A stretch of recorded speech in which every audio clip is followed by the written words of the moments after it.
Check one. Oh, that was loud. It's kind of high.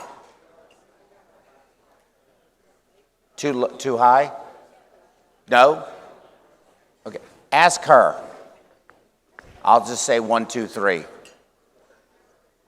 It's too. Steve, how's that volume?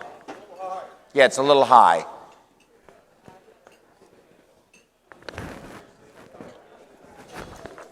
Peace.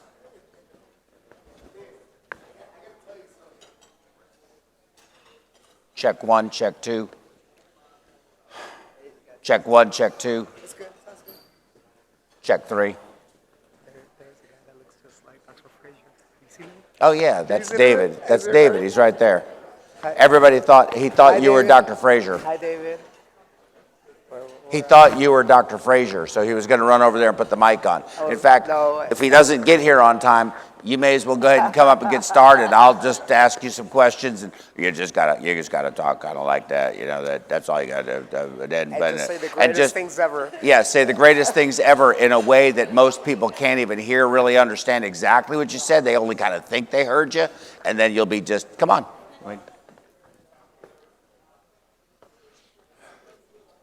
Hey, Dr. Jenkins. How are you?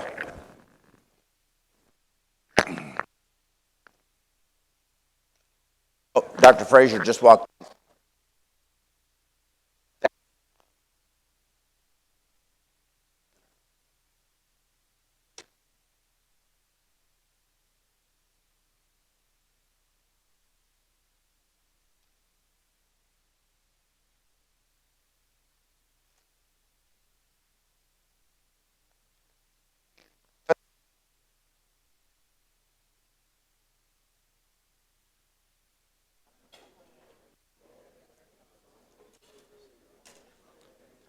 Check mic, check.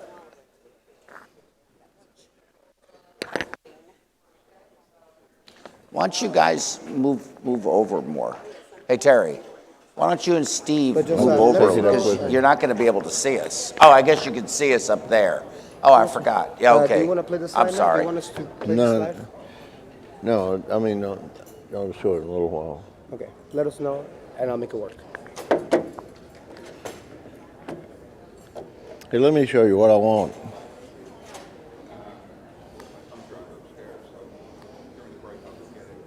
If I want No, it, let me. it'll be. Hold on. Let me cut the mic.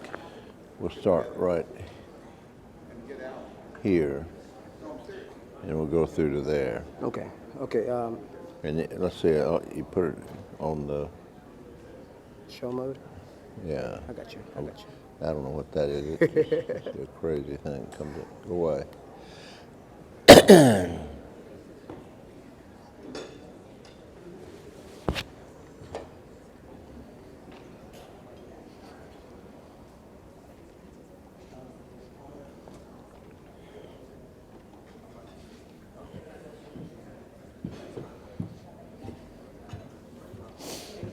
Oh God. You got your disgusting habit of starting things on time. Yes. It is terrible. Oh, God. You didn't bring me any breakfast? No. No, you have to fare for yourself on I this had one. some of your orange juice, though. Oh, good. Are you going to be advancing? Yeah. Presentation? Okay, let me get you an advancer. Okay. Good morning, everybody. So, this is going to be a very unusual, I think, session today in that it's unscripted. There's no real plan. Dr. Frazier and I have not discussed what I'm going to ask him and ask him to elaborate on. Some things he may be happy I asked and love it. Others he might reach over and do like he was going to do to Charlie. Don't give me, there's a chair over there, but I got time to run. If you have to run over there, you go get it. And I think at the end of the day, we want to hear what he thinks. He's certainly an unusual individual. I think we all kind of figured that out. And has quite a past and a lot of experience and has experienced a lot of things and has seen our industry, the field of cardiovascular surgical medicine, evolve, possibly devolve, over all of the years that he's been involved in it at what has been the most prestigious Oh, okay. You want it on the first slide or no? No. institution Yeah, where it for is cardiac is set surgery now. in the world, probably the most recognized name, the Texas Heart Institute, as I said, worldwide. So, you know, times change, people change, we get older, perspectives change, and it's going to be interesting to hear what his thoughts are about all of that. Man, age ago, Anyway, I'll just start it. Just start it there. Anyway, So I'm going to ask you first. sure. Okay, a question that has lingered in my mind for years and years and years. Now, I've heard a couple of iterations of this and what really happened, but if you were there, did Dr. Cooley steal Dr. DeBakey's artificial heart and put it in? Well, I actually wasn't there, but I was in a combat unit in Vietnam, and my friends all told me I was in a safer place, you know. And but began working on the heart as a I don't like those lights. That's why I'm putting my hand on here. I began working on it as a medical student. And one of the things, you know, really, nothing happens by design in life. I mean, from your birth on, you know, just a chance of two dissimilar people meeting and getting in a very strange position, and by chance determining male or female or whatever. So from that on, it's a bit of a dice roll. But I got into medicine to start with. You can't ask a simple question and get a simple answer. By chance, I just played, as I said, college football, and you know, in my start of my second year, I got my hamstring muscle avulsed by a guy named Tillman O'Brien. I'll never forget him. He was the biggest guy on the University of Texas squad, and Tillman, God bless him, as he died a few years ago. He wasn't the quickest guy, and I just got through kicking a punt, and I had my leg up in the air, and Tillman just ran right over me, and I actually heard my hamstring muscles pop. So people ask me, did you always want to go into medicine? Did you always want to be a surgeon? I said, no, I want to play football. And but once that happened, I couldn't do it. And then my mother, who was 40 when I was born, which was very unusual in those days, was more like a grandmother. She never taught me anything. My father was injured in World War II. And she just told me she didn't care what I did as long as I didn't cheat, lie, or steal. Well, unfortunately in our society, that sort of limits your choices, you know. So I had to come up with something, and I was reading a lot of Chekhov at the time. Chekhov is a doctor, is a Russian writer. If you ever get a chance, you should read the Doctor Stories, which is something he wrote about learning to be a doctor in Russia before the Russian Revolution. At any rate, so I go to medical school. And I wanted to go to Baylor because I had a girlfriend in Houston, no other reason.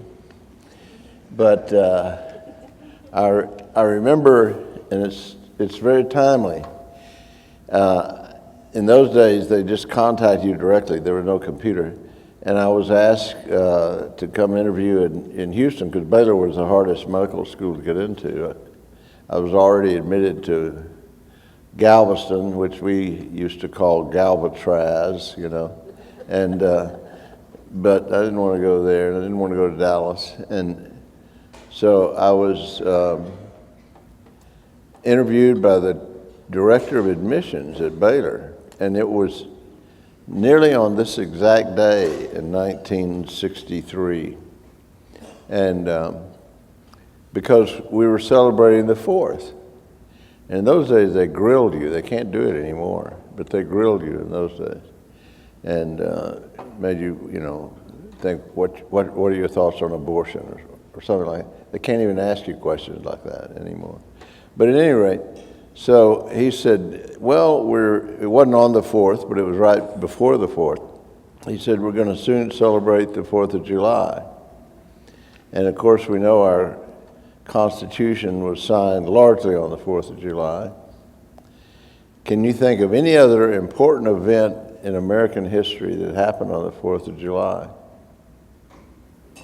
Anybody got any ideas? Gettysburg. What? Gettysburg. What did you say? I can't. Gettysburg. Absolutely. How did you come up with that? You must have heard me. Who said it? I don't know. There's a mysterious voice out in the. I didn't plant anybody.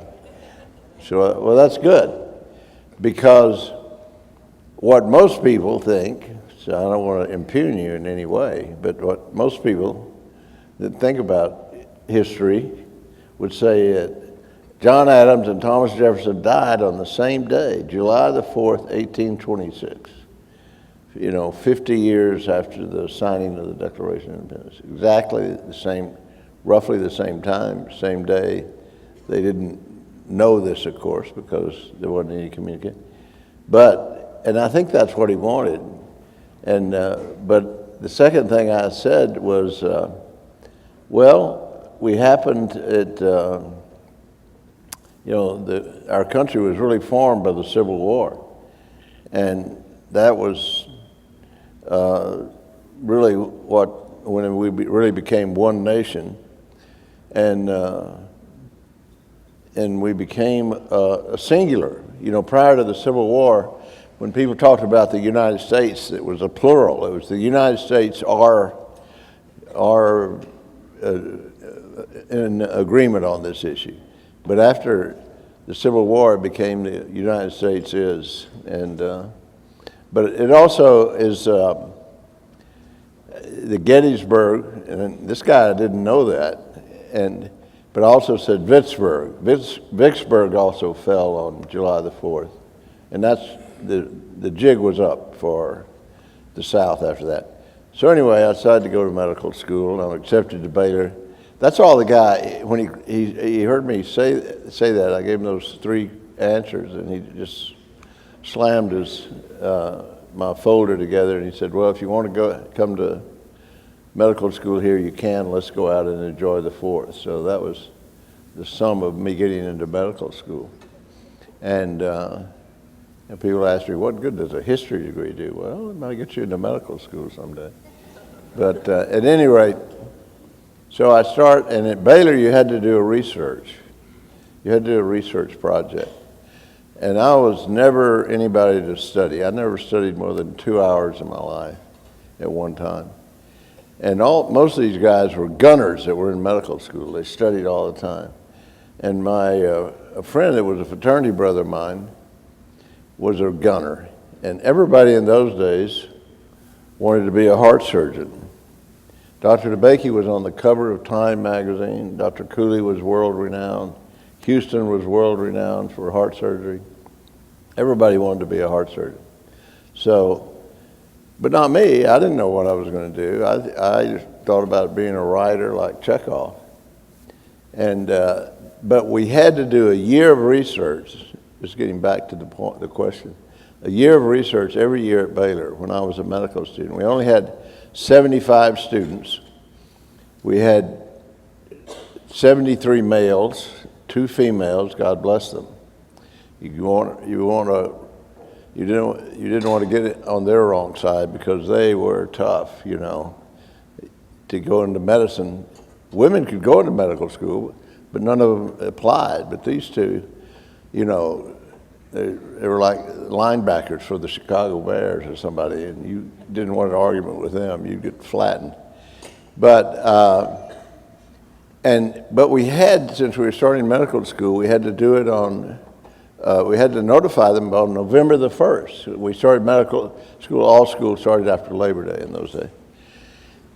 So I remember it was October the 30th, and this friend of mine, Frank Polk, who was a real gunner, tough guy, and he came up to me, and it was October the 30th, November the 1st, so he follows one day, 30 days after September.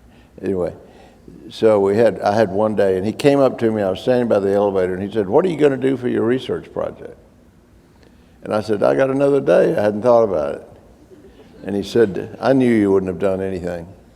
You don't have to do anything. I've already written up a research project. We're going to study artificial hearts with Dr. DeBakey and Domingo Leota, but I couldn't do it by myself because it's too much work, so I've already written your name down. You don't have to do anything. You don't have anything to do. Just show up." So that was it. That was easy. I didn't want to have to think about it anyway. So that's how I got into artificial heart research. And it turned out, as I said, all the boys, it was just a penal length contest who wanted to be a heart surgeon, they always wanted.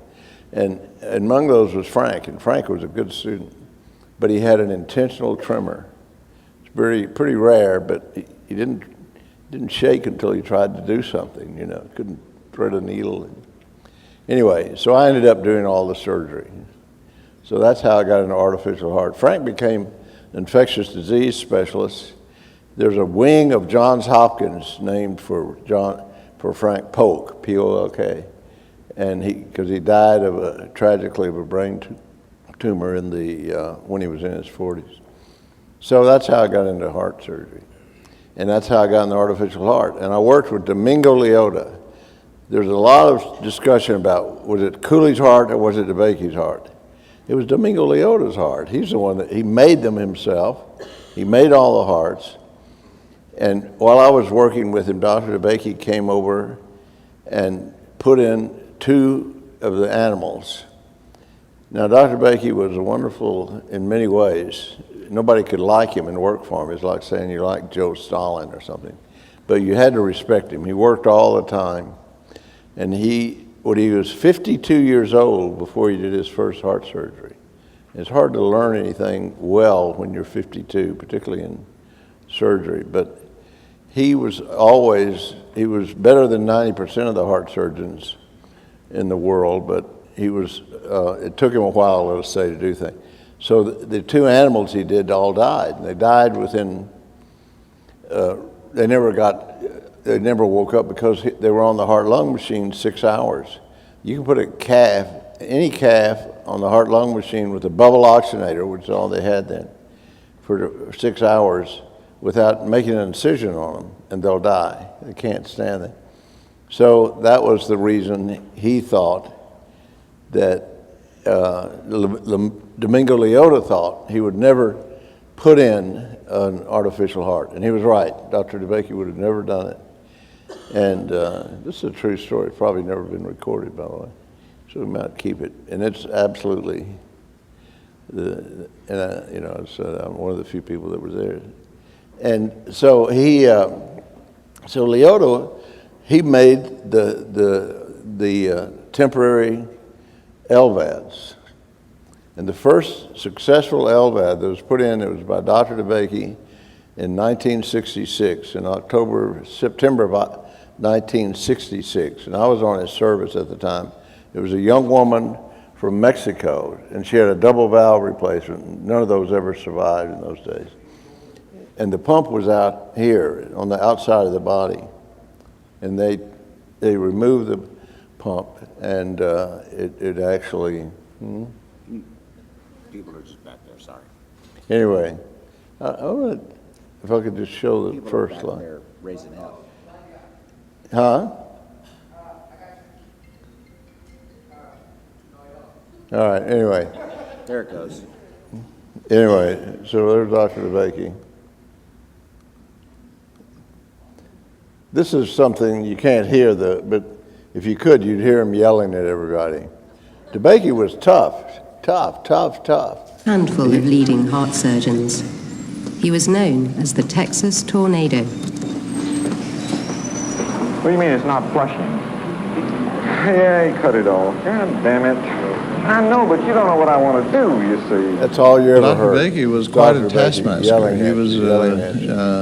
it was like working under a Marine drill sergeant. It's the patient's life that you're concerned about. And I think Dr. Bakey always emphasized that in a manner that was very forceful. Ever put your hand in front of my line of vision? No. Put your finger over that. So you're not concentrating. You're watching me.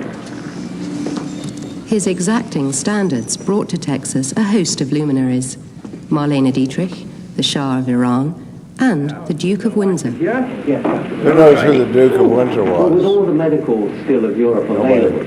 Anyway, he was the King of England, and he resigned it for this girl from Baltimore.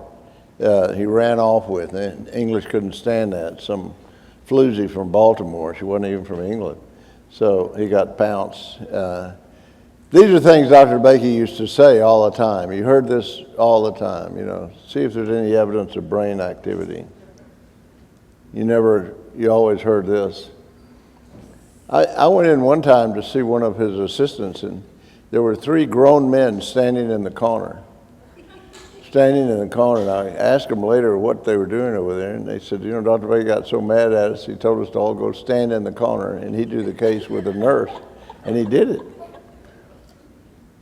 Now, this is, of course, one of his favorite. This is the meanest thing I ever heard him say to one kid, you know, and before he fired him. He would have drowned you at birth. Anyway, why don't you cut those off?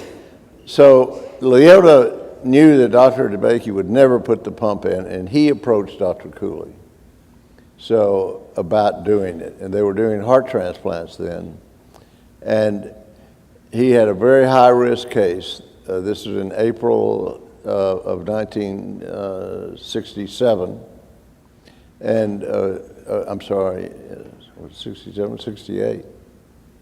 No, it was 69. What's wrong with me? I was in Vietnam. It was 69. And Domingo Leota brought the heart over, so you knew they were thinking about it. He had a movie already set up. Dr. Bakey said, well, if he wasn't planning on doing it, why did he already have the movie people in there, you know? He had a point, you know. So, and he sewed it in. Dr. Cooley sewed it in 31 minutes. This guy couldn't wean from bypass. And the guy did beautifully. He woke up the next day. We've never seen that in artificial heart. They wake up the next day. He was perfectly normal. Unfortunately, they transplanted him too soon. They should have left him on the pump, and he died of an infection. So Dr. Cooley said he was just trying to save the patient's life. Domingo Leota knew that Dr. Bakey would never put it in. That was his life's work. It wasn't making these LVADs. And so if you had to put a finger on anybody, I guess it'd be Domingo Leota. And I guess the better word would be purloined. You don't know that word, I don't. But it just sort of appeared, you know. So he didn't really steal it, but in a way he did. That's the answer. All right. Got any more questions? That was a short answer. So I appreciate that very much. So with all of that said, Dr. Cooley taught you how to do heart transplants. Is that correct, or? Well, no. I read about it. I helped him on one in the Akutsu heart, which was, he put in the first 2 artificial hearts. The Leota heart, which was, he put in 69. Then the Akutsu heart, which, because I continue to work in routine surgery, and there's a company called Terumo that Akutsu was the president of. We went back to Japan, but he worked with Dr. Cooley until he put in the artificial heart in 1981. That was the second artificial heart. And Barney Clark was the third, actually. And but at any rate, you know, we put in those 2 artificial hearts. And that was Barney Clark being Dr. DeVries up at Dr. University DeVries, of Utah. yeah. And Bill DeVries told me several times he would have never done it if Dr. Cooley hadn't already done it. Mm-hmm. And Dr. Cooley never asked the FDA anything, you know. So that brings up my next sort of pathway of questions. When you look at everything that has been done, all of the major advancements, just in the country, as a country, we had, the Industrial Revolution, and we've recently had the technology revolution, but big advancements that have occurred in medicine. We see today that the leaps and bounds have gotten much more like hops and skips compared to years ago. Do you have any thoughts of the contributors to that change? Because back then you had to go out on a limb. Back then you had to you did things that were clearly unconventional and took major risks, both you and the patients, you and your colleagues that were trying to make these new revolutionary devices. I'm assuming the FDA has changed dramatically. I'm assuming society has changed dramatically. I'm assuming that the legal system, the civil legal system, has changed dramatically. I see it as having negatively impacted our ability to continue to advance at the same pace we did from the 50s to the 80s, what will be from today to the 2030s. Your thoughts? Well, I think absolutely. But I think one of the things you have to bear in mind, if we get sick today, we think we'll get well. There's something can be done. I was also very close to Lee Clark, who started MD Anderson Hospital. He was actually a distant relative of mine. And one of the things that they were able to do so much with cancer was if you had a cancer in the 50s, you didn't expect to live. You just wrote out your will and told you, about the only advantage of cancer is you had a little time, you didn't die suddenly. But nobody expected to live, so they could do nearly anything with cancer. But the same thing was true in heart surgery, because nobody expected to live from heart surgery. And in fact, of the first 20 open heart cases, now Lila has documented this in an article in ASIO from the 90s, and the first 20 open heart surgeries, only one lived, and that was Gibbons in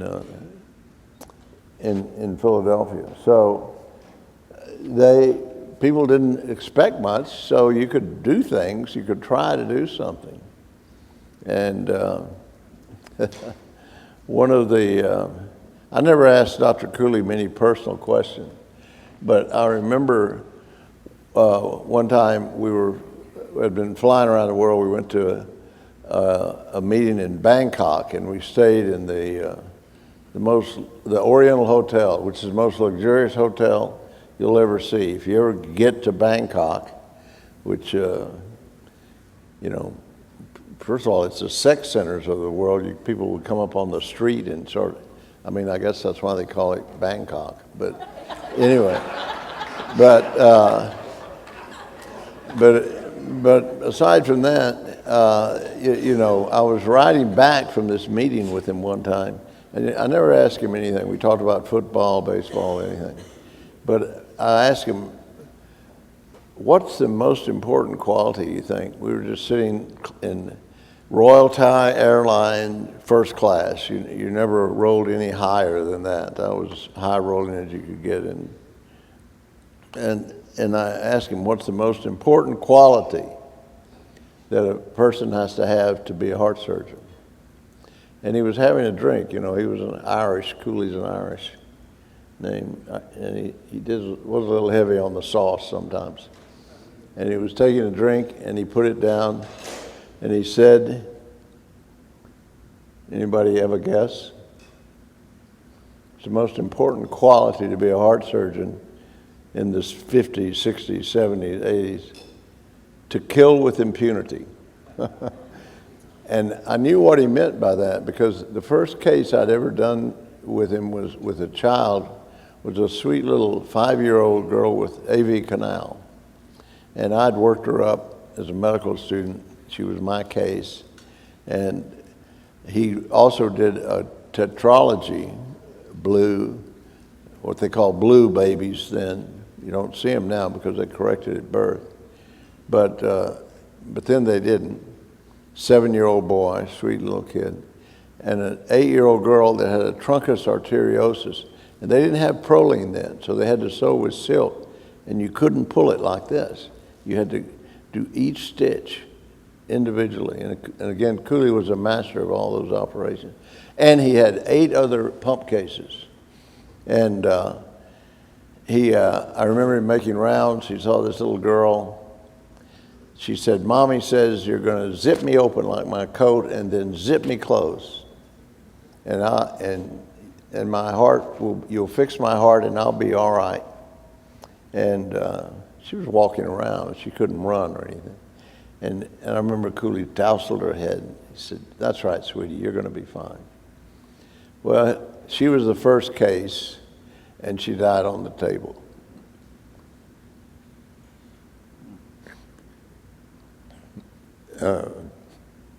Anyway, the next 2 died. And he did these 3 little kids, and they just died. And he had to go talk to their parents and come back, and he did the other 8 cases.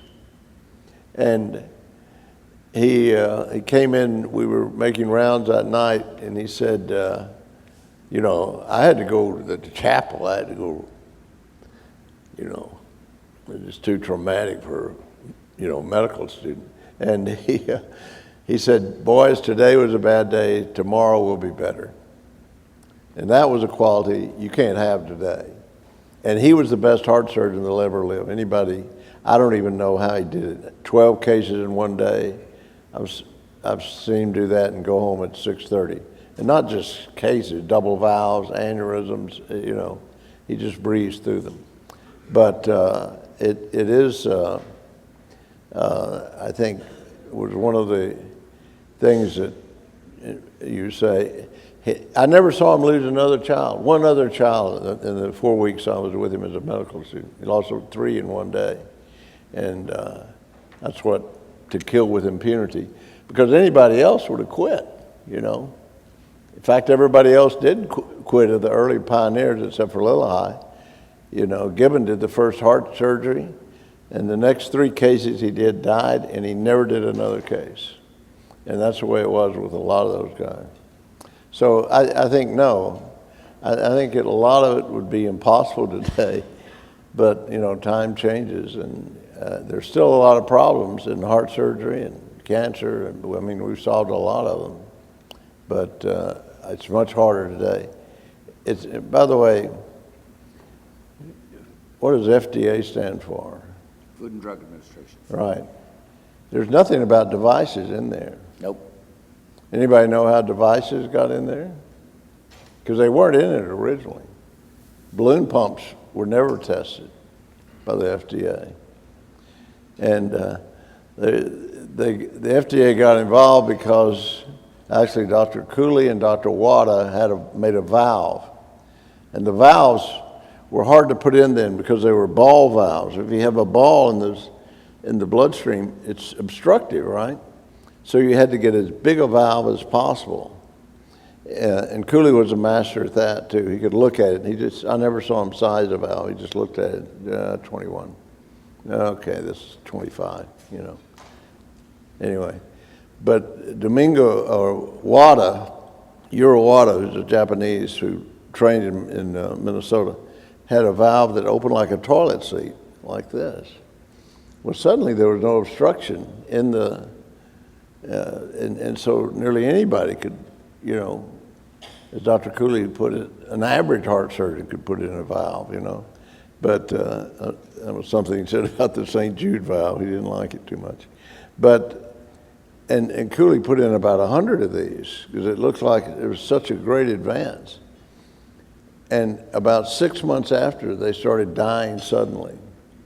And what happened is the restrainer eroded, not a lot unlike what happened to the Bjork-Shiley valve years later. And it just popped out.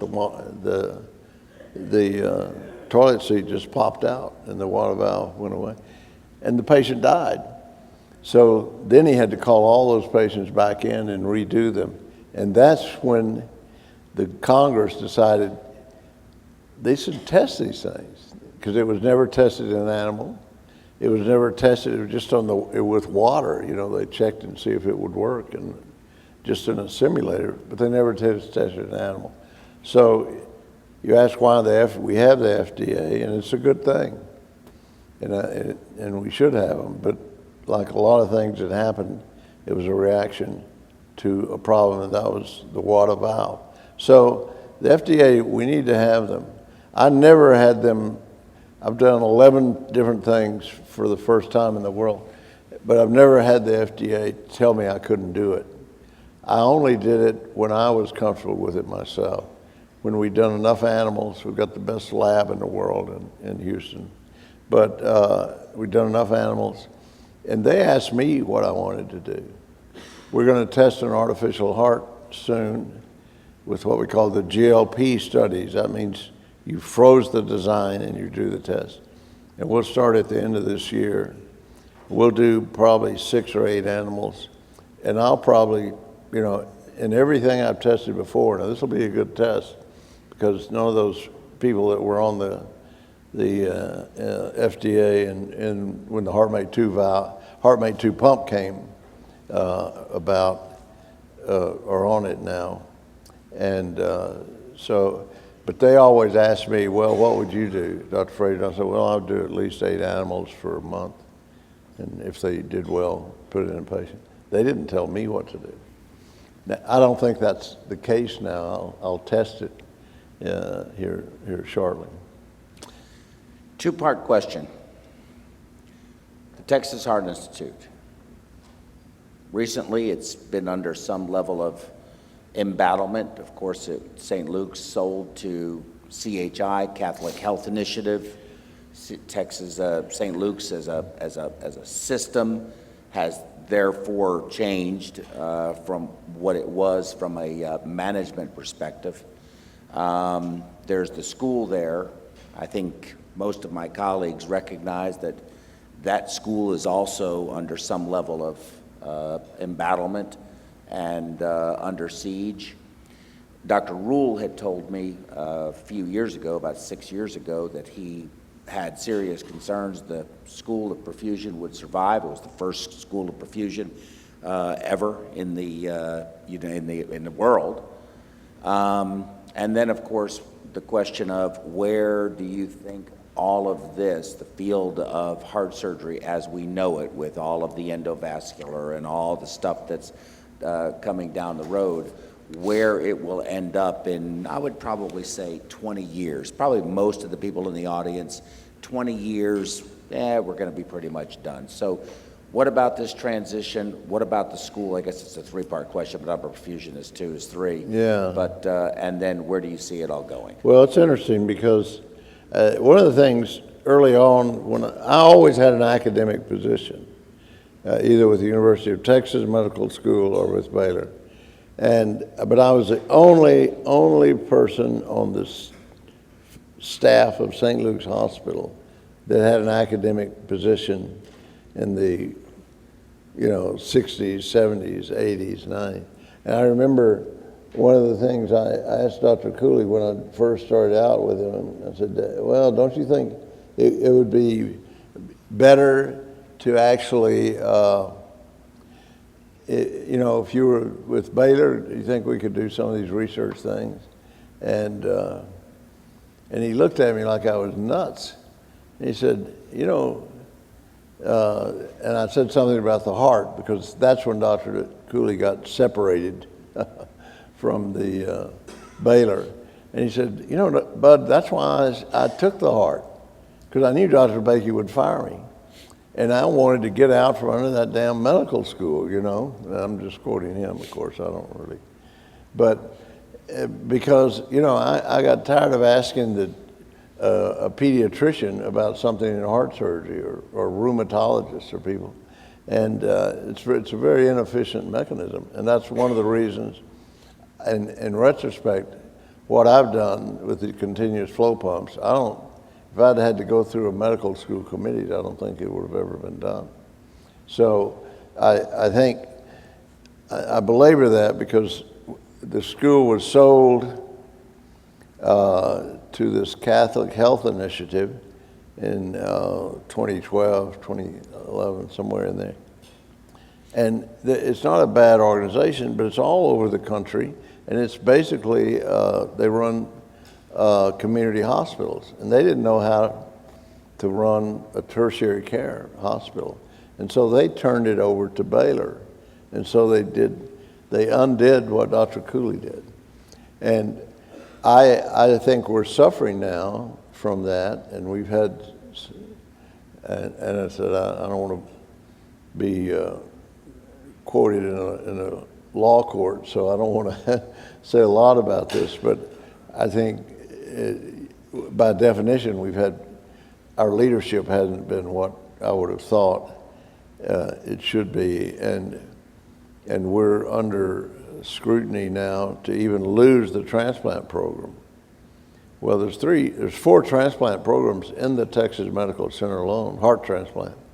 But if we lose that, I think the chances are that St. Luke's itself, could easily not survive, because then all the cardiologists would leave. Because the working cardiologists are not, medical school cardiologists. So I am concerned about it today. I think we'll get out of it. We've got a good leader now, Gay Nord. She's a woman, obviously, but her mother worked for Dr. DeBakey at Methodist. She grew up in Houston, and she knows something about Houston and the Texas Medical Center, which these people from I think they're California didn't. Denver. CHI's from CHI, I think yeah. it's from, maybe from Denver, Colorado California. and that sort of thing. And I do think that the medical center is a unique. It is a country unto itself in comparison to other places. It has some very unique qualities to it. The School of Perfusion. Let's continue on that vein. Even if St. Luke's survives as an institution and as a heart program, do you believe the School of Perfusion will survive with it? If the hospital survives, will it survive too? Well, I think the school will survive if the hospital survives and the heart program survives. It's still, the School of Perfusion has always had, in my opinion, very good leadership, even with Charlie. Charlie was a good leader, but he was a little different. But he was a good leader, and as you say, that's the first School of Perfusion that set up any standards for perfusionists was Charlie and at the Texas Heart Institute. Yeah, now Terry Crane. And they've always had good leadership, and I think if our program survives, they will survive. Well, that's good. What about heart surgery, and what's heart surgery going to look like in 20 years? Well, I think it's going to meld further into the cardiologist. I think even now, I think the cardiologists always should have spent some time in cardiac surgery in their training, but I think it's even more important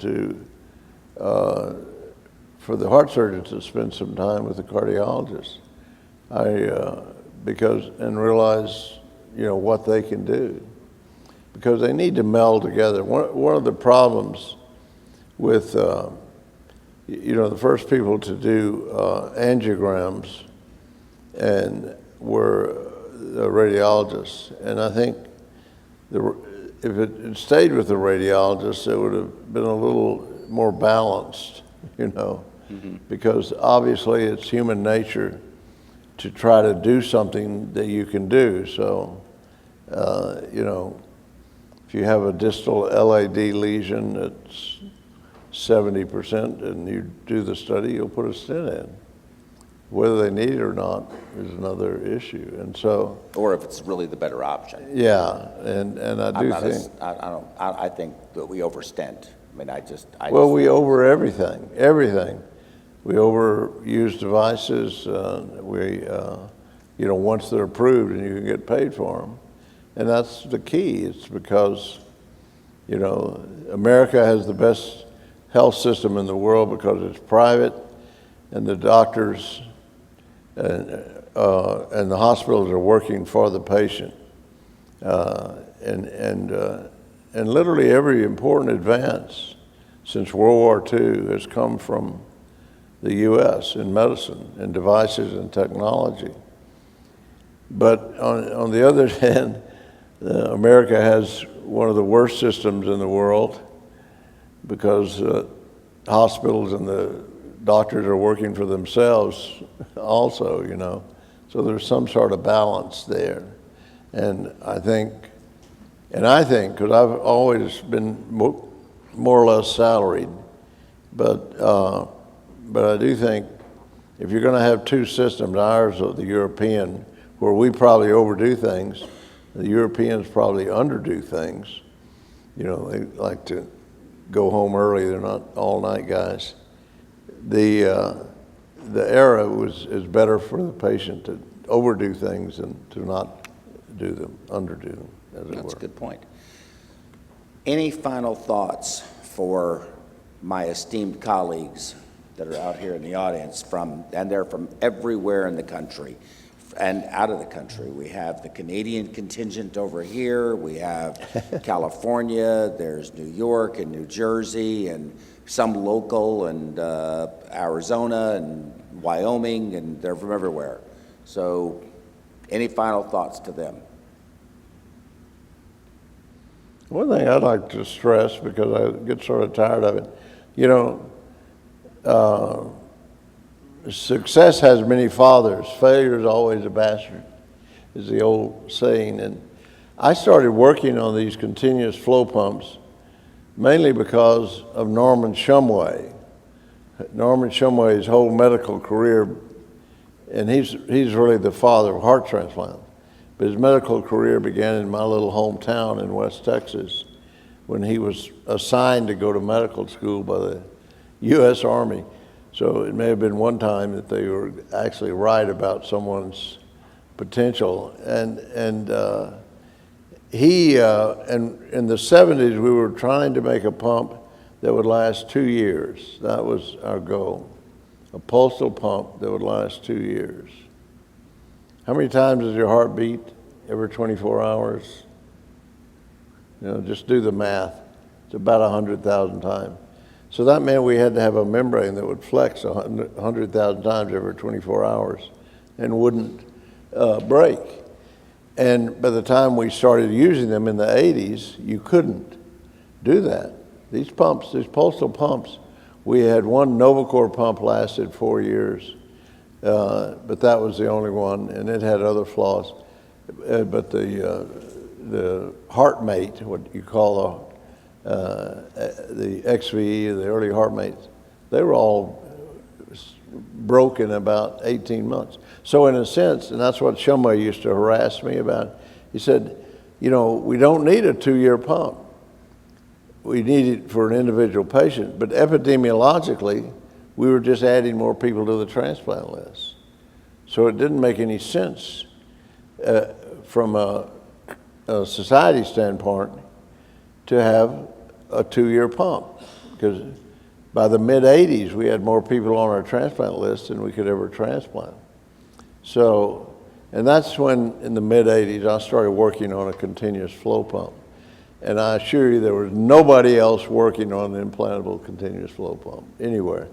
And I had debates in the American Society of Artificial Internal Organs. And we actually, and they gave all the reasons. The kidneys won't work if you don't have a pulse. The baroreceptors won't work. If you're sitting down, you stand up, you'll just pass out. All these physiologic reasons why you had to have a pulse. And they were right. We didn't know. I didn't know it would work, but I also knew Shumway was right.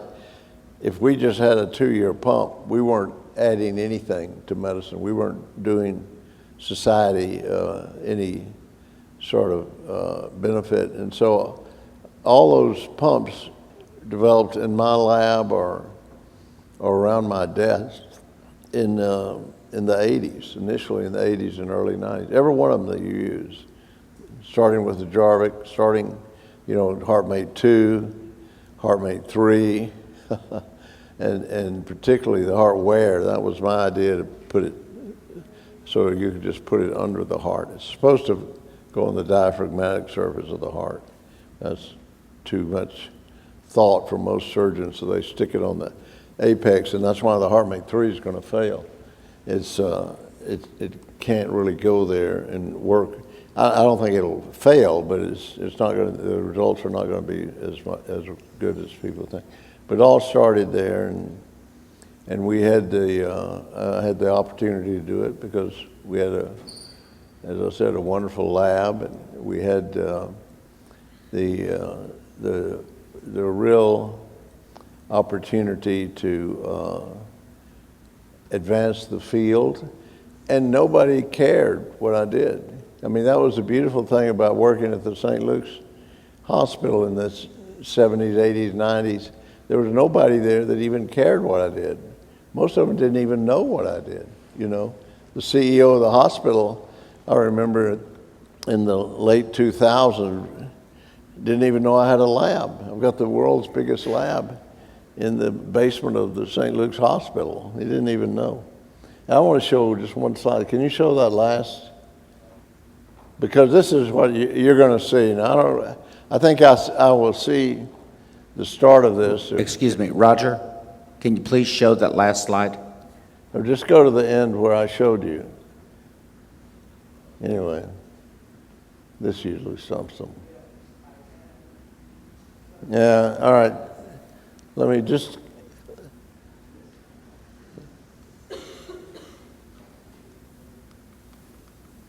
I'll show you this. This is one day at this, in April, I think, or March of 1982. We actually did 54 cases in one day, and Dr. Cooley did 12 of those. Those are the cases he did in one day, May 28, 1982. A lot of hospitals, don't do that in a month now.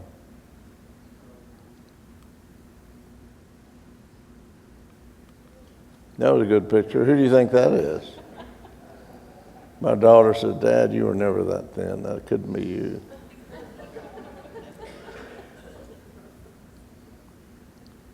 That's the first patient to leave the hospital.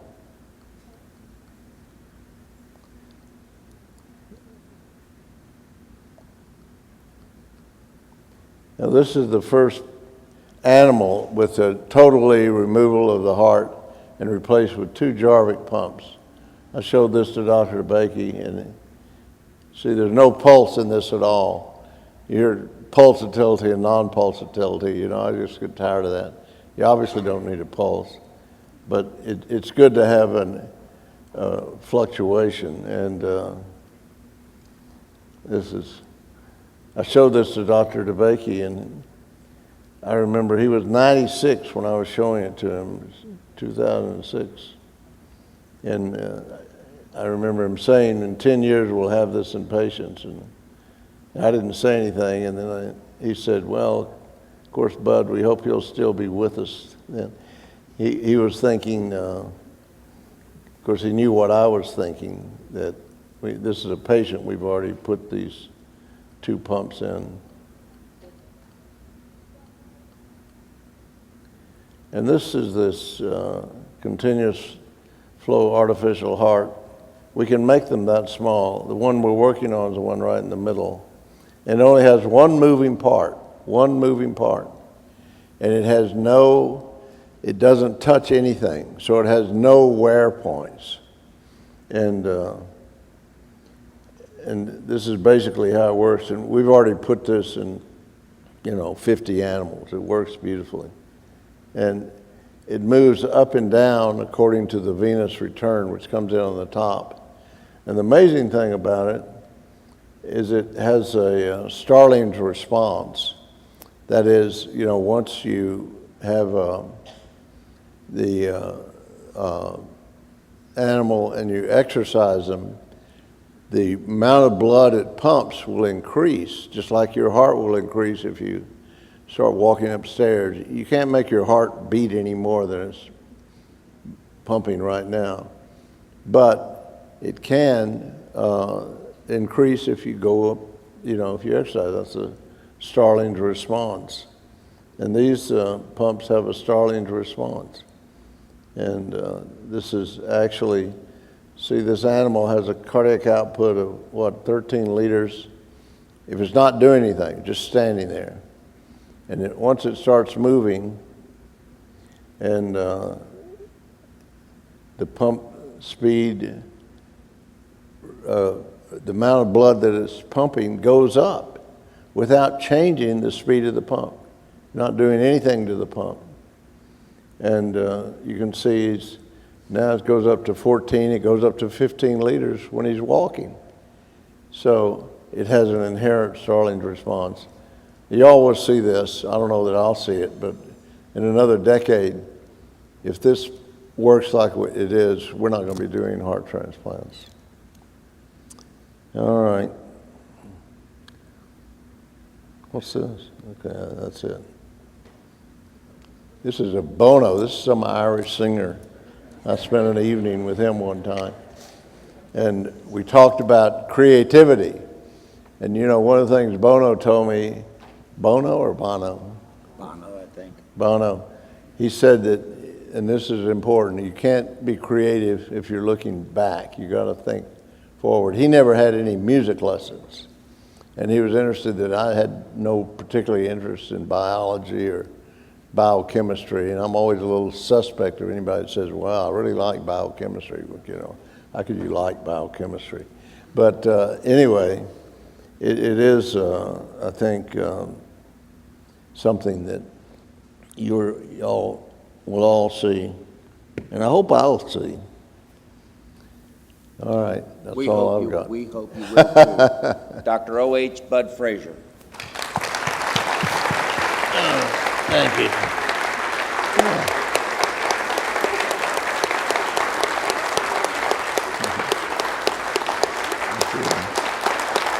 You can send me this. There we are.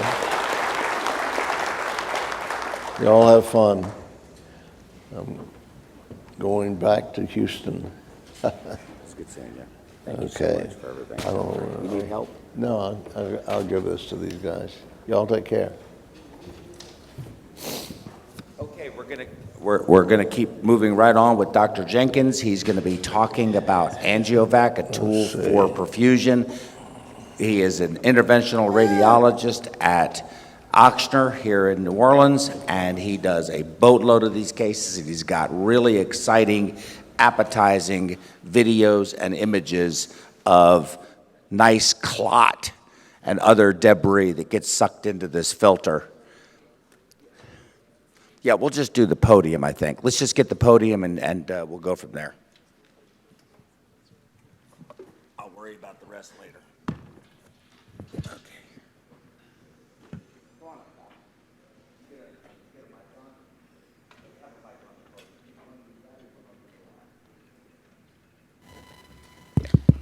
Austin? Mike? They won't take but a second. How are you? It's nice to see you. Thank you so much, Dr. Joe, I'm Joe. I'm a perfusionist, not a physician. I know what you are. I don't get to appreciate so much you put on, Dave. Thank you so much, too. Thank you for the invitation. I really need to get, we need to do more of these. I'm a little bit frustrated that we... I would be more than happy to participate in any form or fashion you would allow me. Yeah, I love you. You got a great accent, too. Were you Mississippi? I'm originally from Arkansas. Arkansas, okay. Do you have any audio while you're And doing this or anything? Okay, do you Am need an I up? advance or a pointer? No, I can just hit this. I'm gonna go sit down there. I've introduced you. Here's your mic. Okay. And that way we don't take too much time trying to put these All right. tables back up. But I Perfect. don't want to stand here No, and look weird not a and be. problem. Not a problem. I don't want to. I don't want you to feel weird. I'm not feeling Sticking weird. behind you. I'm feeling great. I know a lot of your buddies up there in Alexandria, too. Doctor, did you black it out or is... No. So, do you want me to go to my... Yes, to put me up. I'm not up. Yes, we're not up yet, but as soon as you pull up your slides, we'll switch you. Okay, I'm Yes. ready. That's them. Put them up. Do what? Because it went to black screen. Is that normal?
Help me. Thank you, Roger. So, while they're getting my slides up, will they have them up? It is a pleasure, an honor. Thank you so much, Dr. Basha. Joe, just Joe. Joe Basha. How about that? That's higher. Secondly, I want to say I don't think I can top that discussion in interest, but I will try to educate you a little about venous thromboembolism and a potential different way that we take care of that in 2018 that includes the use of perfusionists. Now, he introduced me as a radiologist. I'm actually a cardiologist, and an interventional cardiologist is Ochsner, so that's okay though. But I agree completely with Dr. Frazier that we've practiced in silos. That's what heart teams are all about today, and cardiovascular surgery and cardiology is coming closer and closer together all over the board, including with treatment of venous thromboembolism, etc. So, in order to tell you about, I've been asked to talk about the AngioVac device by AngioDynamics, which is a device that would first require me to take a moment and give you a little bit of education up to date of where we are in venous thromboembolism therapy. Now, I noticed there were, looking at the stats, about 50% of you are perfusionists, there's 15% physicians here, there's some mid-levels which outnumber the nurses and a few nurses here. So I'm going to try to speak to your level as well. If you look at the epidemiology of venous thromboembolism, the incidence is roughly 1 per 1,000 per year in the U.S., and about 2/3 of those develop DVT alone. So when we talk about venous thromboembolism, we're talking about pulmonary, iliac, lower extremities, etc. We're talking about wherever it is. But it's responsible for roughly 250,000 hospital admits per year, which 30% of those die within the first month. 30% of them in the next 8 to 10 years have recurrent venous thromboembolism. And if you have a PE associated with that, or pulmonary embolism, then you have a 10% 1-hour mortality. 50% of you will die in the first 3 months, and half of you will have recurrent pulmonary embolism. So it behooves us to be aggressive to treat this disease. And if you add both the incident and recurrent venous thromboembolism, then you have roughly 1 million per year in the United States. And that incidence has not changed over the last 25 years. And if you have venous thromboembolism or VTE, then your mortality rate is significantly worse than your age-matched gender controls. And if you look at the incidence of mortality with venous thromboembolism and compare it to some other well-known diseases that you treat and that have been mentioned this morning, it ranks only 3rd behind heart disease and cancer as in its incidence of mortality. Now, The consequences of venous thromboembolism, other than those that I've just mentioned, are recurrent venous thromboembolism. What we all have to treat as we go through time is post-thrombotic syndrome, which people who have VTE then experience down the road. And we have to deal with the pulmonary hypertension and the CTEP that these people develop. And then I've mentioned to you the excessive mortality in this population of patients. And if we look at this New England Journal article published by Pingo in 2004, what he did was follow 355 patients who had their first episode of venous thromboembolism, followed them for 8 years, and oh, by the way, they had a 30% incidence of recurrence within that 8 years he followed them, a 30% incidence of post-thrombotic syndrome, and a 30% mortality. So I don't know if on any of your board exams or perfusion tests or nursing tests, or I know on the physicians, the 15% of those in here, any question you're asked about venous thromboembolism, please answer 30%, because that's the only number I've told you in the last 5 slides, 30%. It'll get you the correct answer. Now, if we look at the estimated cost for treatment of this, it's upwards of $1.5 to $2 billion to treat the post-thrombotic syndrome, the pulmonary embolisms and VTEs that come in that get their aggressive care, to treat the pulmonary hypertension, etc., that's associated with this venous disease. And venous disease, by the way, for the cardiologists and the cardiovascular surgeons and the radiologists, is sort of the redheaded stepchild, because everybody's concerned more about arterial than veins. Veins are just a decade behind in treatment of arterial issues, maybe because they're not as urgent as, say, would arterial thrombosis, et cetera, would be. But it's now coming to the forefront in everybody's practice. If we look at the options that we have for treatment of venous thromboembolism, what's sort of the mainstay is the pharmacologic treatment of this, such as anticoagulation for the DVT, etc. There's thrombolytic agents that can be used either systemically or catheter-directed. And then there's the mechanical ways that we as cardiologists or radiologists or cardiovascular surgeons or even vascular medicine specialists treat venous thromboembolism with the catheter-directed therapies, and there's a host of them, and the list goes from the floor to the ceiling. And then, of course, there's the surgical thromboembolectomies, etc., pulmonary embolectomies that surgeons can do to treat this venous disease. Now, the problem and the reason this lags so far behind is that in the beginning of time, the guidelines that were written for management of venous thromboembolism they had guidelines by the European Society of Cardiology, the Society of Interventional Radiology, American College of Chest Physicians. All these societies had guidelines for treatment of venous thromboembolism. However, it only addressed the acute and chronic medical therapies to treat it.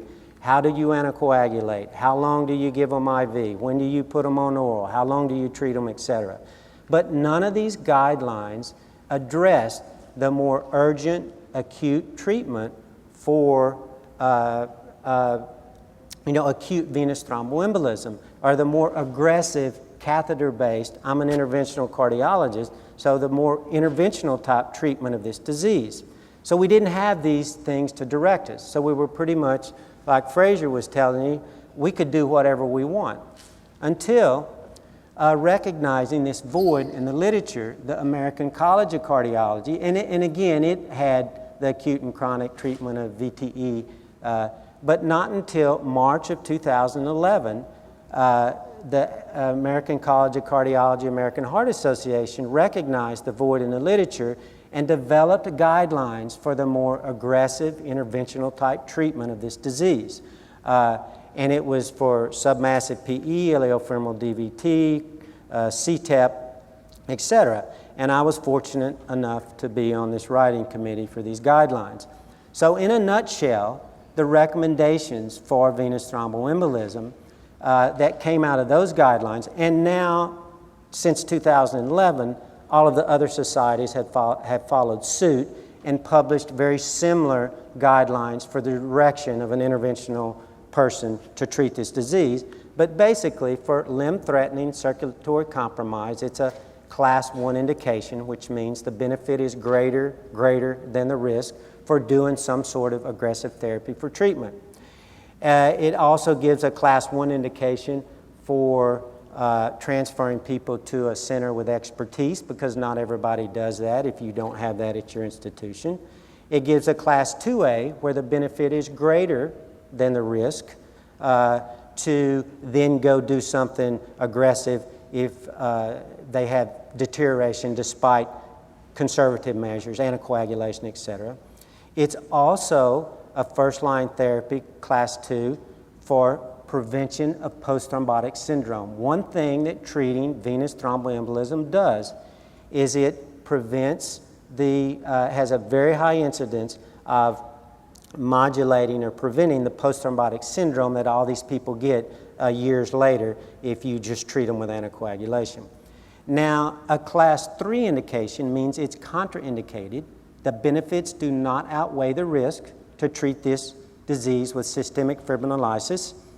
And if you have, and this is important when we start talking about the AngioVac device, it is a contraindication in our ACC AHA guidelines and every other society's guidelines to treat chronic DVT, and that's defined as greater than 3 to 4 weeks old. After you've had fibrocyte ingrowth, organization of your thrombus, it becomes more like a piece of rubber than jello that you can suck out with some interventional device that you have. So that's contraindicated by these guidelines. So now let's talk a little bit about how we determine and who we treat with devices that we could potentially remove thrombus. Well, the traditional anatomic division in our textbooks for separating venous thromboembolism and when you go to medical school is into proximal DVT or distal DVT. And the division is at the level of the knee. So distal is your calf veins and beyond, something that we would traditionally treat more conservatively. And proximal is anything above the knee.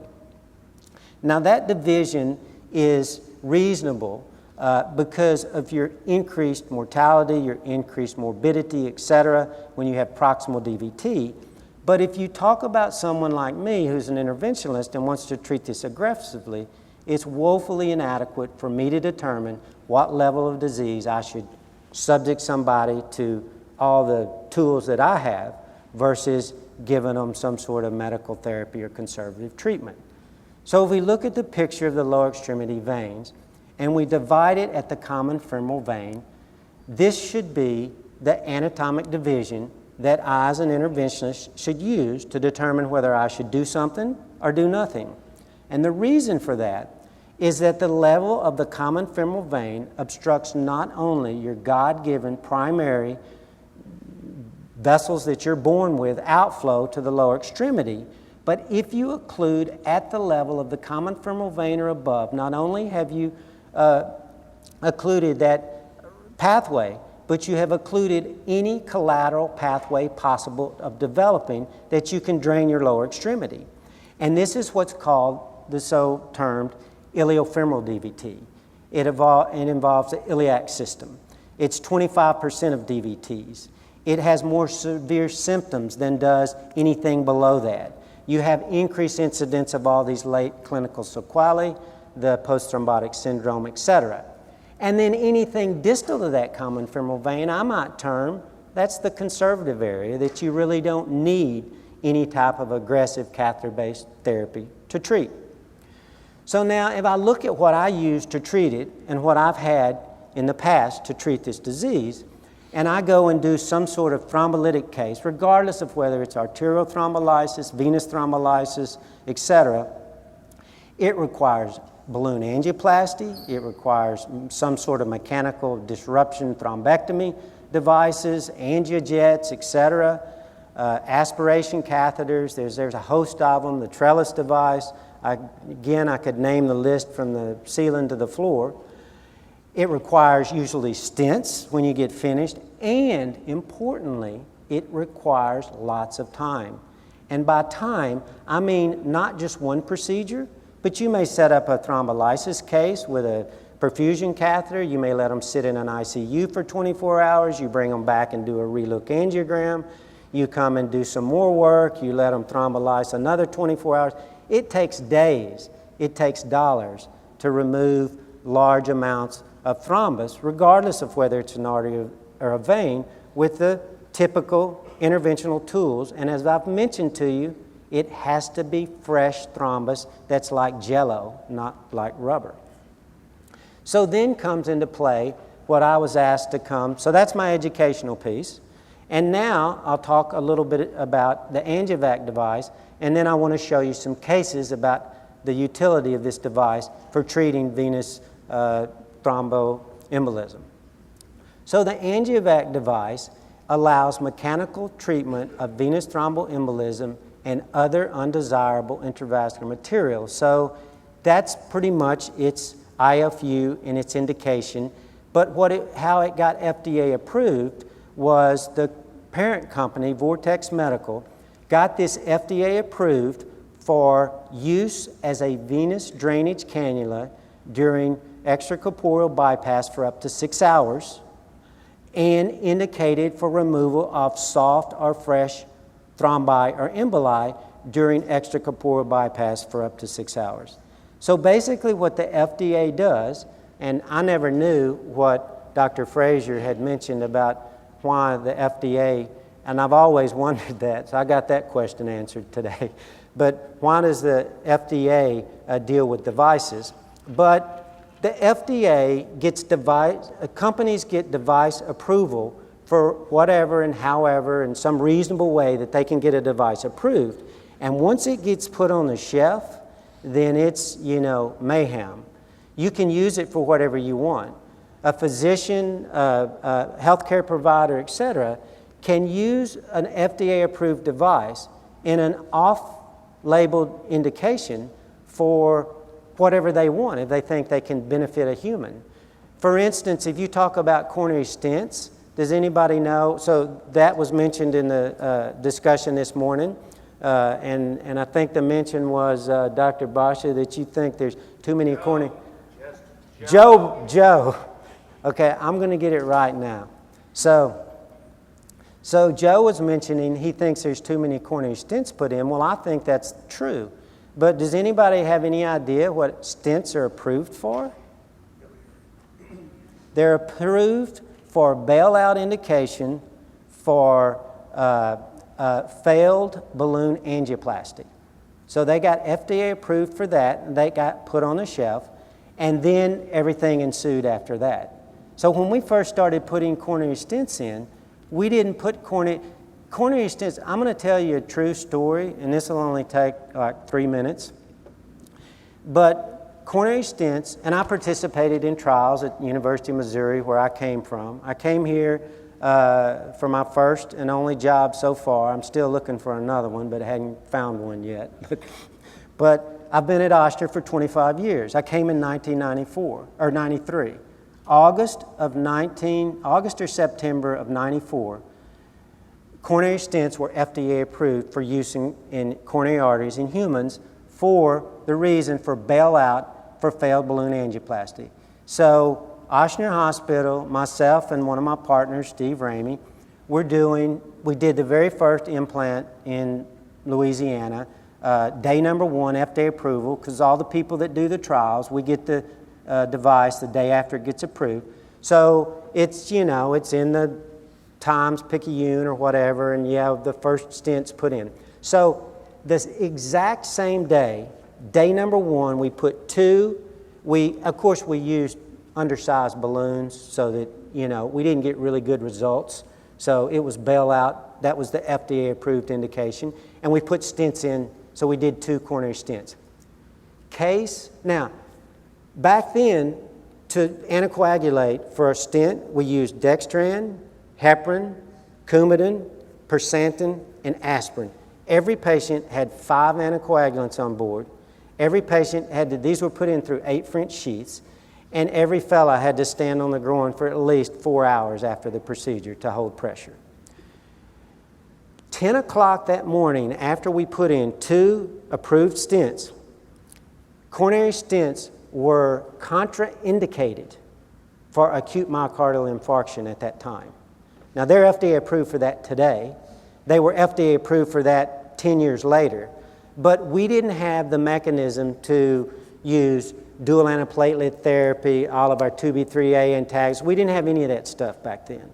And if you put a stent in an acute coronary occlusion, which, as you guys know, and I'm sure you see, is full of thrombus, etc., it was thought that they would just clot off and just, you shouldn't do that. So in those days when we did acute myocardial infarctions, 15 to 30% of them would come back the same day.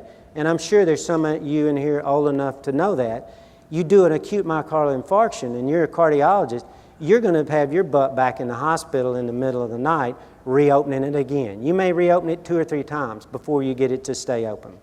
So it's 10 o'clock in the morning, FDA approval, stents are on the shelf, the JJIS intercalated stent, the very first one, and my partner, Steve Ramey, and I, an acute MI comes up through the emergency department, hits the table, and a lot of times we do cases together.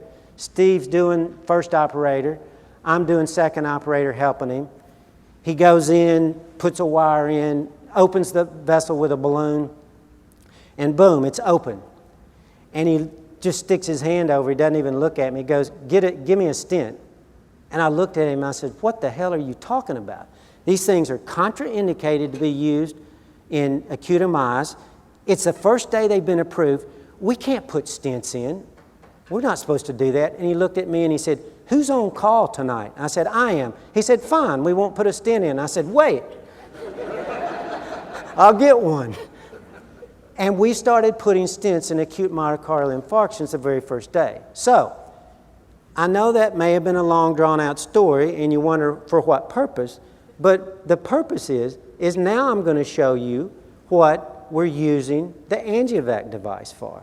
And it's very much the very same story over and over again.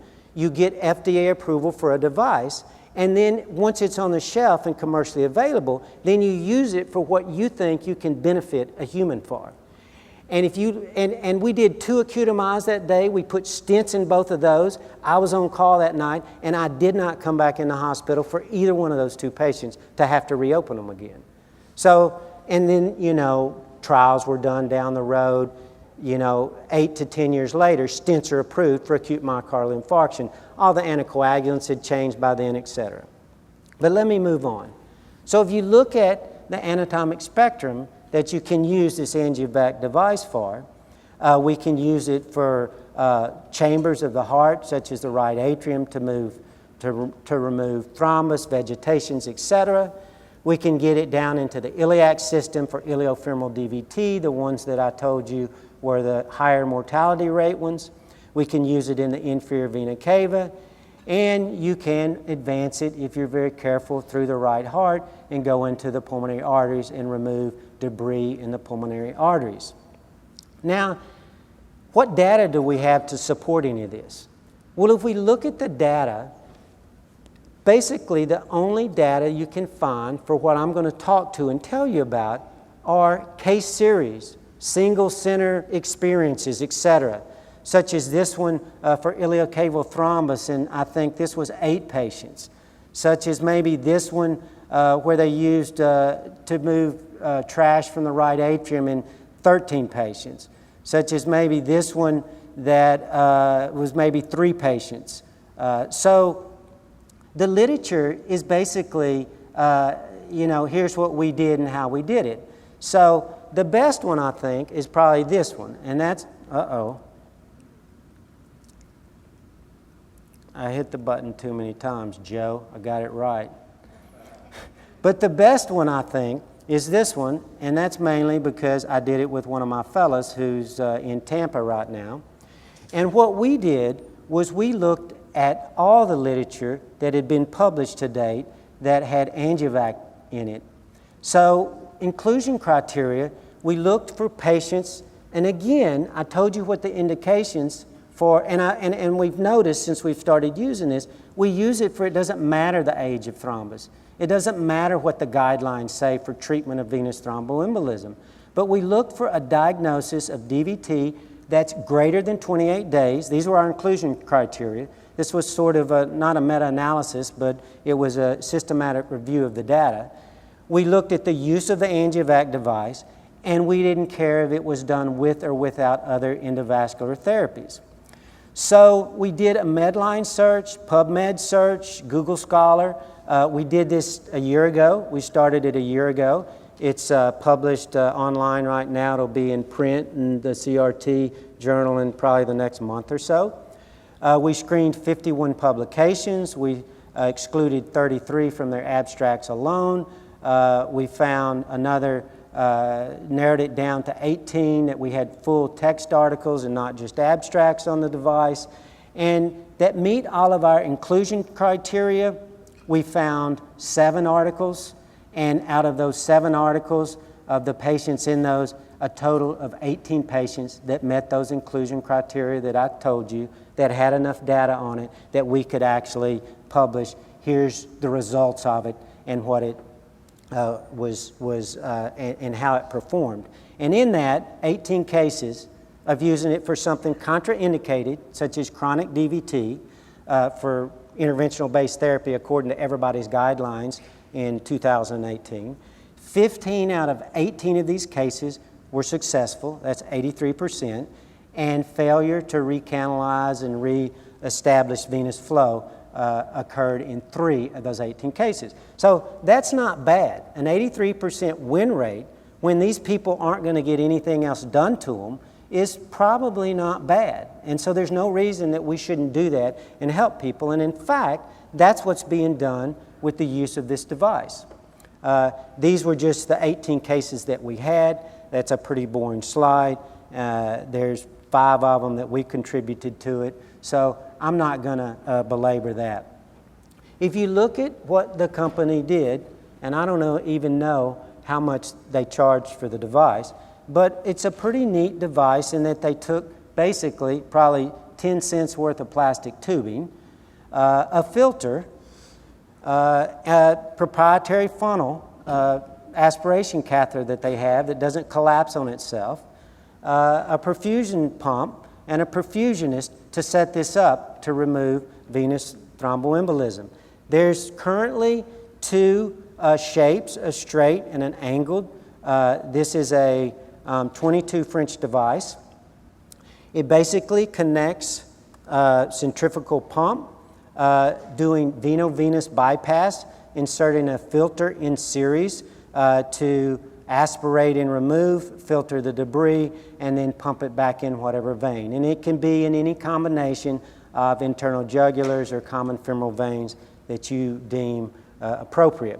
I said this is a reinforced, non-collapsible tube. It's a 22 French device. When you inflate a balloon, this is the current version. There's a second version that's going to be coming out in January, I learned, that has a flexible, shapeable, movable tip that can be manipulated from controls at the back end of the device. But it flowers out to a 46 French device once you get it in the vasculature you want and you choose to inflate your balloon. You have opening that's a 46 French to remove debris. This just shows you can place it, as I think I've already told you, in multiple different directions, from below, from above, to reach cardiac chambers or large venous structures. So the rest of my talk, I want to just walk you through 3 cases and just show you the utility of how I've used this device. So the first case was a patient who had superior vena cava thrombus. I didn't know that at the time. And he was referred for me for treatment of a VSD. So his history is he was 62. He was at St. Elsewhere Hospital where he had his inferior myocardial infarction. 4 days later, he came in, got studied, had equivalent of 3-vessel disease. He had a tight left main and a tight right. The cardiovascular surgeons at the referring institution did coronary bypass grafting on him. He was recuperating well a week later in his referring hospital when he developed sudden onset of a new murmur. And so for a cardiologist, that's either pseudoaneurysm, ruptured free wall rupture of the ventricle, or a VSD. And this one was determined to be a VSD on an echo done by the referring hospital, so he was transferred to me for treatment of his VSD because I do structural heart repair as well. His medical therapy was optimized. A CAT scan demonstrated a 17 millimeter defect in his apical to mid, pretty distal septum, and he had biventricular heart failure, and the cardiovascular surgeons said, I don't want to put stitches in fresh hamburger meat that's friable. A surgeon has a difficult time closing these acutely, and this guy was sick. If they get out to a month and it turns to scar tissue and the patient survive, then surgery is probably a better option. So I was the guy to treat this. So when I initially stuck the ultrasound probe on the neck, I have to tell you in advance, to treat a VSD that's in the apex, I can't really go from below, from the inferior vena cava, from a common femoral vein access. I can't go up to the right heart, make an acute angle turn and go down to the apex, and make another acute angle turn and go up to the pulmonary arteries. I can get wires through that, or go through the ventricle into the left ventricle and up. I can get wires there, but I can't get these large bore devices that I have to use to put VSD closure devices in a ventricular septum. It's much like a first-year medical student floating a swan. You always want them to go from the IJ. It's a nice, gentle curve. You can shut your eyes blindly in the ICU and float a swan into the pulmonary artery. Well, the same goes for me. I can float my VSD device right down into the ventricular septum. But look what I saw. Now, this is a guy that's been in a referring hospital for a week, my hospital for several days. He's, a week and a half, 2 weeks out. He's had indwelling triple lumens, et cetera, in his IJs. And this guy has a large piece of thrombus sitting in his superior vena cava.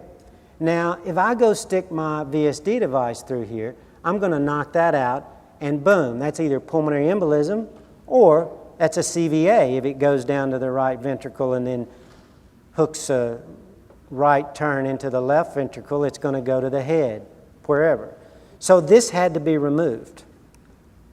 So then I took a few pictures of it,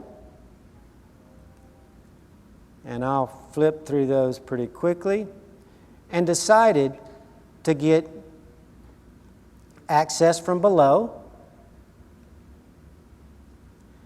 I inserted this angiovac device slowly through this, saw residual thrombus, inserted it again, and this is a cast of the thrombus and fibrin organization that occurred around one of the triple lumens. It's hollow inside, and this is what was sitting, and this is what would have potentially caused either a stroke or whatever.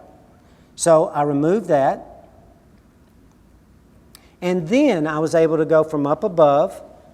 Here you see the ventricular septal defect in the middle there. Here's the left ventricle, right ventricle. Here you see the ventricular septal repair device that was placed.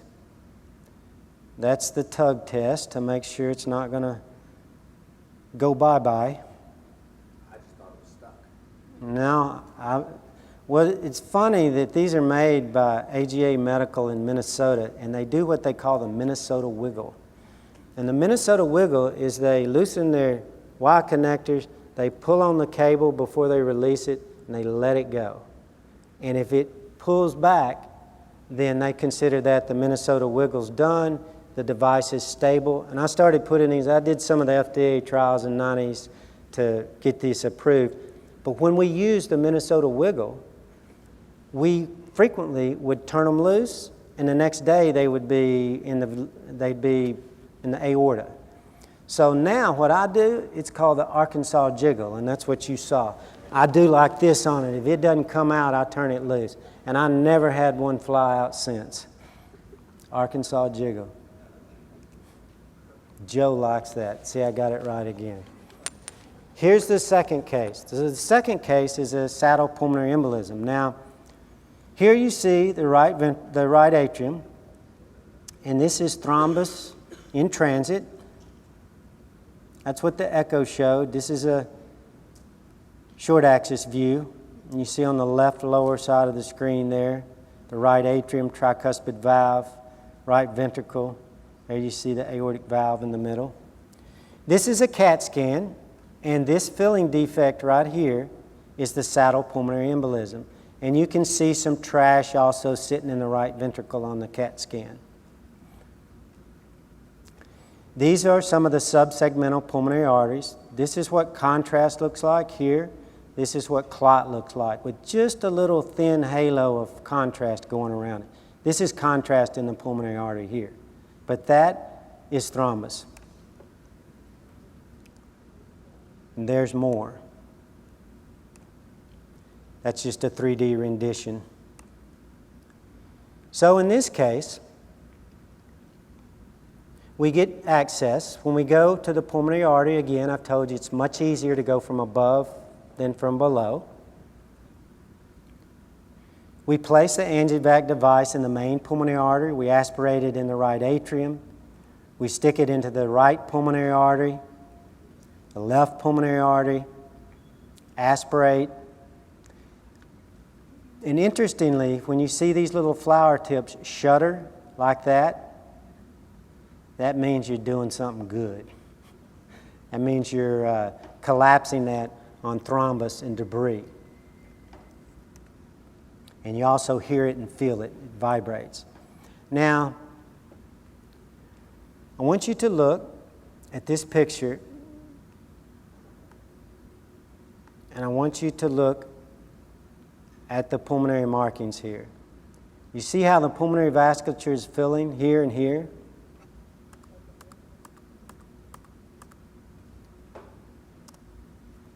And if you look at this one before we took it out,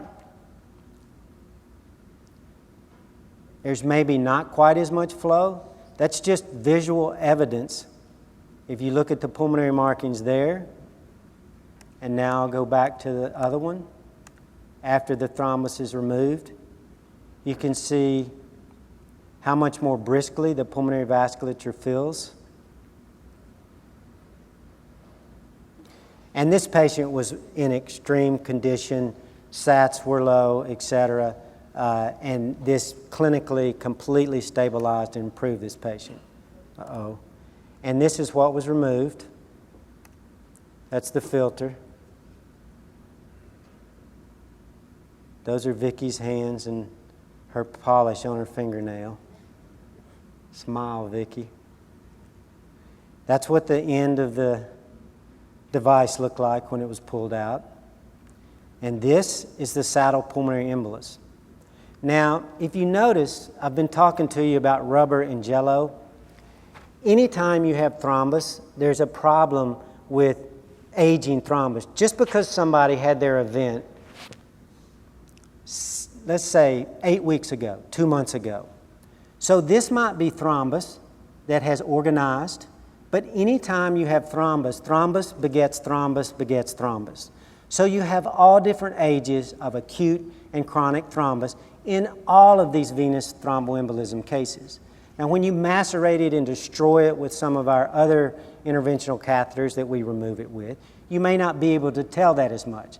And thrombus that's organized like this, with all the other tools that I have available in my toolbox, I cannot remove chronic thromboembolism, let's say a left atrial appendage thrombus that's exited and gone somewhere. Those type of, that thrombus has been there and had, and changed its configuration into something that you can't get through small catheters. Likewise, this more black appearing material here and here is the more fresh thrombus. So that just gives you a little evidence of the pathology of this, thrombus that we're trying to remove from patients. So that's the second case. So another utility of the device is for right atrial debris, for debris on the tricuspid valve, vegetations, and that's one of the big places that this device is used. So this patient was 36, had a history of lupus, hypertension, hypothyroidism, asthma, short of breath for 4 weeks, chest pain, 2 episodes of syncope, and a TEE from the referring hospital demonstrated thrombus in the right atrium. They had bilateral segmental pulmonary embolism, so they were transferred for removal of the debris. So here you see the right atrium, and here you see it's a pretty echogenic mass. Doesn't really appear to have the echogenicity of what thrombus would, which would be a little darker. Here you see it floating around in the right atrium. Here you see an internal jugular catheter advanced. An image taken that I don't know really why I showed, because it doesn't show anything. I guess I'm taking pictures just to look and see what the other vessels look like from up above. So in this case, again, we used this large bore catheter, inserted it from above into the right atrium. And again, when you see these little flower tips shuttering like that, that means you're removing debris, or you're suctioning against a wall, or you're interacting with something. So it has an angle on it. It's being moved around different places within the right heart. And so this is the echo done immediately afterwards on the table. Here you see the right atrium completely free of debris. A couple different views of that. And this is what the debris looked like that was removed from that patient. I don't see any fresh thrombus on that. This appears to be very chronic debris. And it was, there were chunks of it, and it was rubbery, and it was hard. Another interesting thing I want to tell you about this device, if you're going to use it, is you're really going to want to play with this material some. And this is an acrylic container, and it takes a very big hammer to open it up. So that's the way that you open this device. There's no way to open it and remove this other than you break it. So you need a very large sledgehammer if you want to open this. That's some more of the debris. And just out of interest, this was fibrinous exudate, blood, and calcifications in this patient that had all these autoimmune disorders. So with that, I want to thank you, and I'll entertain any questions I can.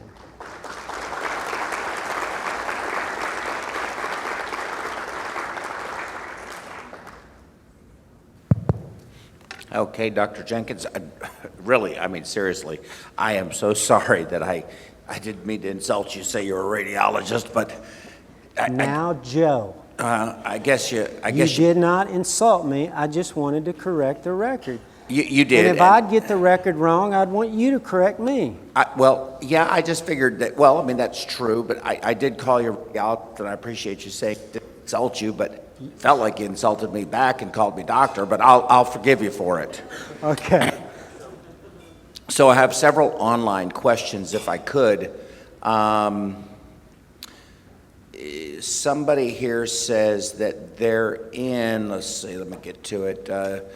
Joseph Gay from Houston Methodist, he says they're doing some of these cases and having some success, but apparently not doing a lot. But here's someone that was from Denver, and they did not have the greatest of luck with the AngioVac. And I've been to Thornton Hospital now in San Diego. They're doing over 100 of them a year, many of them on bypass, I guess, with that configuration you could do with basically VV ECMO, integrating an oxygenator to the system. And I didn't see anything about that in your presentation. You might want to talk about that a little bit.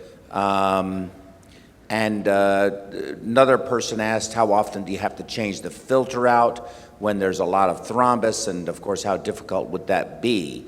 So, I mean, I think these are some of the people's concerns that I'm getting online, and then I have my own questions, but you want to address those first. As far as changing the filter out, So, of course, the filter can be changed out. These are done with the support of the reps that support the device.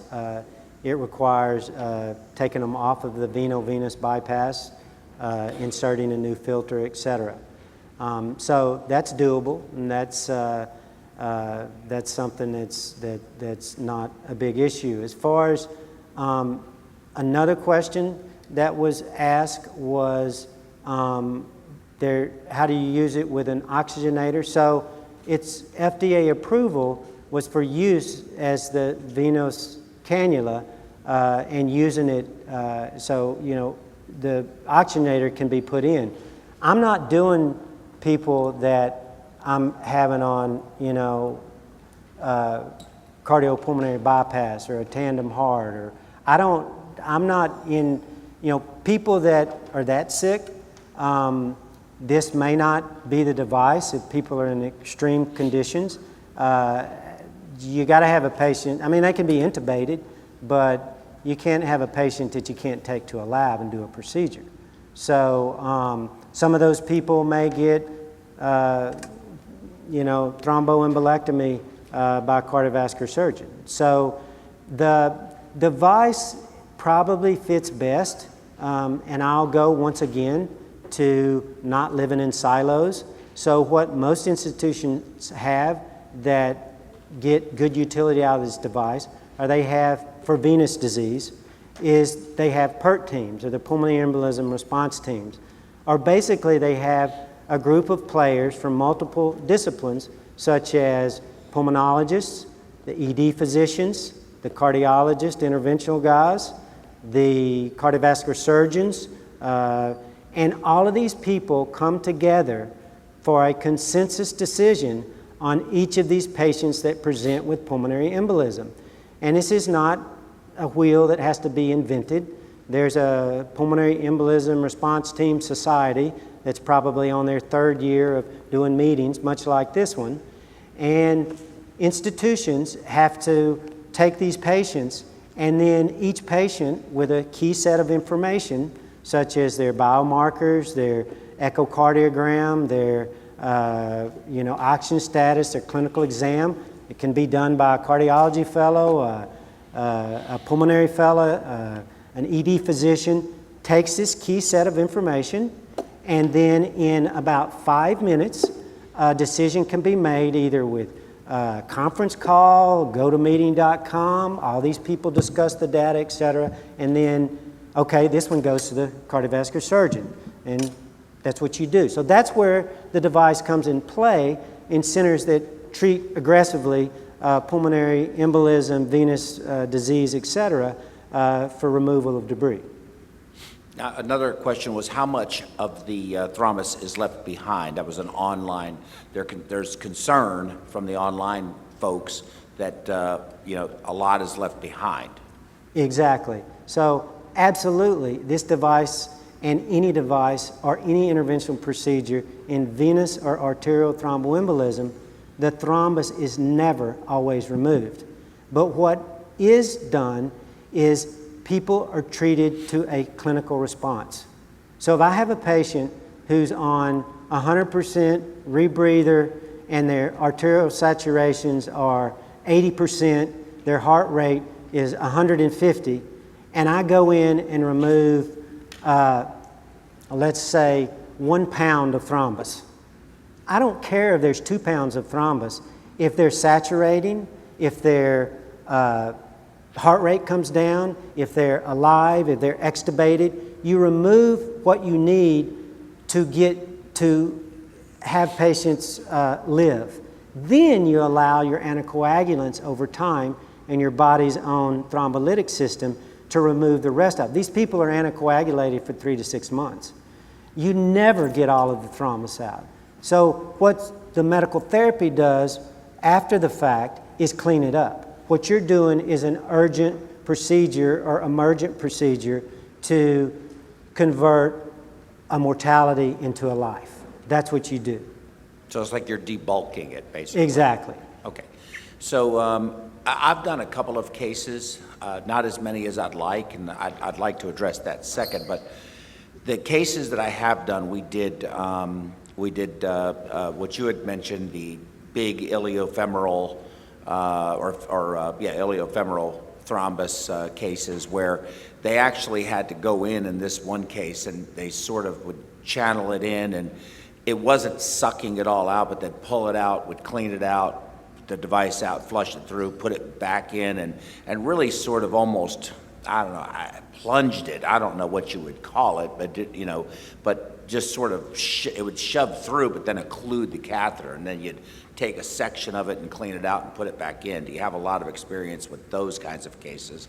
And how many of these we also did several for removal of occluded IVC filters. So how popular is that, and what's your view on using it in those circumstances? Because a lot of times that is really hard, fibrotic, calcified stuff stuck in that filter. So exactly, but if you had an alternative, and let's say I had an occluded IVC in me and I wanted it removed, and I had the alternative of having Dr. Matoya or Bhatia?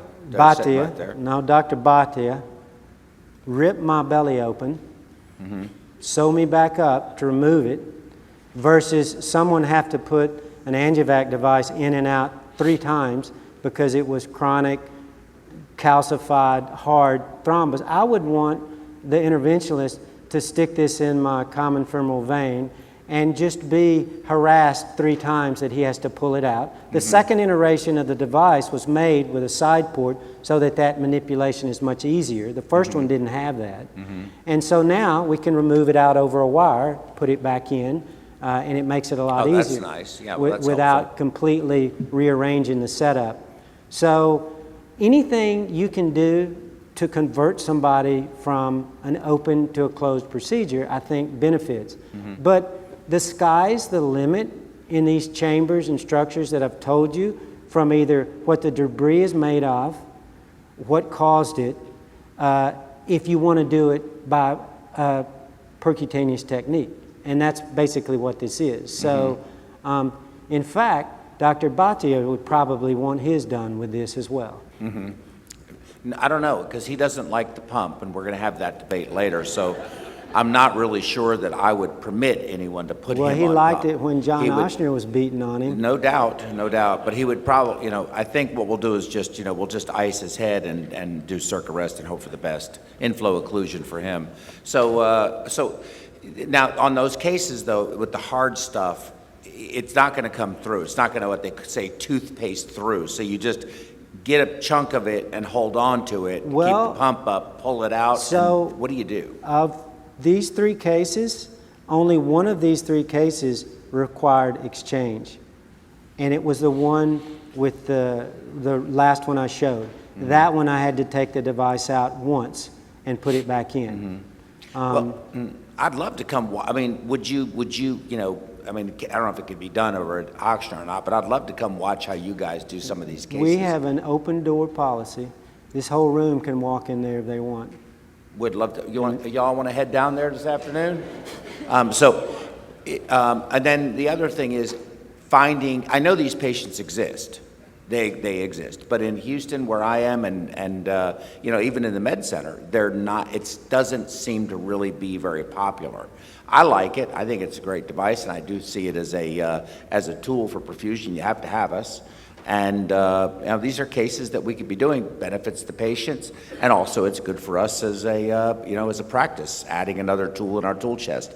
But we're really not seeing the cases. Well, places that it takes off, and places that it doesn't, it's used sparingly. If at all. Yeah. I mean, and that's the thing, is that what is... But I don't think that's different than a lot of the interventional devices.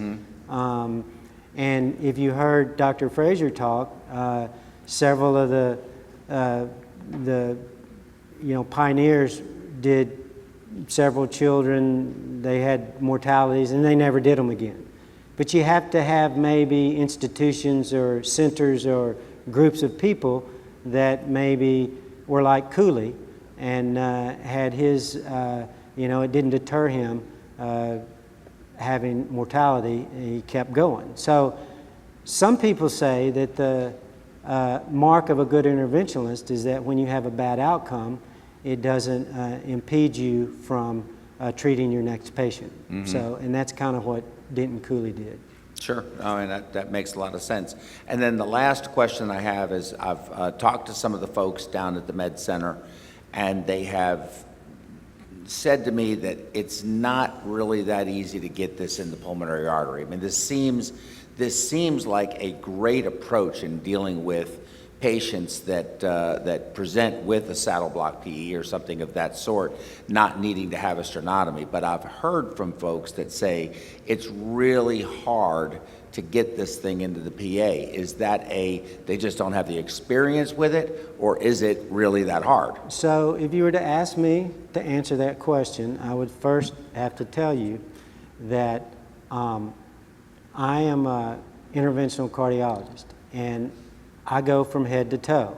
I do carotids, legs, renals, structural heart, mitral valve clips, left atrial appendages, aortic valves, and not many cardiologists that are younger today do that because cardiology has become so sub-specialized. But when I trained, and the nature of the beast at Ochsner is that there's 6 of us, and we all do everything. So those type of practices you don't find much anymore. So when you talk about an experienced peripheral interventionalist, there's tricks you have to know. I mentioned one of them, which is go from above, not below, for pulmonary arteries. The second one is that you can actually put a wire and a balloon through these, and you can pretty much snake this over a balloon, using a balloon as a dilator, if you will, to get the device in. Yes, you have to be careful. Yes, you have to not shove it through the right ventricle or through the pulmonary arteries, making the curve. So yes, there's tricks to that, but that doesn't deter us from using it. And yes, I have heard that complaint many times, but I would have to say with proper training and experience in it, it's a completely usable device in the pulmonary vasculature, main PA, right and left pulmonary artery. Mm-hmm. And you didn't mention it in your talks, but there are certainly great opportunity for this for catheter infected thrombus that may form where you can't get the catheter out. I've done those cases, and also vegetation on the tricuspid valve. What's your comfort level with that? So what this device does, its flow is so high. You were asking a question earlier. I meant to address telling you that you can tell when you have your catheter full from, of course, your flow rates, etc. But this catheter it's pretty much like opening a dam. It entrains all of the debris in the river towards the dam. So if you have an infected catheter, a dialysis access catheter, etc., all you have to do is put this device in the right atrium, in the near vicinity of a catheter, and shut your eyes and turn it on. And the catheter will be in it when you open them. It requires no manipulation to entrail this. And then what you do is have your nephrologist or whoever pull your catheter out, and all of that debris around it will go in. The last case I showed, I mentioned that the tricuspid valve, and yes, this is used for vegetations frequently. It's used to debulk vegetations in the tricuspid valve or anything in and around the right heart, not the left side of the heart, but that's one of the common uses of the device as well. So those are 2 I didn't show cases of, but I could have, of removing debris from catheters. Another one is aspirating IVC filter debris before you try to remove a temporary filter, and those are in the armamentarium of this device. Very good. Any other questions from the audience? I know that the device is currently only approved for the removal of intravenous, I guess. Intravascular. But when do you think unwanted intravascular debris? So I can see Devinder there just chomping at the bits to use it. He's not texting or on But you can, but you could, okay, so I know it can be used off-label arterially.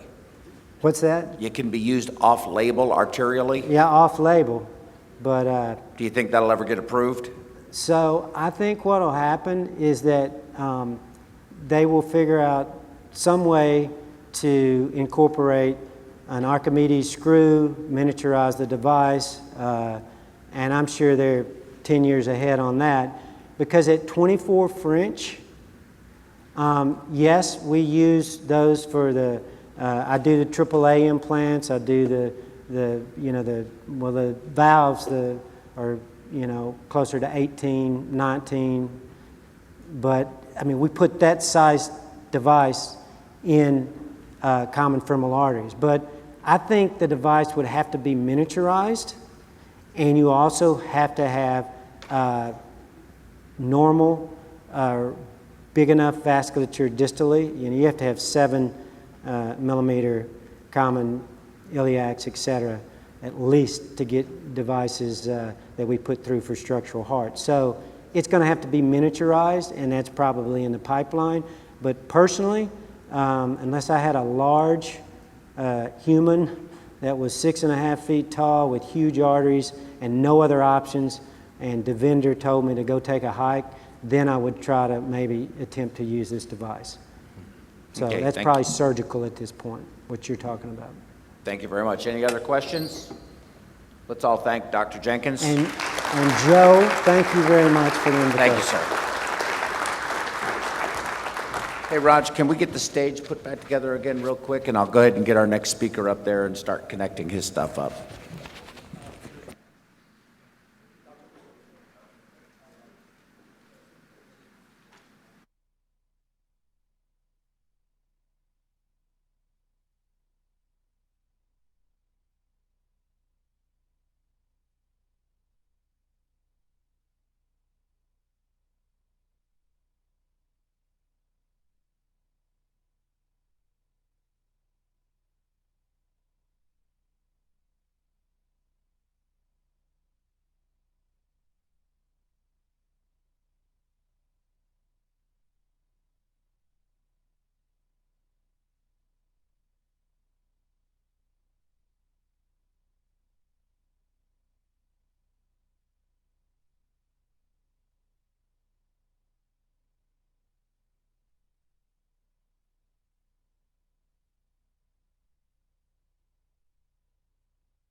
And then you can just sort of skip through it. And then it goes all the way to the interview. It's the whole thing. Yeah. Okay? Father's Day gift. Awesome. Okay. Do we need any No, we don't need sound. sound? No. Do we need an advance or a pointer or anything? I don't think so. You can use the Because it's pretty well all in there. Yeah, okay. It's your video. Yeah. Oh, I know. But I don't know how he's going to talk about it. Uh-huh. Here, turn the mic on. It's on. It's on? Yeah, there's no feedback. Okay, so, no. Do you want to use that or do you want to use this? Use this, it's fine. Okay, turn that off. Actually, no. We prefer you use this because there's a little static that's coming. Okay, from the turn this off. Okay. Turn it back on. Austin, come on, turn it on. What the hell, dude? Okay, so anyway, Dr. Batoyer is going to be talking about an unusual, novel approach towards minimally invasive mitral valve. Right now, what they do is they do minimally invasive mitral valve. They have to, they use these devices, heart port access, whatever it's called, and very, very expensive. Or they use this special clamp that slips all the time, and you have to stick this cardioplegia in a deep hole, and if it screws up, you're screwed. The patient's screwed. So I'm fine. So we came up with this. Well, you're not really. You get pretty freaked out. But we came up with this novel approach towards solving this problem, and he's going to report this case to us now, Dr. Batoyer. Morning, thanks for hanging in there.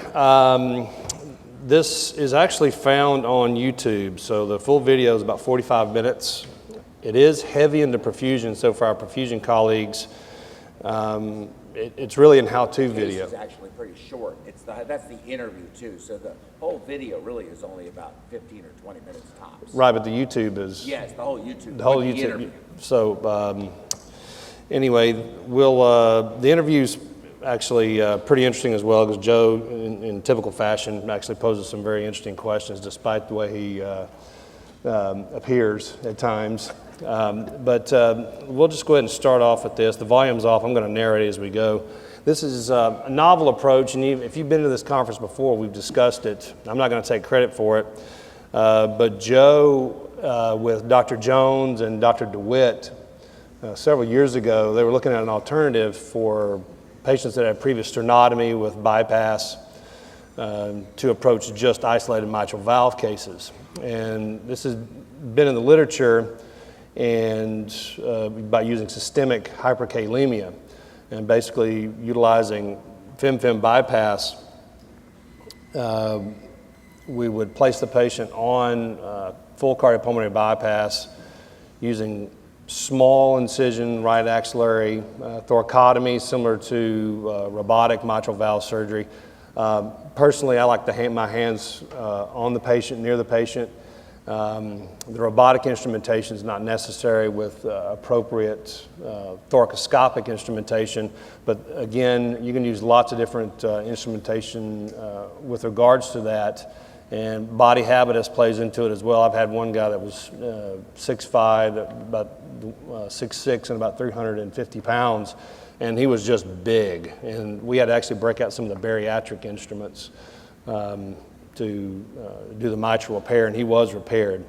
And I think of the surgeons and cardiologists in the room, that when you look at these approaches, this is the most reliable approach, going through a mini thoracotomy for beautiful visualization of the mitral valve, because open, and Dr. Bhatia can attest to this, that's very variable depending on the patient's heart size, etc. Sometimes you think they're going to be easy, and sometimes they're just horribly difficult because you're basically flipping the heart over.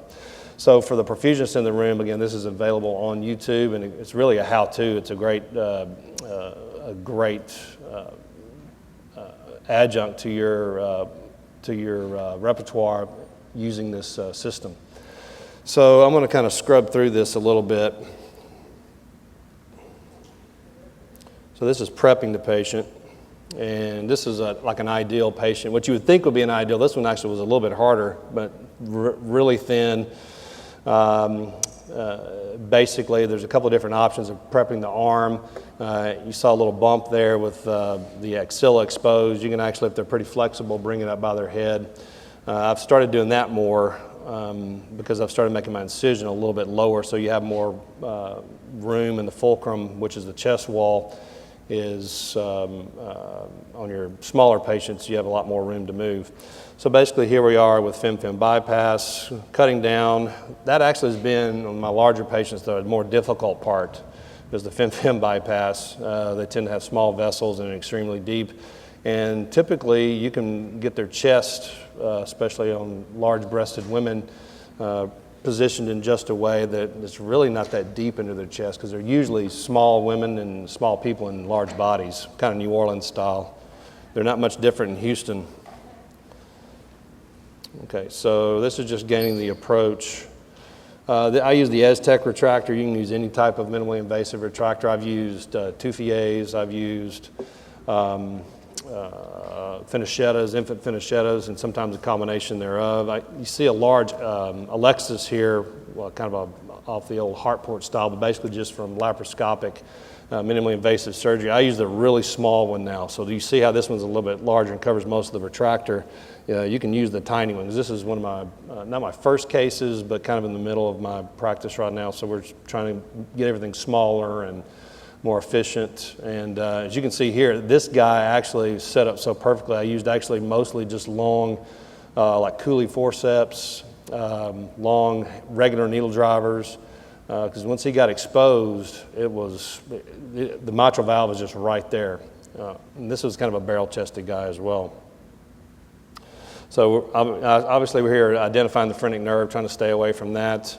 I got the longer instruments here because we're trying to get familiar with them, but by and large, on this part of it, I'm just using regular instruments. Let's see here. So why do it this way? Well, utilizing fem-fem bypass, there's a couple things you have to take into consideration. You got to confirm your TEE and have typically trace aortic regurgitation, but I've gotten more aggressive as this goes because this is so much easier than I think doing it open through a sternotomy. Yeah, that's a comfortable feeling. The patient's open. If there's a screw up, you're on the heart-lung machine. Your heart's arrested, and you know you can fix these issues open. This way, though, however, one of the more interesting things, and is discussed pretty in detail in the video, is you're constantly getting oxygenated blood to the heart. Well, why's the heart stopped? Well, you're driving the potassium up to 10, 12, 15, sometimes immeasurable. We've had to get some, what do we use now, Joe? Siemens? The Siemens Rapid Point. Yeah, so Siemens Rapid Point, plug for them. I've got no financial relationship. That's your best in the OR potassium measurement. It'll measure potassium up to 18 or 19, 18 or 19, whereas with some people actually iStat, you only require have 9. that. Some patients require the potassium to get up to that high. Yeah, dialysis patients. Right, Yeah. and because the dialysis patients tend to require us to drive their potassium up even higher and higher and higher. And when we first started doing this, the lab would call us back, which is another pain in the rear. Lab would have to call us. We're playing this game, and we can't. They keep reprocessing it because they couldn't believe the potassium was that high. So you got to educate your lab too. So they're kind of freaking out. But for perfusionists that haven't done this, I'm telling you, it is the way Joe sets this up and has perfected this. It is low stress for me, for sure, because if the heart stopped, I don't have to worry about cross clamping. I don't have to worry about ischemic time. I've taken 4 hours, which essentially would be with the heart stopped, which was a little bit longer than I liked. I was about to bail because it was that really big guy I was talking about. His name was Paris, by the way. That was his first name. I was literally about to bail. It took about 4 hours, but once we finally got him repaired, got the cords in, got the ring in, he flew off the heart-lung machine. Now, we had some trouble with some potassiums rising intermittently post-op, but that's another issue for post-operative care that's kind of intuitive to this particular procedure. But not like having somebody cross-clamped, cardioplegia every 10 to 20 minutes through an open procedure, or even through using heart port technique where you're using a Chitwood clamp or something like that, and retrograde cardioplegia. The myocardial protection is excellent. This guy, they just fly off the pump. I mean, it's pretty amazing.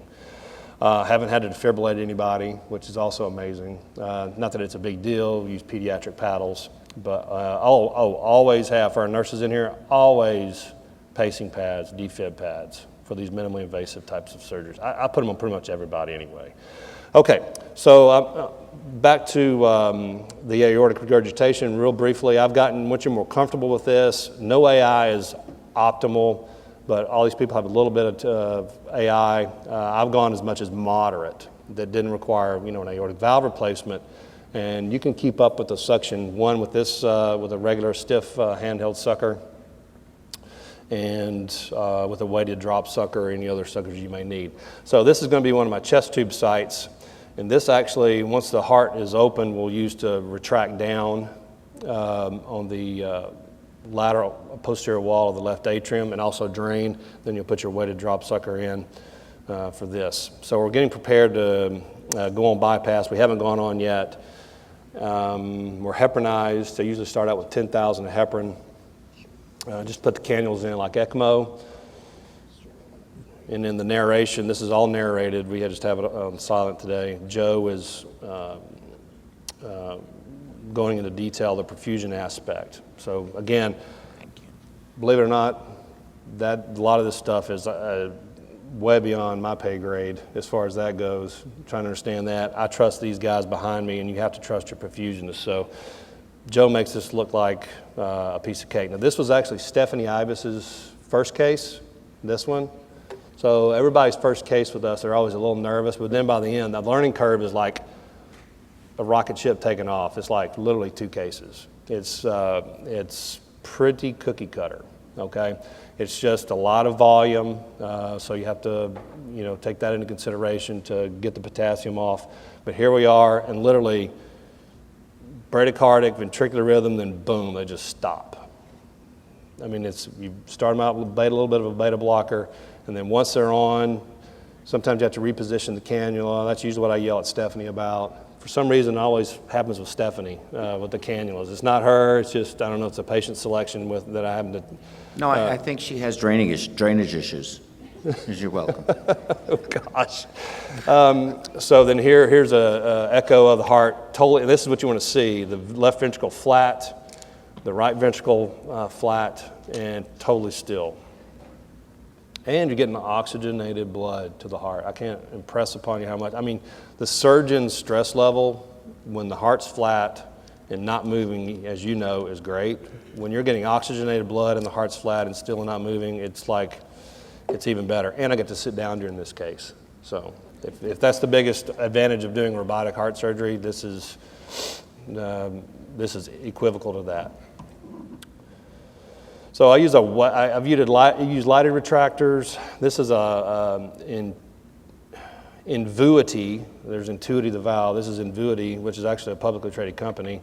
It's not doing much, but that I use a lot. I use a headlamp, but for that deep recesses into the left ventricle and the atrium, you can use that. So that's something you could suggest to your surgeon. It's a pretty cheap addition to the case. The atrial lifters you see here, we actually had to have a pause in this because we were discussing one of the major pitfalls of doing it this way and bringing this post through the right anterior chest wall and then screwing that lifter in is actually going through the mammary artery. Well, I went through the mammary artery.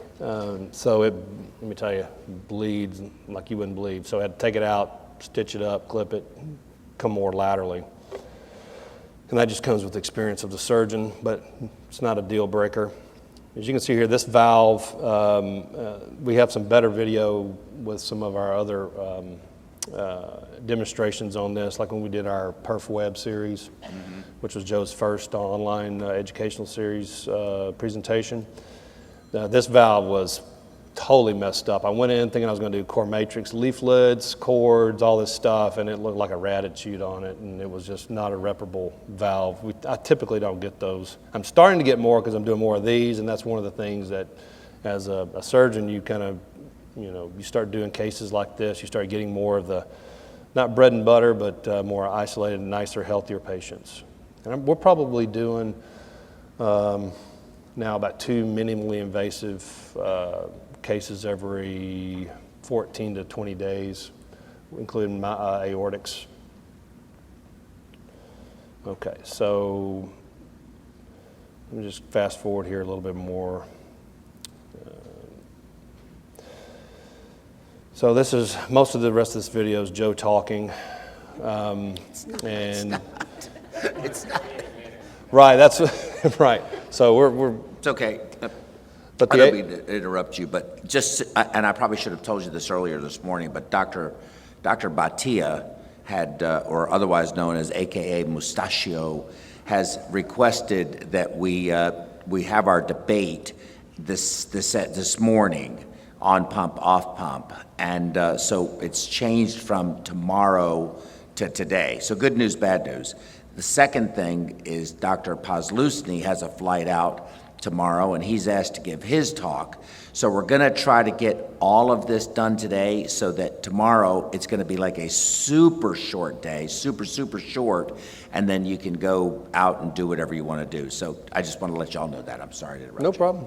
That gave me some time to go back a little bit. So after literally probably 40 minutes trying to cut leaflets, think about replacing it with core matrix, sizing the ring, it just was, it was impossible. So this is after replacing the valve, and I'm just checking the valve.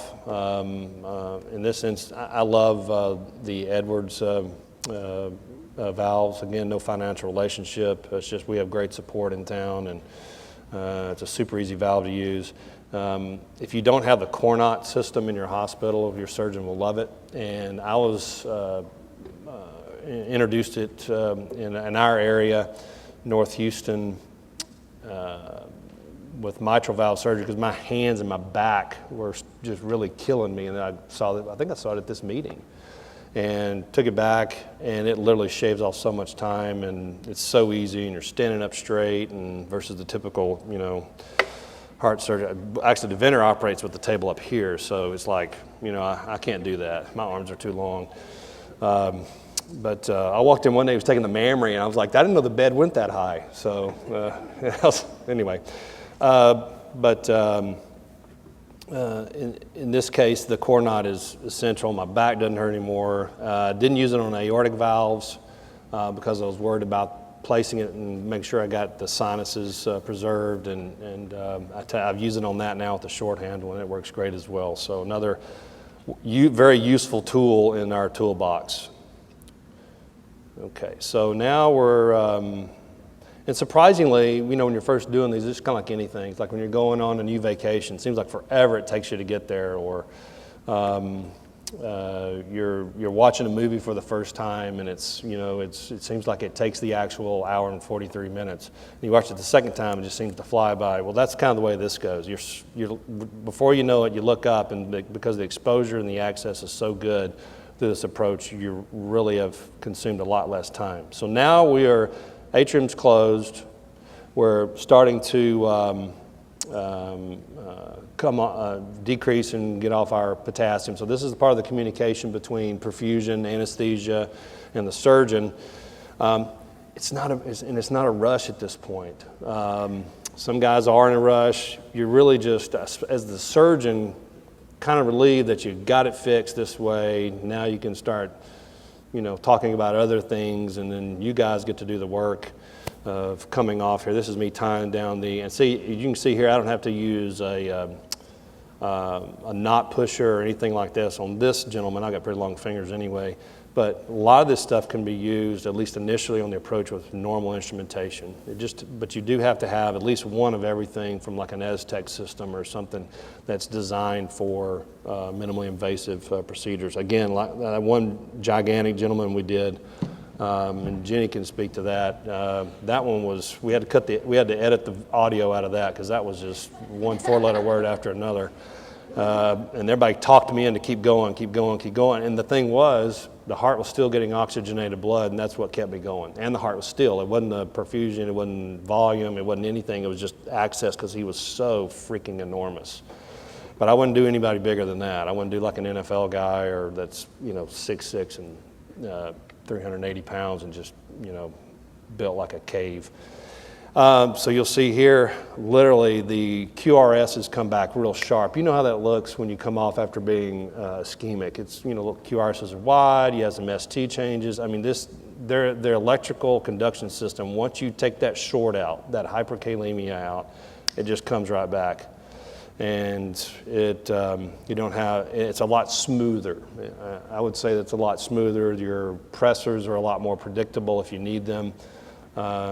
Typically, I come off on norepi and milrinone, and the milrinone's gone by the time we leave, just because I don't like to have milrinone going post-op.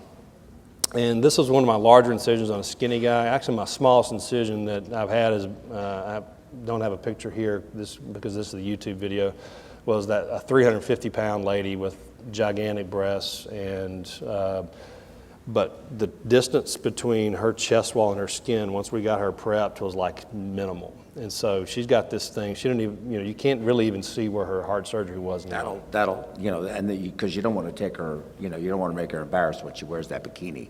Well, that, and you don't want her to be, she's already having a difficult time enough ambulating because of her size.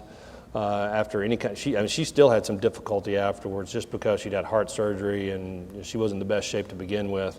But having a sternotomy on that individual would have been horrible. I mean, she'd have gotten through it. We've got them through it before, as you know, but the rehab was a lot better. So I encourage you to look at this video online. You can scrub through the surgery part since we've kind of gone over it, but listen to the caveats and the pearls that Joe and Stephanie. No, you need to bring up two things. One, Yeah. your CO2 and how you flush before you get that See, atrium closed. yeah, so the CO2. And yeah, pacemaker wire. And pacemaker wires. I was thinking about it when I was talking. Perfusionists, because as the surgeon, we're like so super pumped about getting this done, don't let them forget the pacing wires, okay? Before you come off. Before you come off. And they're real easy to put in once the heart's, with the heart being decompressed. But the CO2, that because it does take a little bit longer time, you got to leave that to come off, or I go off real slow. I don't try to make it a race at this point. Leave the weighted sucker in through the valve. That rarely is an issue. And if you do have a lot of air in there by TEE, then just stay on pump until you diffuse all that CO2. I mean, it'll diffuse rather rapidly. Yeah, so what we like to do is take the, go ahead, Dr. Body. Yeah. Great presentation. You mentioned a few times about bailing out. What are your bailout options if you cannot do it this way? Number one. Number two, how long does it take to get the potassium back to normal where you get a heart rhythm? And number three, why do you need pacing wires once potassium's gone? I'm sorry, what was the last question? Pacing wires. I mean, you just do it in general for everybody, or is it because of the hyperkalemia, or is it just? Well, I do it in everybody, so that's that answer to question number three. The question is why use pacing wires? Is it because of the hyperkalemia? For me, secondarily, yes, because that has happened where they get a little slow. But it's just the way I was trained. Cooley said the easiest time to put in a pacing wire is when you're leaving and getting out of closing their chest, not when they're bradycardic and have asystole when they're in the ICU, asystolic in the ICU. Question two is, what are your bailout procedures? Actually, I've had to do it one time. You're on fen-phen bypass. It just was, the guy's right lung was completely plastered to his chest wall. I tried to dig it all out. He'd had empyema or something before. And basically I converted him to a sternotomy and did it. And he did fine. He went home in the same amount of time. He was a little bit different individual. His pain was really rather minor afterwards, but you can imagine having a thoracotomy and then a sternotomy.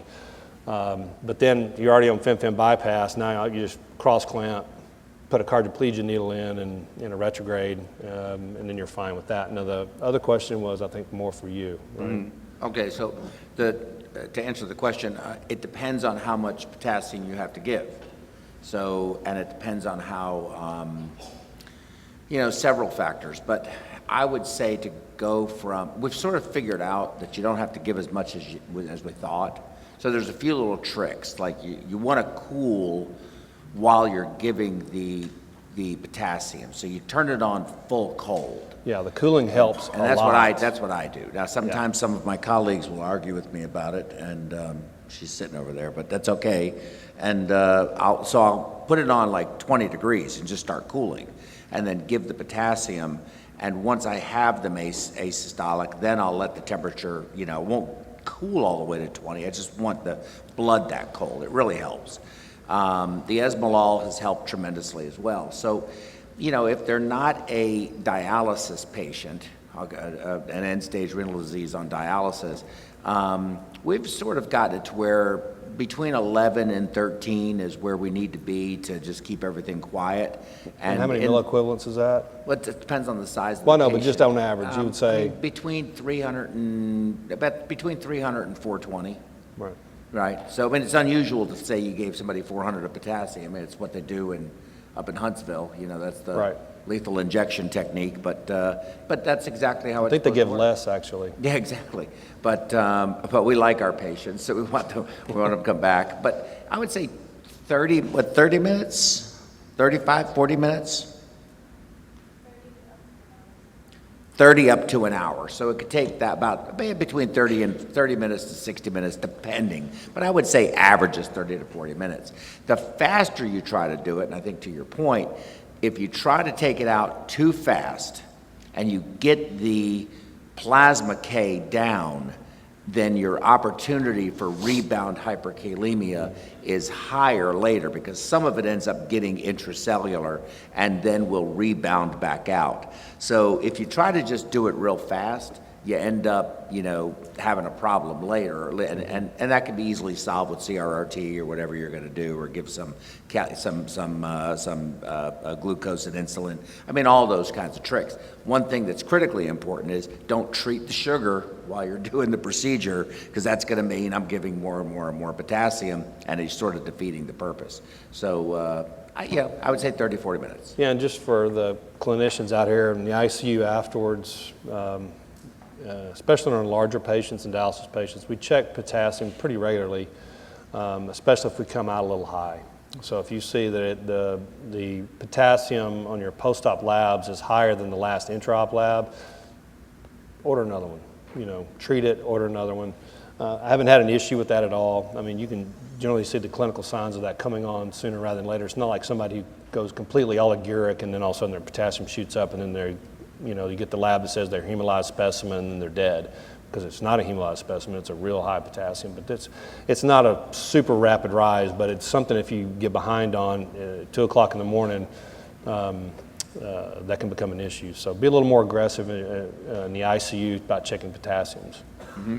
Any other questions for Dr. Matoyer in the audience? But again, we have not had an issue with that at all. Do we have any online questions? Oh wait, there might be one. Hold on. And again, I want to give credit to Joe on this.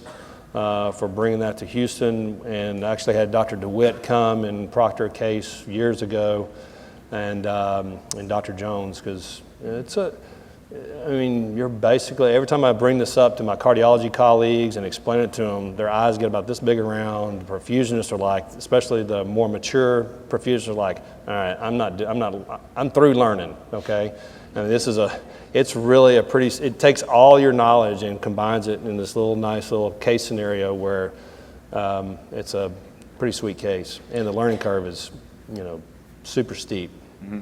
So somebody asked online about how long the operations take, and really that just depends. You may want to answer that. Yeah, that's the variable. Actually, percentage-wise, as far as the case time to the total case, opening, closing, fem-fem bypass, that's 10 minutes or less. Dr. Bhatia, like 2 minutes, I think he can be on. The thoracotomy, getting the right approach angle. If you screw that up, it's not crucial that you have to convert to open. You can slide it down and just be mindful that everybody's anatomy is different. I always err on the side of going a little bit lower now than you would think. So you saw that incision right behind the nipple. Obviously, women, it doesn't really matter because of their breasts. You have to look more in relation to their sternum and their stature, and that comes with experience of knowing your anatomy. But it's not a deal breaker if you go in the wrong interspace. The worst thing you can do is go in the wrong interspace, try to make it happen that way, and it becomes very frustrating. So it's not the end of the world if you slide down an interspace, cut the bottom rib or the top rib posteriorly to gain whatever access you need that's better. But I would say the pump runs are, and it's just a pump run, it's not a cross clamp time. It's anywhere from under 2 hours to as long as I've taken 4 hours. Mm-hmm. So the quickest I've done is an hour and a half. Mm-hmm. But the time you save on either end with fem-fem bypass and a small incision is great. It's worth the wait. It is worth the wait, but you got to plan ahead. Yeah. When you're done. And our rehab, just from a long-term standpoint afterwards, mm-hmm. They don't have to have any external precautions. So you can get them up and going and moving quicker. Mm-hmm. And you're not concerned about it. But I mean, even those port access cases, think about how much time it puts. Yeah, you don't have to put the IJ retrograde in. You don't have to put an antegrade in. You've seen those things where it looks like a Medusa head popping out of this a small incision. It's a retractor and an atrial lifter, and then whatever suckers you need. Mm-hmm. And then one person said they would definitely have theirs done this way. I hope you don't have to have it done. And we use Z-Buff, but we use CVVH, and there's this special fluid you need to use. There's several iterations of it, but it's basically a bicarb-based solution that has no potassium in it. You don't want to use the Plasmolite or Normasol or normal saline or anything like that, because, or normal saline especially, because it's acetate based that you dilute your bicarb. So, you know, the fluids and stuff, and it is on that video. I think Dr. Matoya recommended for those of you online. Watch that video. You can find it on our YouTube channel, the NewOrleansConference.com. Subscribe to it, all that kind of stuff. And make Roger happy over there. But watch the video. I think the video is very self-explanatory and gives you all of the information that you need to be able to do this, and also has our email address, or you have my telephone number, or Stephanie's, and you're welcome to contact any of us. Surgeon wants to maybe talk to Dr. Matoya, or perfusionist, you want to talk to Stephanie or myself, or Min, or any of the guys on our group that do it. Just call us or email us, and we're happy to help you. Thank you very much. Any other questions? No. How about that? Zero right there. You did great. Well, it's been zero for the past 15 Oh, minutes. no, I was watching it. Good job. Thanks, Joe. Thank you. All right. Okay, so we're going to move right along very quickly, and we're going to go ahead and I'm going to do Dr. Badia's debate, and then we're going to do Dr. Pozlusny, and then we're going to do Brian Cheatham, and that's going to be really exciting. We'll take a little break, not right now. We're not going to take a break right now. First, I want to beat. No, I'm sorry, Jen. We're not going to take a break right now. But I'm going to beat Dr. Bhatia down really hard. Okay, I want y'all to prepare yourselves for this, because this is going to be the epic beatdown of a perfusionist and a cardiac surgeon. So I hope you're ready. I think they're going to show a picture, because him and I he bowed up on me last night, but I bowed right back. I just want you to know that. Do you have that picture from last night? Remember the picture we took from last night? Yeah, you. Yeah, remember the picture that we took? Dr. Bhatia and I at the restaurant, bowed up with each other? Oh, I guess you're not going to say. Okay, maybe you will. We'll see. All right, let me get up here and get my slides going. But I'm going to tell you something. My talk is serious. Okay, I really do believe this. I feel this way. I do not believe in off-pump coronary surgery. I just do not believe in it. Fundamentally, I would not want it. I will not go to a surgeon that's going to tell me he's going to do my case off pump. And it's not because I don't think Dr. Bhatia is an exquisite surgeon. I think he does a fantastic job of doing his bypass grafts off pump. And I think that he truly believes, frequently wrong, never in doubt, surgeon's mantra, that is the best he can do. I believe he's an exquisite surgeon, does a great job for his patients, but he could still do better. Now, I think our heart-lung machine, our bypass circuit, Dr. David pointed this out yesterday, we need to work on what our issues are, but I'll bring that up in my talk. But I don't want anybody to be mistaken here. I'm not here to say Dr. Bhatia is not a good heart surgeon, because he's a great heart surgeon. But I am here to say I think he would be an even better heart surgeon if he would utilize the cardiopulmonary bypass circuit in the way it's intended to be used. So I'll get my slides up and I'll get my talk done. And then I'm going to show you why Dr. Bhatia believes that his mustache, he wears a mustache under his mask. You don't see it now, but it's a secret mustache. And his name is Mustachio. And his mustache has superpowers. And my audio is connected.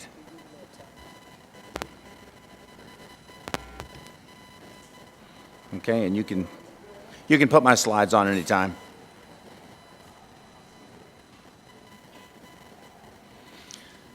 So the title of my talk is "Should Off-Pump Be Abandoned?"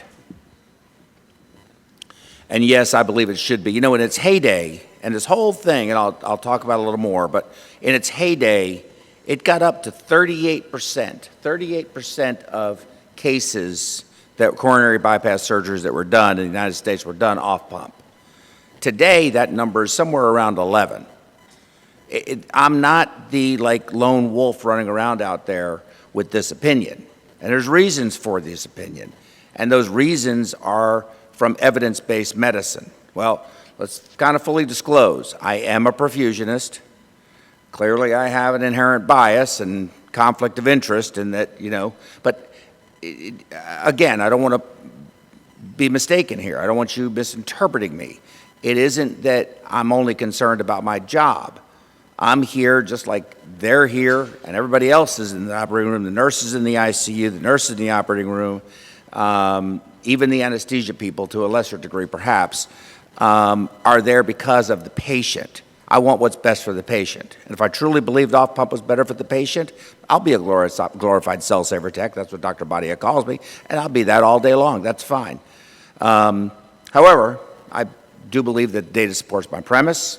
I'm going to try to convince you of that.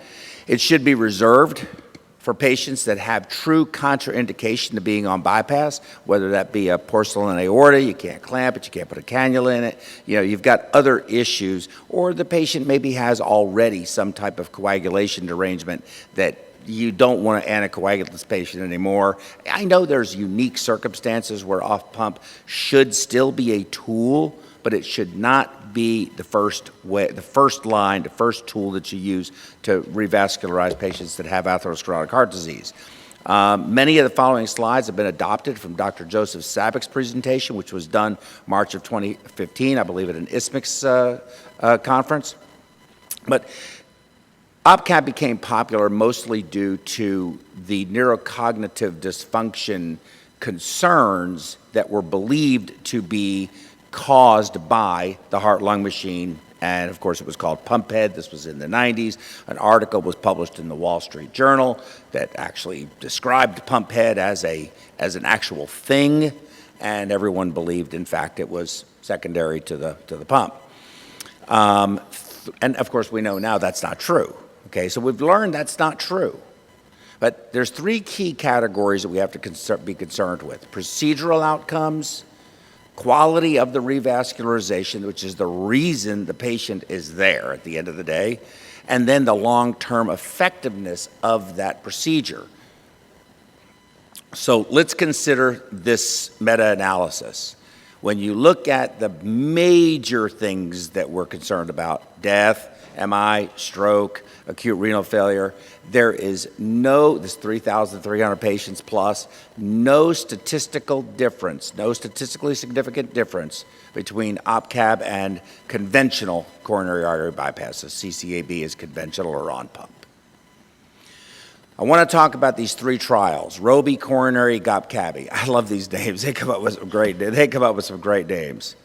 So in Roby trial, they did, this was 2,200 patients.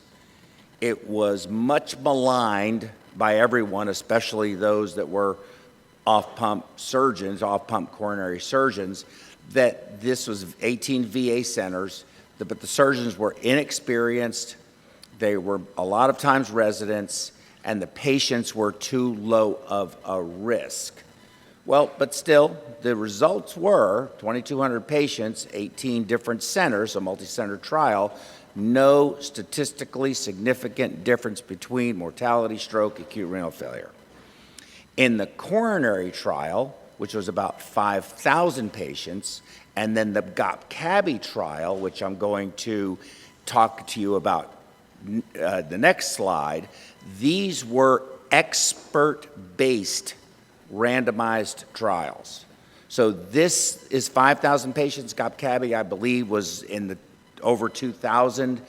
The total ends up being about 10,000 cases have been reviewed from the coronary trial, from the Roby trial, coronary trial, and the GOP-CABI trial. But expert-based means that the institution had both off-pump cardiac surgeons and on-pump cardiac surgeons. So if the patients were randomized to off-pump, then an off-pump surgeon a surgeon skilled in that art did the procedure.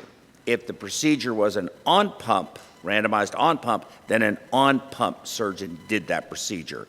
Once again, what do you see? No statistically significant difference in mortality, MI, stroke, acute renal failure.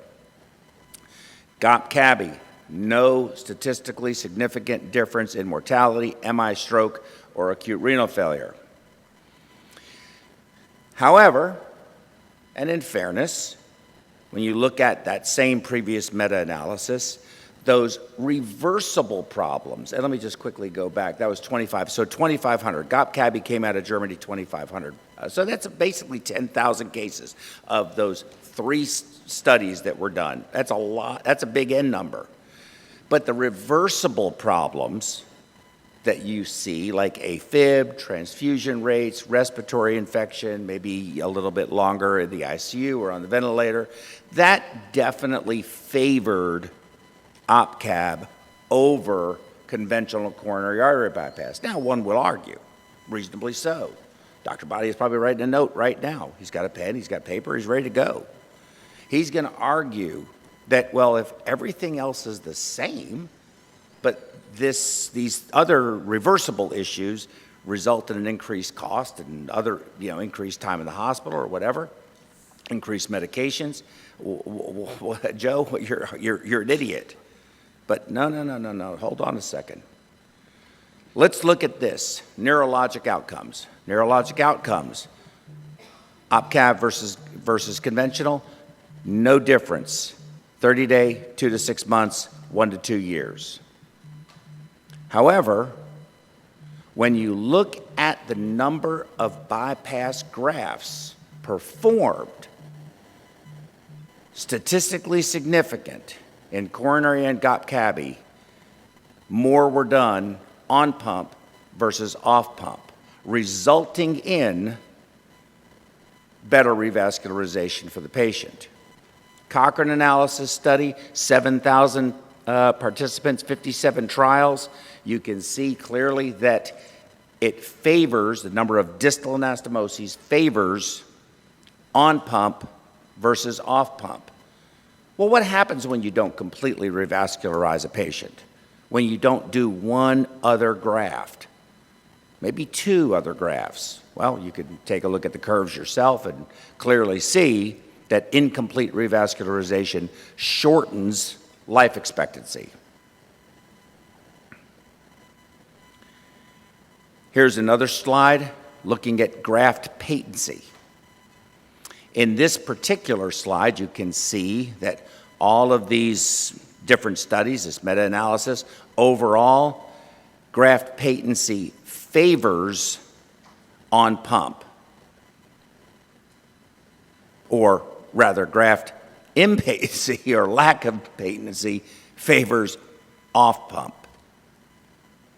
In the Roby trial, this pretty much sort of says the same thing, that you can see by the yellow is off pump, the red is on pump, and graft patency is extended on pump versus off pump. I'm going to say it one more time. Graft patency is extended on pump versus off pump. So as good a job, as exquisite a job, and as often as he uses the MediStim device, which I think is a great device, to validate that his pulsatility index on the graft is great, the flow is great, everything looks beautiful, that is an immediate postoperative analysis. But it needs to stay open for 10 years, 15 years, 20 years.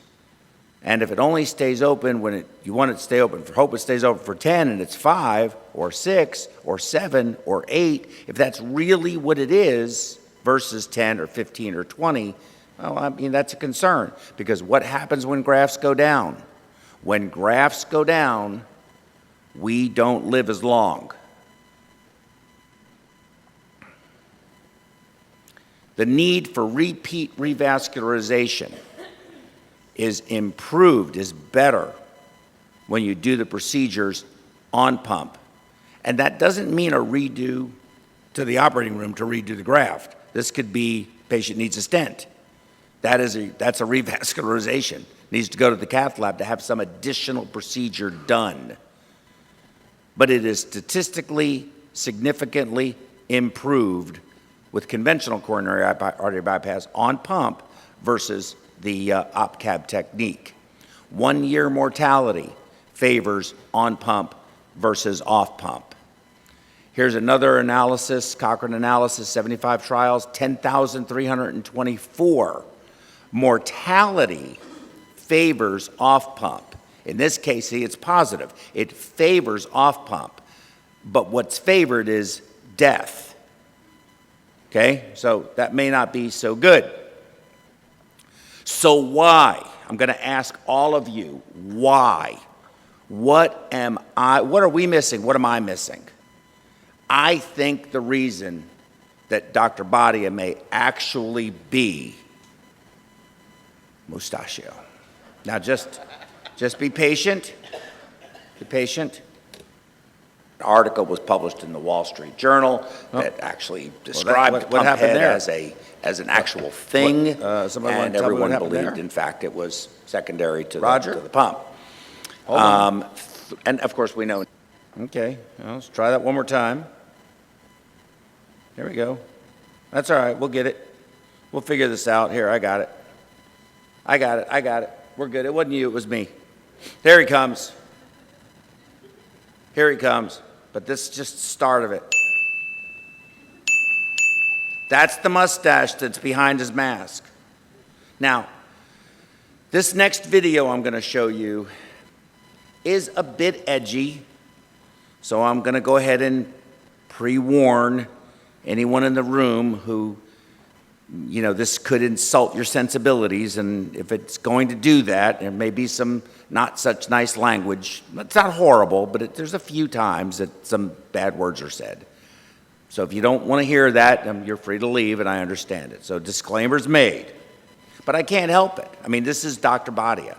And I think that, you know, well, out of respect, even if it does insult your sensibilities, I think you should be patient, and I think you should still watch the video. Well, here we go.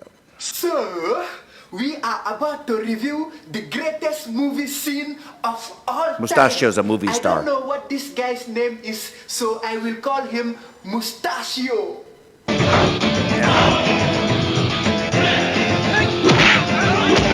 I'm going to pause the video for just 1 second. For my perfusion colleagues out there, I want all of you to sort of expand your mind. And I want you to think about this, that all of these people that you'll see Mustachio crushing, really, in Dr. Badia's eyes, are us. And for you heart surgeons out there, of course, Dr. Badia is emblematic of sometimes some of you. This is just a warm-up. Oh my God, these stupid fatherfuckers. Mustachio said, do not fuck with him. Why are they running towards him?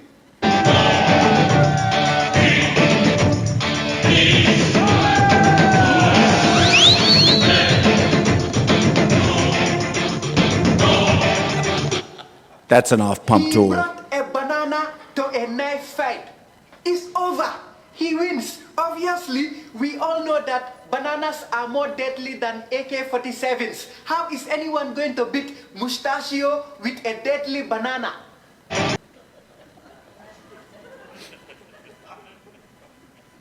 Whoa. Okay. I don't know what to say about this one. I have never seen anything like this before in my entire life. Oh my God.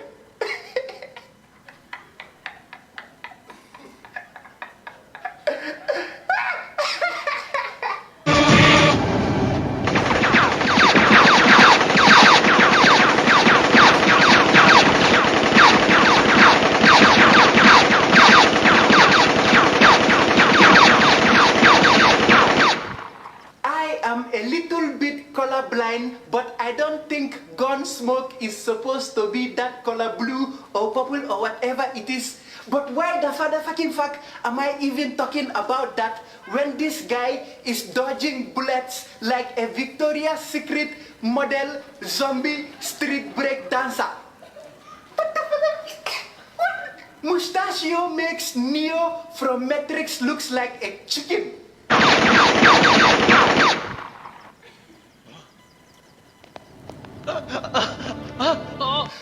Wait a minute. Did that guy just remove a chicken from his heart?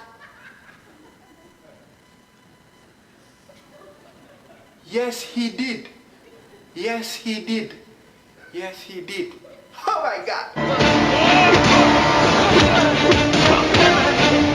Oh no, this guy just messed up. He slapped Mustachio in the face. Doesn't he know that all Mustachio's superpowers are in his mustache? Yeah, that's right. You fuck with Mustachio, his nipples get red, heart erected and ready, and your testicles come out of your mouth. Oh my God! I told you, greatest movie scene of all time. Which movie have you ever watched where they fight with banana and cut people's throat and your testicles come out of your mouth and mustache have superpowers and they use their stomach and their nipples get red and... I cannot handle all this awesomeness. I have to go. Yeah. So my question is, what operation have you ever seen where a surgeon has convinced himself that he can do the same operation with the heart moving around and the blood pressure being manipulated and altered by anesthesia, and there's, you know, you've got a blood pressure, but you may not have perfusion, and you go to take the bite and you have to time it to the heart and do all that. And you do it exquisitely, you do. But the data, the published data, 10,000 patients, all support that you would be even better.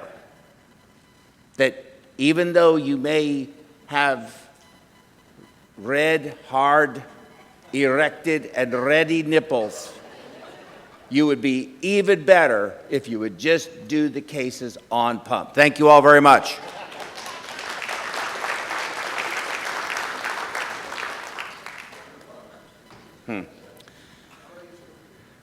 I think I might have to go wait down, sit down there. You need my computer? Yes. Oh, okay. You're good. You're good. No, no. So I can't see that ahead of time? You can. This is not what you think it is. I have. And when this is over, I'm going to need a vote as to who won this debate. Okay? Because we have a bet going now. It's the first. It's the first. I think it's going to take a bottle of tequila. Do you have your mustache, Doc? I might have one for you. Here, Roger has one tattooed on his finger. Could you give him the mustache? I do. I have Joe. a finger stash. All right, hold on. How do you drag it? Joe, can you help me with your computer, Yeah. sir? Tell me what you need me to do. Just open this presentation. Oh, okay. Taught me everything I know. There. And I'll be ready for your video when you're ready. Okay. Just let me know. Okay. I'm not really sure what even to say after that presentation. But, well, this picture really kind of describes how Joe and I go pretty much every day with regards to off-pump versus beating heart surgery. And the only thing I'll say about that video of Mustachio, I think the only truth to that, the truthful portion of that video was dodging the bullets, and that really reminded me of hospital administrators and some of our competitors getting out of the way on a daily basis. Anyway, as Joe had a nice video, I think that sometimes when you hear things like this on a daily basis, really a picture or a video is worth 1,000 words. And I'd like for you guys to go ahead and play that video for me right now.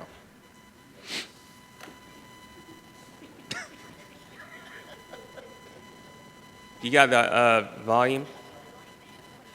You start over the volume.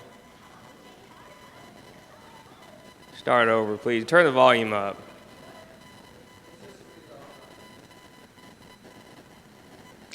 That's just like off-pump surgery. Just doesn't work.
Anyway, you get the idea. You know, I feel like I'm constantly at Spike and Chester, and you know, I'm having to do this to Joe every day because he's always bugging me about beating heart surgery. Well, first of all, I believe it really is the way to go.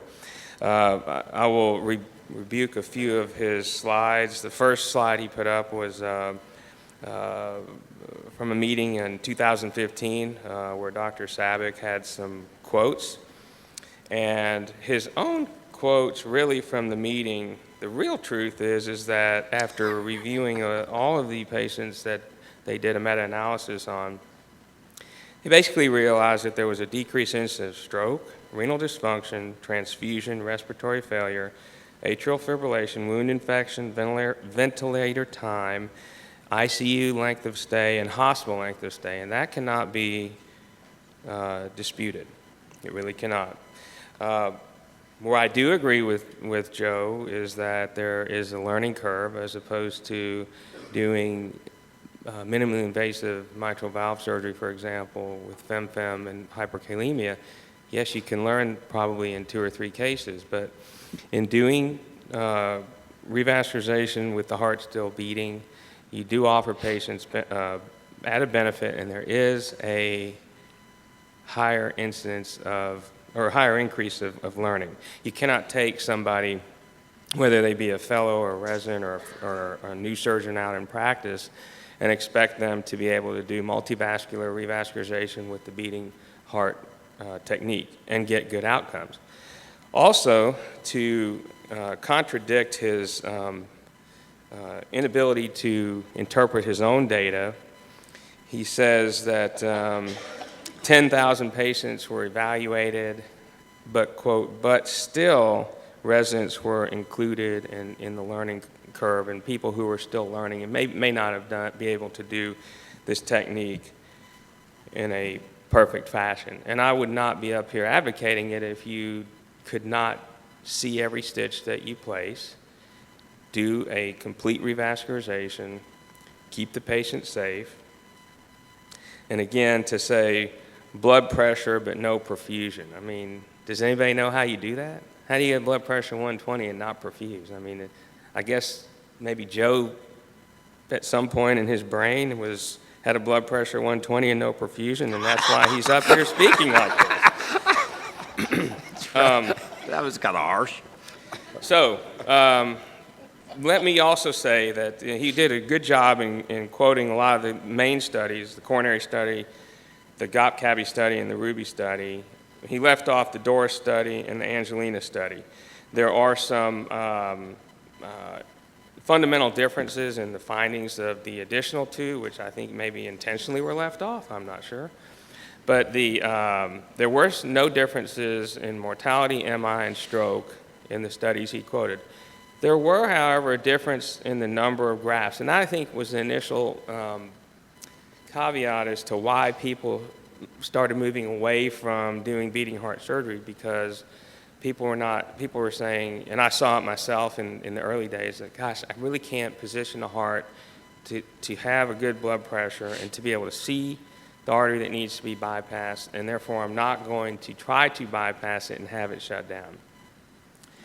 But in time, as you develop your technique and you can literally position the heart in any which way to see any artery on the heart. You can bypass, you can do all of the bypass, and you can do a true multi-vessel revascularization and not leave grafts off.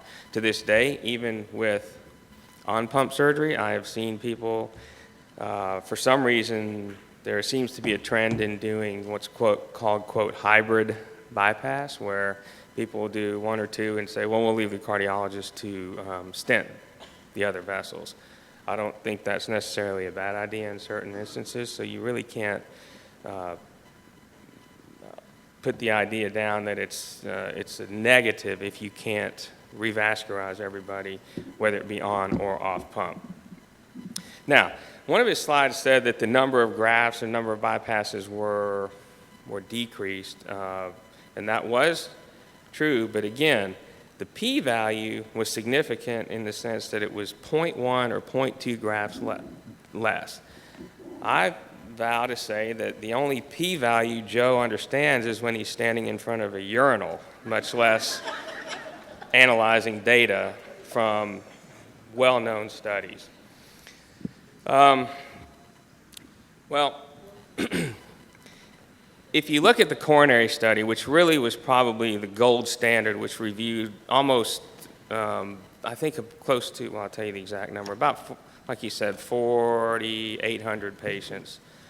The one thing that they consistently showed was that there was no difference in hard clinical outcomes.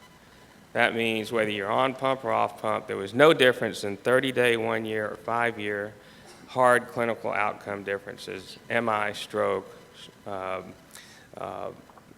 cardiovascular death. So with no hard clinical data in favor of one or the other, the decision really comes down to the individual surgeon.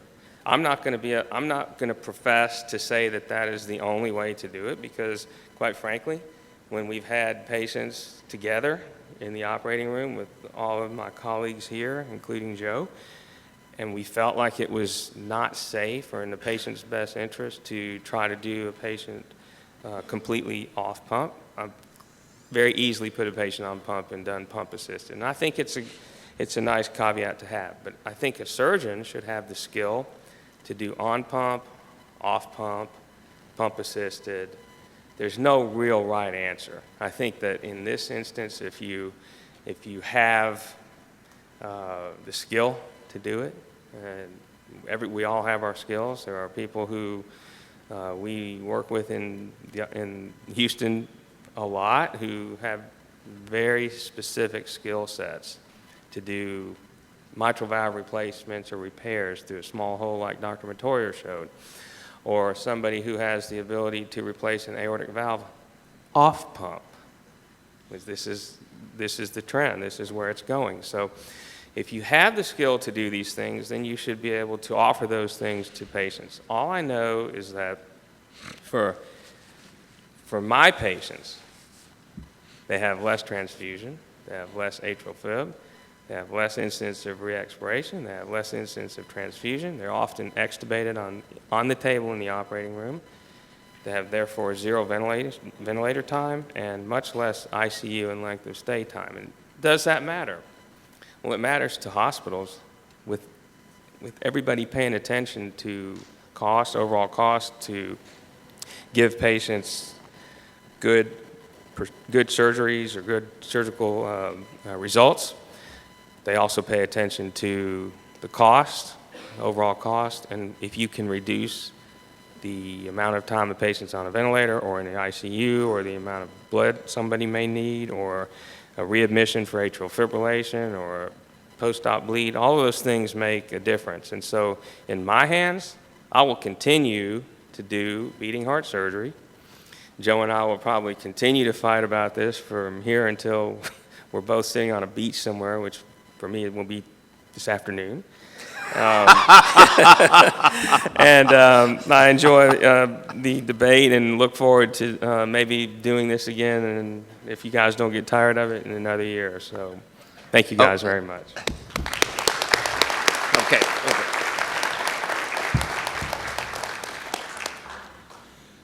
since I know I won, I'm not going to ask for a vote. Instead, I'm just going to invite you back next year, and we could just try this again. But next year, I'm confident they'll come back and say, Joe, you were right.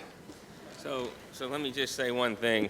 We contemplated doing this as a boxing match and getting in trunks and setting up a boxing arena here, but Joe declined. He said there was no way he was going to show up on stage in his boxing trunks only. So I still put that offer out to you next year. I'll go to the gym, okay? I don't want y'all to see this. All right. Good job. Thank you. Okay, Dr. Poslusny. Let's give a round of applause to Dr. Badia for a good effort.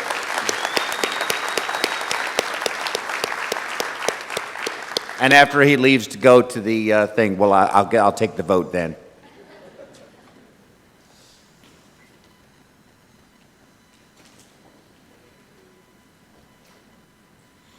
Peter? Are you ready?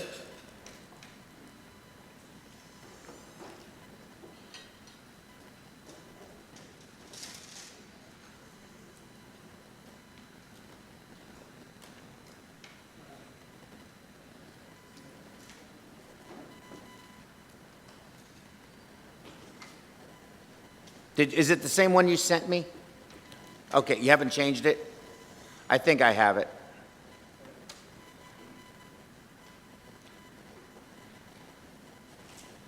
I believe I have it. Well, I don't know. I'm looking. I think I might have it. You could take this. Here. Here. Disasters in healthcare. Stroke, opening presentations, and info slides. Info slides. Do you have it on flash drive? Yeah. You have it? Go ahead and put it in. Sorry. You are. You look very good. Okay, where is it, Peter? Burn out this one? Is it this one, Peter? Yeah. This one? Yeah. Did you have audio, video? No. Okay. All right. So Dr. Poslusny is a heart surgeon living and working in Austria, and he's going to talk to us about something that they know a little bit about out there, and that's burnout in healthcare professionals, and I'm sure this is going to transcend him into us here in the United States. I think we're a pretty intense group of people. So let me let him go ahead and get this talk to you, and hopefully we can learn something about burnout, and then Ms. Mobley can come back and talk to us about how to relieve the stress. So here's the stressor, and she'll be the stress reliever. Thank you. Thank you, Joe. Thank you for the invitation. It's my sixth time being here at the New Orleans conference. I've even been, last year in Vegas. Yeah, we're all hoping for the invitation to Vienna. This year. It's a very long trip for me, 15 hours. We will come there. We'll come there, all of us. Yeah? Okay. I know.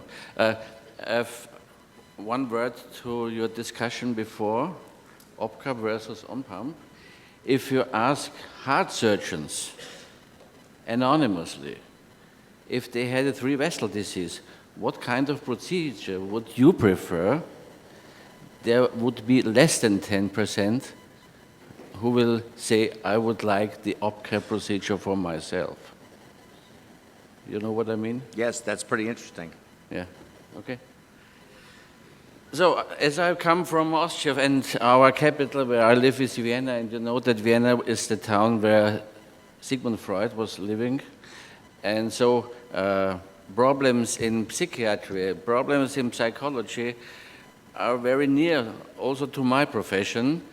And as one of our staff members suffered from the burnout syndrome this year, and he had to quit the job after 4 months, and he had left our hospital, I came to the idea to make this topic at this meeting, and I hope you will enjoy it. First of all, what is burnout at all? There's a big problem because there's no consistent definition what it is. You can neither find a diagnosis in the ICD-10 or in the DSM-4. Sometimes diagnoses of depression and burnout are mixed because also the specialists don't know what does the patient have really. If you look at television, if you read gossip news, you hear a lot about burnout. Musicians, doctors, actors, nearly everybody seems to have it. But what is the difference between the burnout and the depression? The first guy who made a description of this illness, because it's not a very young illness, was in 1974. The guy was called Herbert Freudenberger. He was a German guy, lived and worked in Frankfurt, Germany. He had to go away by the Nazi regime, and he went to New York where he lived, and there he died. And he made the first description in the Journal of Social Issues in 1974. There are a lot of definitions, but you have to say people try to define burnout. What is it? It is a syndrome. A syndrome with exhaustion, for instance. A syndrome with depersonalization, for instance. It's a syndrome regarded as a result of prolonged stress. A syndrome of feeling exhausted. And it also depends on work. Here you have a list of signs and symptoms of burnout. And if you honestly think of yourself, you will recognize the one or the other at yourself. First of all, people are feeling overworked. People are feeling exhausted. People get cynicism. They are critical against themselves. They have the Sunday evening blues. You know what this means? If you are sitting at home at Sunday afternoon and you're thinking about what will happen tomorrow, tomorrow it's Monday morning, I have to go to the clinic again, what will happen, a bad case, the next case, a good case, a light case, what will happen? People are depressed, people are not able to sleep through. People, and that's very bad, have an inappropriate use of food and drugs and even alcohol. Why is burnout increasing? Not even in the United States, even in Europe and even in Austria. Because there are fundamental changes in healthcare. For instance, the documentation time is increasing. We will see this later. The interaction with patient is altered. And the duty hours are changing. You have to have the same amount of work in less time. It was a girl which is called Christine Maslach, who is the author of the Maslach Burnout Inventory. She made one good definition of this syndrome. Burnout is always more likely when there's a mismatch between the nature of the job and the nature of the person who does the job. She says, we feel overloaded, we lack control over what we do, we are not rewarded for our work, we are dealing with conflicting values. She was working a lot with this topic. She invented also a score, if you see it on the right picture. First point, emotional exhausted of work, depersonalization, and there she found 10 levels, starting from 1 to 10, to make a scale and at the risk for each person to get into this syndrome. A lot of studies exist, of course. Here is the one from Ireland with young doctors who are in big danger for coming into a burnout syndrome. Now we have some figures from the United States. On the left side you see a statistic from the Mayo Clinic from the year 2014. And they found out that 54 doctors say that they are burned out, which is more than the half. 88% of doctors say that they are moderately to severely stressed. It's nearly 90%. And 59% of doctors say they wouldn't recommend a career in medicine to their own children. So we see the change. In 2011, 45% said they are nearly in the burnout syndrome or inside, and only 3 years later, it's more than 50%. A group which is in a big danger for coming into burnout are the young doctors, because it's a change from being a student to get into medicine, as this Australian study showed us. So what are the causes of burnout? If you see at the statistics, you see always the same at the first point. People say there are too many bureaucratic tasks. Secondly, spending too much hours at work. People say that their income is not high enough. And what is very interesting, that it's not the quarrel in between the staff that turns people in the burnout syndrome. Colleagues try to help each other if they find that one of them is going down. A next statistic, you see on the top, too many bureaucratic tasks is the biggest cause for coming into burnout, followed by spending too many works an hour and not being satisfied with the income. So what could, for instance, government do to help us as medical personnel not to come into burnout syndrome? What are the most important reasons to come into burnout? If people feel that the quality of care is decreasing, the danger is very high. The turnover of the personnel is also a risk factor. And you see 8% are feared that suicide could be among them. So the next slide, what percentage of physicians are burnout? It's not a surprise that people who work at an emergency department are in the leading position. Emergency medicine, critical care medicine, of course. At the end, there you see the pathologists. I hope there's no pathologists inside this audience.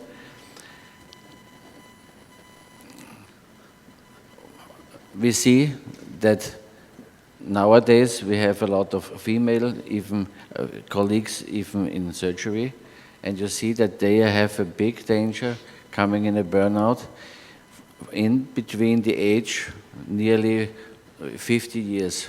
Why? Why the reason for this? We know at this time female colleagues have to go to work every day. Children are growing, you have problems with the children, you have to go bring them to school, you have to make the work with them at the school, the partner maybe is away. And you see in the group age of 60 plus, it's nearly the same between male and female. On the other side, you see the percentages in the disciplines. You see that in pediatrics or gynecology, nearly half of all the doctors are female. Burnout is not only a problem of doctors, nurses, and so on. It's also a problem, for instance, for social workers, for teachers, attorneys, police officers. So if you're a cynic, you can say, the more you work with people, the higher the danger is to come in a burnout syndrome. Some ironic picture, look at her, look at this nurse. It's ironic, of course, but you have a little bit of truth inside this picture, not even on the left hand of the nurse, but that's the daily routine of a nurse. Look at her, what she has to do, look at the problems. But ironic off, and that's the truth.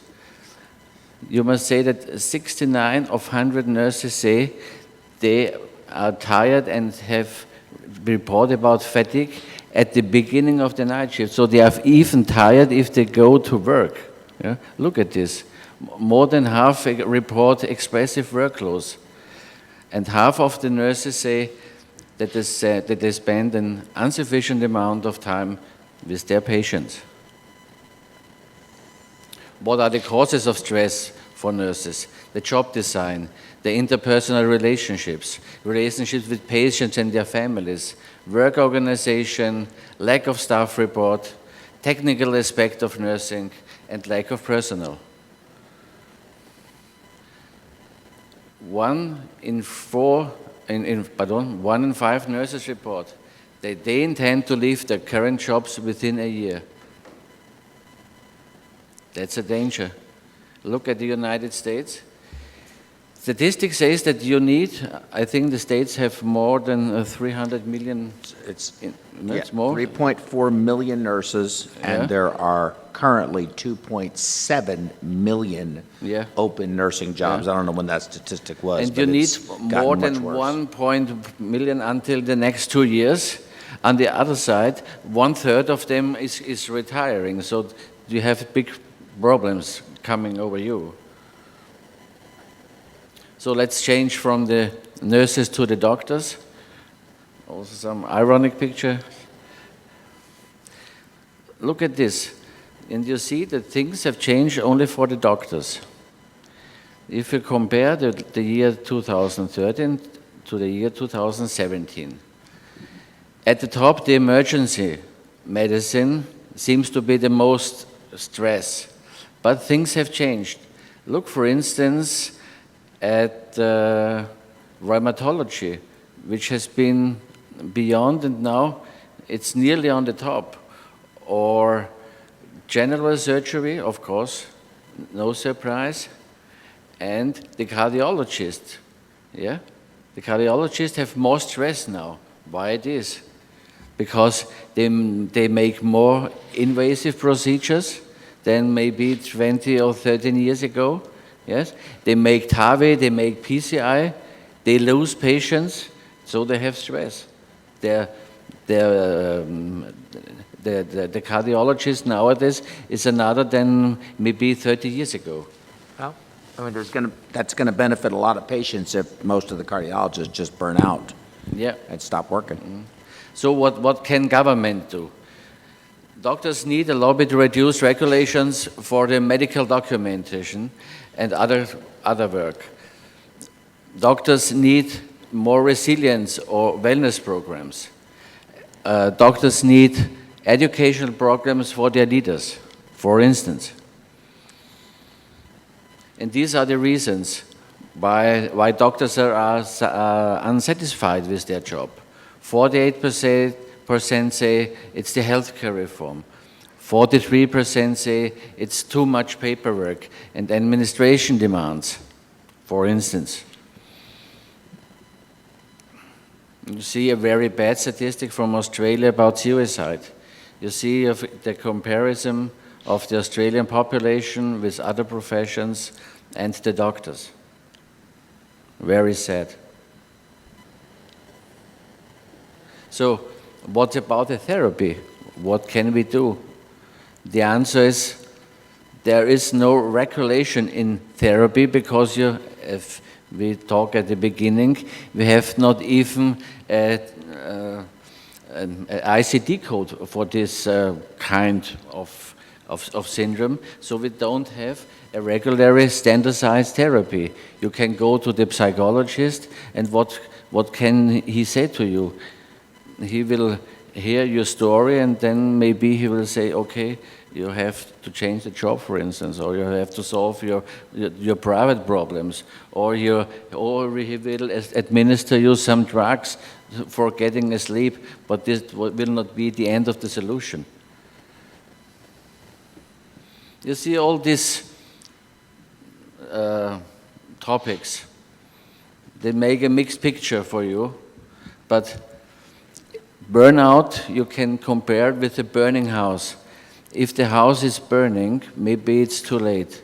You have to look that the house will not get into fire. Then you have a chance not to come into the burnout. We as doctors and also as nurses, we didn't have learned to cope with this. We haven't learned about therapy we don't even have learned that this exists, and that's our problem. So if you are in the syndrome, or to prevent, first of all, you have to prevent it, of course. Prevention is mostly also the therapy, by coaching, by personal engagement, by mentorship programs, for instance. Or you have to see on this table what can surgeons do to prevent burnout, cultivate and maintain healthy personal relationship, maintain appropriate nutrition and physical fitness. It seems very easy, but it's reality. Reflect on areas of work, what are the most meaningful for you? Are you a surgeon who is more visible in patient care, more in education, more in administration, or more in research? Look at her, what she says to her colleague. I was suffering from burnout, but with some time off and a little yoga, it's starting to go away. So what can the government do? What can society do? Remote resilience in doctors, recognize signs of stress and burnout, promote changes to reduce it.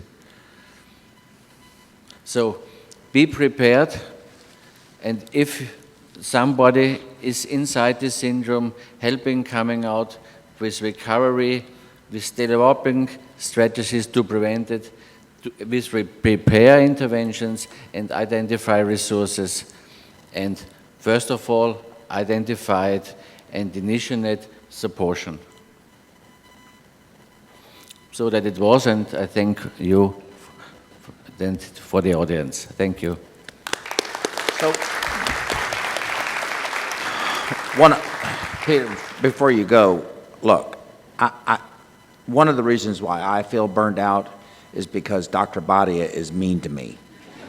And I want to know what I should ask my government to do to help with that. Yeah? Yeah, I'm serious. Yeah? Yeah. What should I ask the government to do? I would suggest you could write a long letter to Mr. Trump. Okay. Yeah. Mm-hmm. I think he's a specialist. Yes, I think so too. Yes. He looks like. Yes, I think so too. I mean, I think that, I'm sure everybody in here has had horrible experiences with some heart surgeons, some worse than others. I don't know what it's like in Austria, but I know here in the United States, it's very difficult. They walk in and they're yelling and they call you names and it hurts.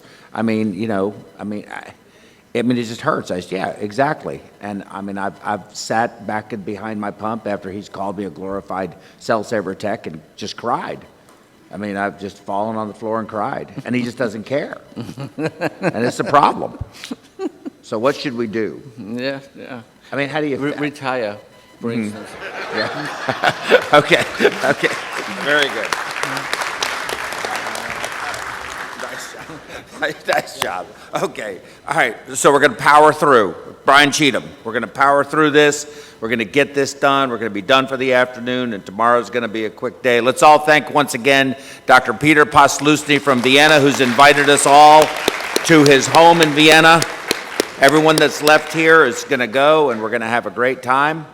Peter, thank you. That was a very nice invitation. We appreciate it a lot. Yes, could you get to the microphone, though, so I can hear it, please? So interesting. The presentation is Put really... the slides up. Mm-hmm. Really good, and it brings light to what I guess every now and then we all feel.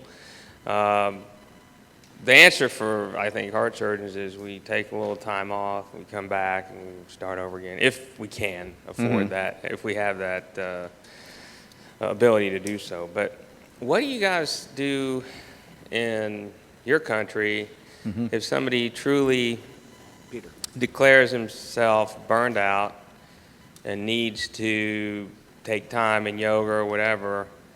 Because if you do that here, you're considered an impaired physician and you have to report that to your licensing agency. And I think it's a true story. If you are If you have issues where you feel you need psychiatric help or you need, whatever it is you need to get yourself back on track, you have to report that on your applications.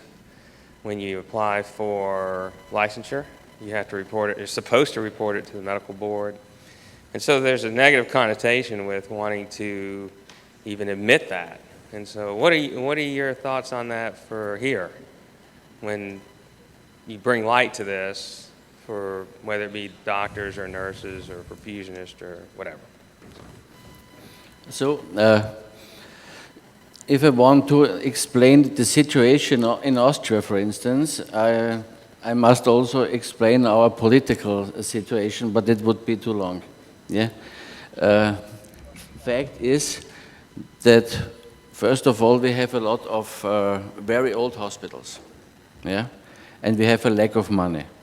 As you know, and you have read about the crisis of the European Union, the Austrian health system has a big lack of money, and we have a big pressure from up to down to make the same work with less personnel, because there are rules for the time working. As a doctor in hospital, I'm allowed to work at maximum 48 hours a week. That's a European rule, yes? 10 years ago, everybody of us, as here, we worked 60 or 70 hours a week. Nowadays, we are allowed to work 48 hours a week, but we have more patients. Patients are more complicated, as you know, and that is one reason that we have big pressure. On the other side, we have a lack of nurses. There has also been a changing. Nurses nowadays make the job of the doctors, which they did not 10 or 15 years ago. 15 years ago, nurses were only serving the meals and making the bed. Nowadays, they administer infusions, they make the blood examinations, and so on. And there's a big wall between these types of professions. Yeah, the nurses say it's too much for us. We can do everything. We can make the blood examinations, the infusions, and whatever. And we as doctors say we have no personnel who is even writing our dismission letters. There's in Austrian hospital, there are the young doctors sitting on the table and write the letters for dismission themselves because there is a lack of secretaries. Yeah? And this also is the father of the pressure on the healthcare professionals in our country. But it's the same, for instance, in Italy, in Germany, in France, wherever. Very good, thank you. So as you all know, last year was one hell of a hurricane year, and Debbie Adams, she got admitted to the hospital. She was going to be here. So we all send our wishes to her, but I heard she's doing better, so she should be getting out. Nothing hopefully too major. But Brian Cheatham is here from Puerto Rico, and I think, Brian, I'm just going to go through some of these quick slides of Harvey, and then we're going to talk about his experience having been in the hurricane. Of course, I was in Harvey, and Harvey wasn't that bad a hurricane. But I did what I believe Brian will say he did, which I think a lot of people did, was we said, oh, it's going to turn. Oh, it's going to turn. Oh, it's not going to be that bad. Oh, it'll be all right. I don't think we have anything to worry about. Oh, shit. So there's this Harvey. Here's some pictures. In fact, the Magic helping Roger back there had 4 feet of water in his house. 4 feet, and that was not too bad. But you can see, and he also had some folks that were on the news. And the people that were commenting on the news were so upset. They said, oh my God, look at those poor, horrible people. They're just taking little teeny thimble, like little shot glass full of water because they thought that there was no water. But it was vodka. And so, and he knew the people, but they had a big jug of regular water, but, you know, I mean, they were like floating along on a, I mean, you know, the Poles, you know, and the Russians, they're kind of similar in that sense. They, you know, they have priorities, and, you know, are we going to bring water? We're in a boat, we're going to bring water, we're going to bring vodka. They bring vodka. I think that's a great idea. So I'll just breeze through these pictures because I think these things are, you know, I think they without going through all of these facts. Joe, what was the damage to Houston? I mean, it was enormous. I mean, It had it on the slide. Oh, I had it up on the slide? Well, shoot. Okay, I was just gonna, I don't know. Which slide was it? Here, tell me which one it was. This one, which one was It it? said at the top. Huh?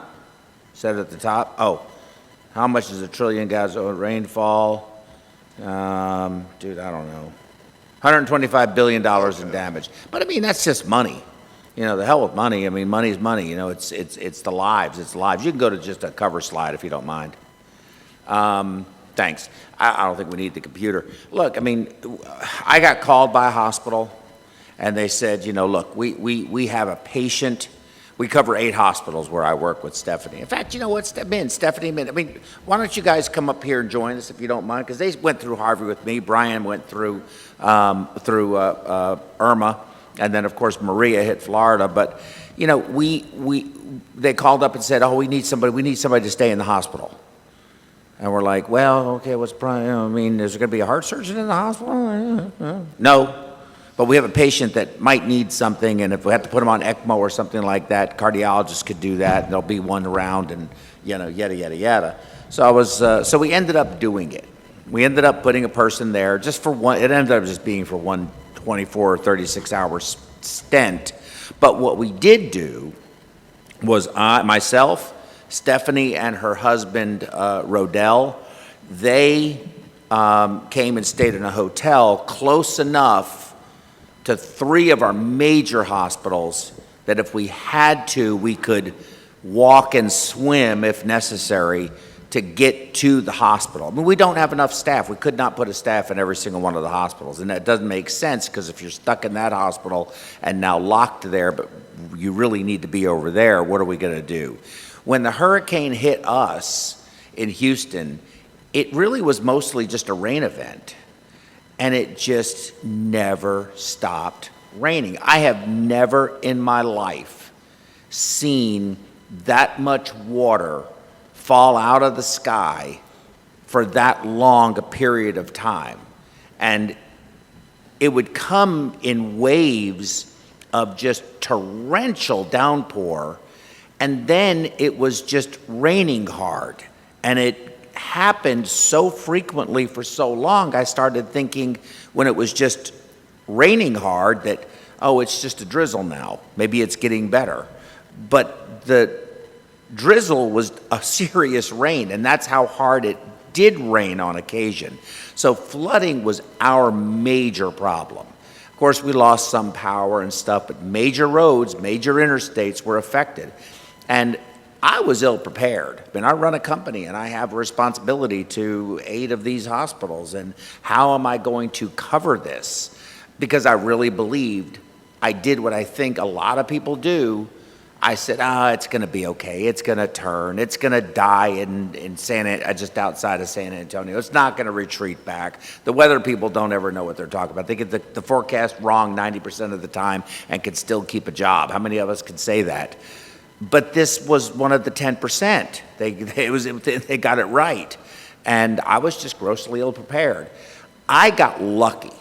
My story is, I think, going to be a lot more anticlimactic than Brian's. I got lucky. We ended up having people that lived basically geographically around the city that enabled them through roads that remained somewhat high ground and not totally flooded, but still passable roads to get to a hospital. In fact, men ended up going to one hospital 3 times during that whole episode, and it was a treacherous trip. But if he stayed in that hospital, we had another, I mean, this is the craziest thing I've ever heard. We had a trauma came out of Texas, Texas City, which is down by Galveston. The hurricane is in progress, and this life flight helicopter pilots are absolutely nuts. And they brought a gunshot wound or stab, whatever it was, some trauma from there to us to Houston Northwest Hospital. I was like, who the hell is going to fly in this shit? Well, they did. And I think they're crazy, but the nurse got on the thing with them, so that was pretty crazy and pretty brave of them. So we had our share of issues.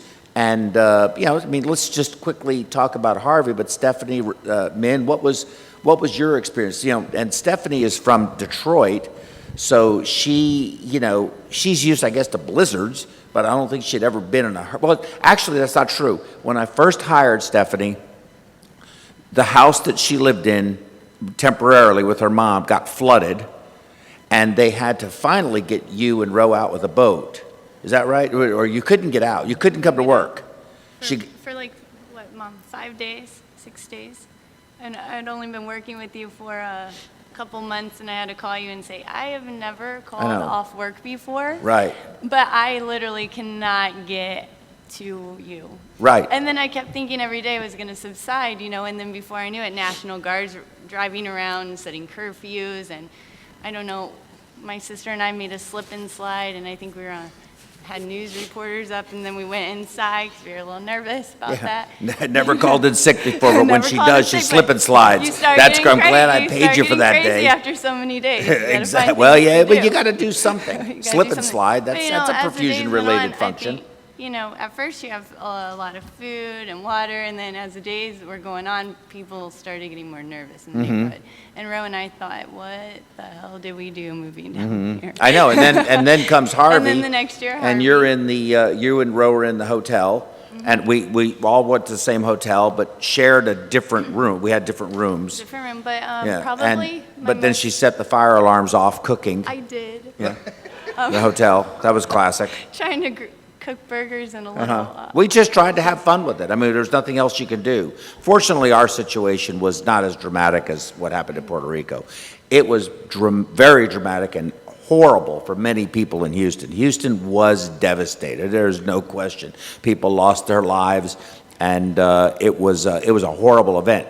The Med Center had major problems. They flooded, but I can only talk about my own experience. Deb's not here, and I wasn't there. I was where I was.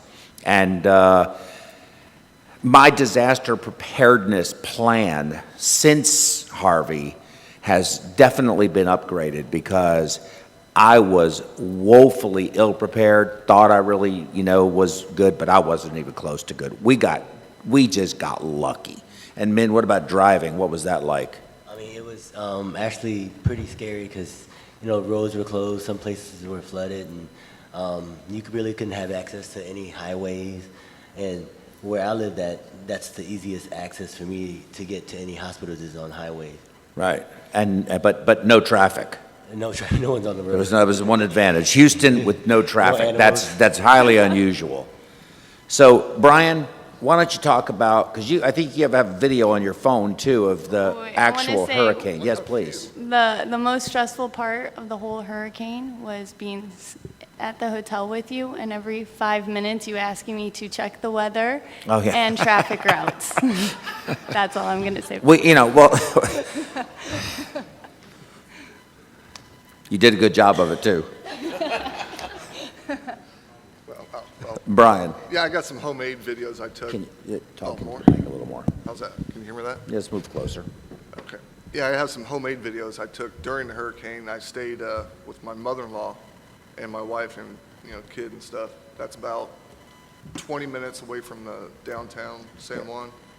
They really need you to speak close, move up. Okay, there you go. That's a little, you don't have But, to do that to it. Okay, we're I'm not like, gonna make. I know okay, it's I'm not gonna make out with I it. know it's New Orleans, but you don't have to do that. Oh, I'm just kidding. But I'm not going to show the videos. I'm sure y'all have seen pictures and videos of winds going sideways and trees flying. I didn't see any cows, but, flying through there. But no, when Irma came right before that. And that was coming, and nobody really worried that much about it. We're like, okay, hurricane's coming, but it's on the east side. And all the projections, you know, those little curves, like, okay, that's fine. So, I don't know, kind of being a perfusionist and what my dad says, you know, prepare for the worst, hope for the best. I went and started loading up on anything I could find, like batteries, water, anything solar powered, battery powered, things like that you would use. Basically like if you're going camping, you know, filled up all 4 cars that we had with gas, checked the diesel, all that crap, stuff. And when it came, it was nothing. I didn't even lose any sleep. It came and then just kind of, you know, went north right all of a sudden and went towards Florida. Now, what the problem with that is, that's going towards Florida. Now we got another hurricane, which is projected like 99% is going to hit Puerto Rico, and it's a Category 5, 200 miles an hour, or 185, whatever it is. So we all know it's coming. We got like 4 or 5 days to prepare for it. So what does everybody do? They start going to Home Depot, they go to Walmart to get all the stuff. But guess what? There's nothing left. So why hasn't it been restocked? Well, we get our cargo boats from Florida. Guess what's coming towards Florida? Irma. So they shut down all the ports. So no ships were coming to Puerto Rico to give us new supplies in between that 2-week window we had. So unless you got stuff before Irma, you're screwed. You have nothing. So when it came, I wasn't really worried. You know, people ask me, were you scared during it? No, you're not scared at all because all the buildings are concrete. They can't be made out of wood because it's in a hurricane zone. So your houses are all concrete, and most places have metal shutters that come down, you know, hurricane shutters we call them. So the only thing that you have to worry about is flying debris, and hopefully your roof will stay on.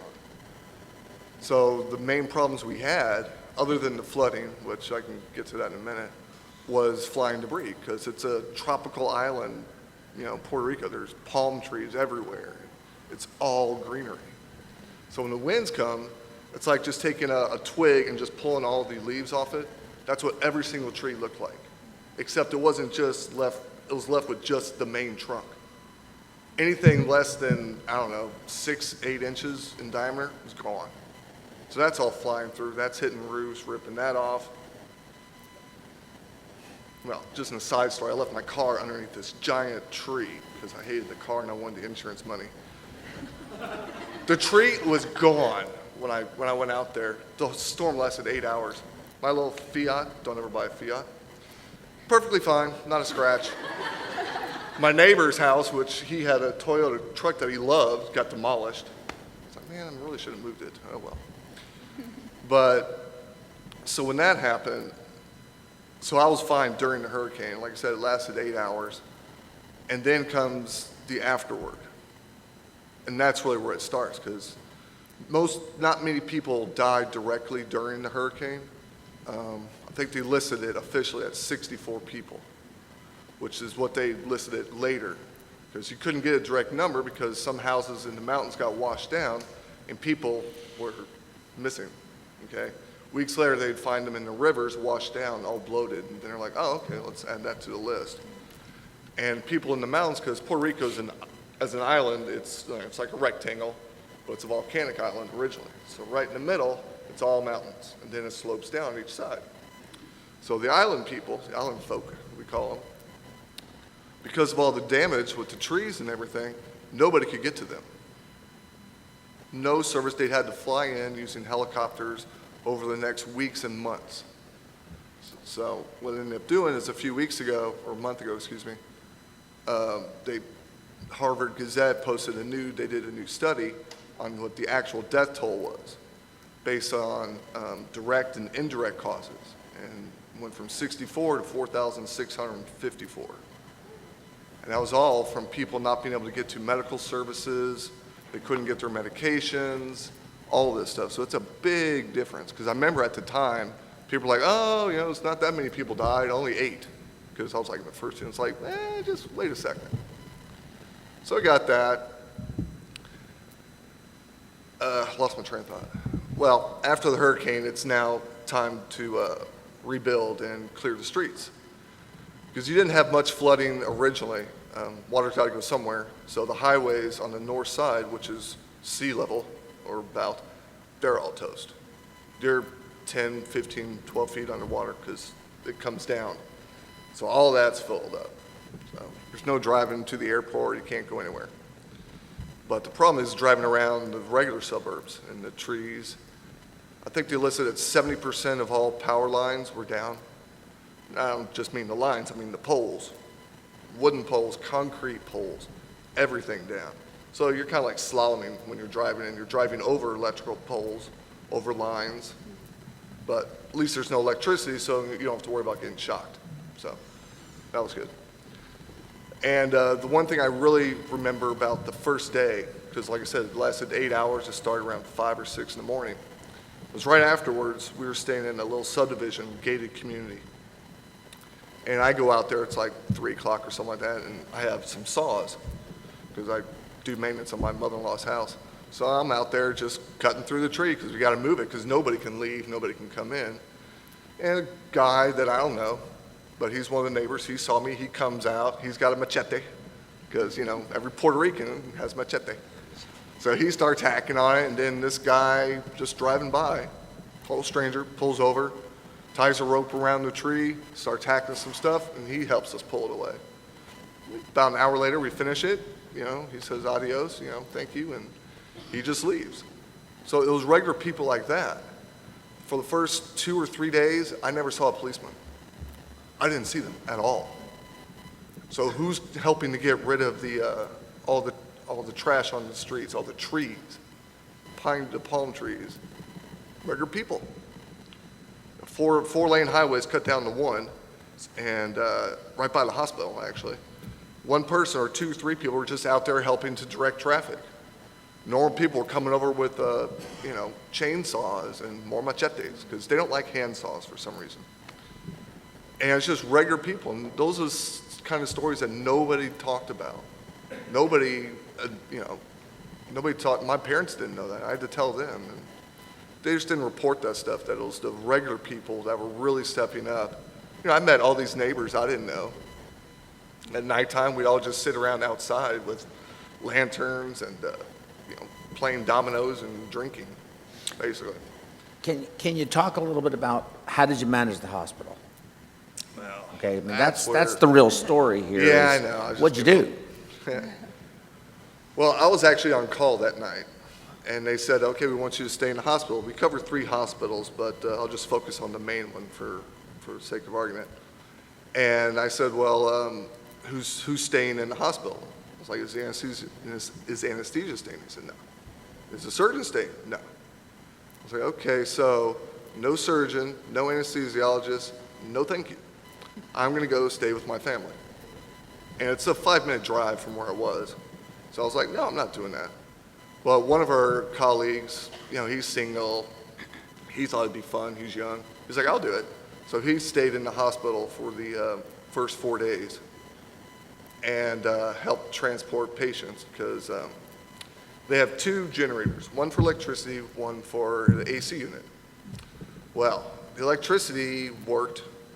The AC unit did not. You cannot work in 100% humidity and 92 degrees, do surgery. So during the hurricane, actually right after the hurricane, he had to help transport 5 pediatric patients who were on ventilators and stuff across the street, around, and just imagine them on a gurney, pushing these kids around power lines and trees to get them to a hospital that had electricity and AC. And it was a good thing they did that, because right afterwards, that wall blew in the pediatric ward. So it's a good thing they weren't there. So let me ask you guys this, and I'm going to ask some of the people in the audience, because I think we need to kind of get to the point here. Okay, the point being, what is our responsibilities? You're working, you know, there's different types of hospitals, different types of circumstances, different types of ways we do things. You work for the hospital, you work independently, all that kind of stuff. So your decision was made based upon they did not have a heart surgeon, they did not have anesthesia, they could not do a pump case or ECMO case or whatever. And then our decisions were based on, Stephanie, what was, what we stayed in one hospital. We did make that, the one that asked, but we didn't stay in every one or even those, but we kind of got close. We did do that. That was our choice, our decision. What is your opinion about that, though? How do you feel, Min, how do you feel, both, about should we have gone in and stayed in as many of the hospitals as we could have? I mean, I think that's a good question because, you know, he made a good point. I mean, the fact that, I mean, if there's no surgeon or no anesthesiologist at the hospital and they need us for the heart-lung machine, we're not going to put them on bypass and cannulate ourselves, right? If they are able to get to the hospital, then we should be able to find a way to get to the hospital as well. If not, then, I mean, how do we go on with the procedure? How do we provide any perfusion services beyond, without the necessities of the other medical staff who are essential for, you know, doing what we do? Stephanie, your opinion? Anybody in the audience have an opinion about this? Come up to the mic. Yeah, please. I'm going to ask some. I do. I'm going to, go ahead, Doc. Yeah, so I live in the Woodlands. Three of your accounts are there. I mean, we're in the high ground, so I think the way you managed that was perfect. A lot of our employees, Woodlands is an interesting area. There's actually more traffic leaving and going into Houston from the Woodlands every day than coming out in the morning. So we have 2 rush hours, and they both go north-south every morning. So it's like gridlock both ways. It's kind of interesting. Interesting bad, okay? So, but most of the physicians live in the Woodlands, administrators. Most of the employees live south of there, okay? And it's pure economics. It's cheaper housing, although it's not cheap, it's just cheaper. Woodlands is just crazy, it's stupid. But that's where Spring Creek, the San Jacinto River, Panther Creek, all that, literally south of an east-west road called Woodlands Parkway. I mean, just south of there, I'm on the north side, just south of there, there's a Fazio course, part of a Jack Nicklaus course on the north side, you know, $3 to $10 million homes, flooded. So that, it's a geographic decision, number one, just being purely logical about it. I mean, obviously you thought of that because we do have experience with flooding. The feeder roads always flood. We had the tax day flood the year before, which is what you're referring to, and which is just a precursor. But with all the concrete, it's just getting more and more. And we're literally on the high ground. So yeah, moving people and putting them in a central location was ideal. You were fortunate enough to have people living in other spotty areas close to our hospitals. But it's obviously a custom decision you have to make, and I agree. Unless you live in a place where you know you're going to get flooded, and you know where you're going to get flooded, or not, at least not where you're going to be able to access your hospital, then I don't think there's any reason, unless a surgeon and anesthesia are in the hospital, for y'all to be there. I mean, I think that's ridiculous. That's if you were at my hospital, which I consider St. Luke's and the Woodlands my hospital, because that's where I do 95% of my work. If they tried to make y'all do that, I would tell them to go pound sand. I mean, that's just kind of ridiculous. And Joe's a very benevolent owner in a lot of ways, crazy, but somewhat benevolent. And, you know, he's trying to always, and he's such a worrywart. He always thinks of, I think you're better prepared than you think. You're a little bit self-deprecating in that. But putting y'all in that, for us, probably your busiest accounts, putting people in a hotel nearby, that was the smartest thing you could have done. I mean, they were literally wanting, I mean, everybody up where we were was wanting one of you guys in the hospital. And I'm like, that is so, I felt bad because it was like driving in the rain for me. I mean, I didn't have a single issue, but a mile and a half south was horrible. I mean, literally, my friend went to go pick up a daughter and some friends from a guy that lives on the course, super nice home, waded across, got the kids, got their bags, and by the time they headed back, the water was like 2 or 3 feet higher because Spring Creek had just overflowed, and they were literally hanging on to trees, and they were calling me to come boat them out. And it was just, that's how quickly it changed around there. But then literally a mile and a half north, nothing. I mean, so it's a tough call. I would, from a perfusion standpoint, do the best you can do, but in my opinion, unless you get the whole team in-house, there's not a reason to do it. That's just from my standpoint. Okay, thank you. Steve? So in 1989, the Texas Medical Center was devastated by Tropical Storm Allison. And many of the hospitals really were severely damaged.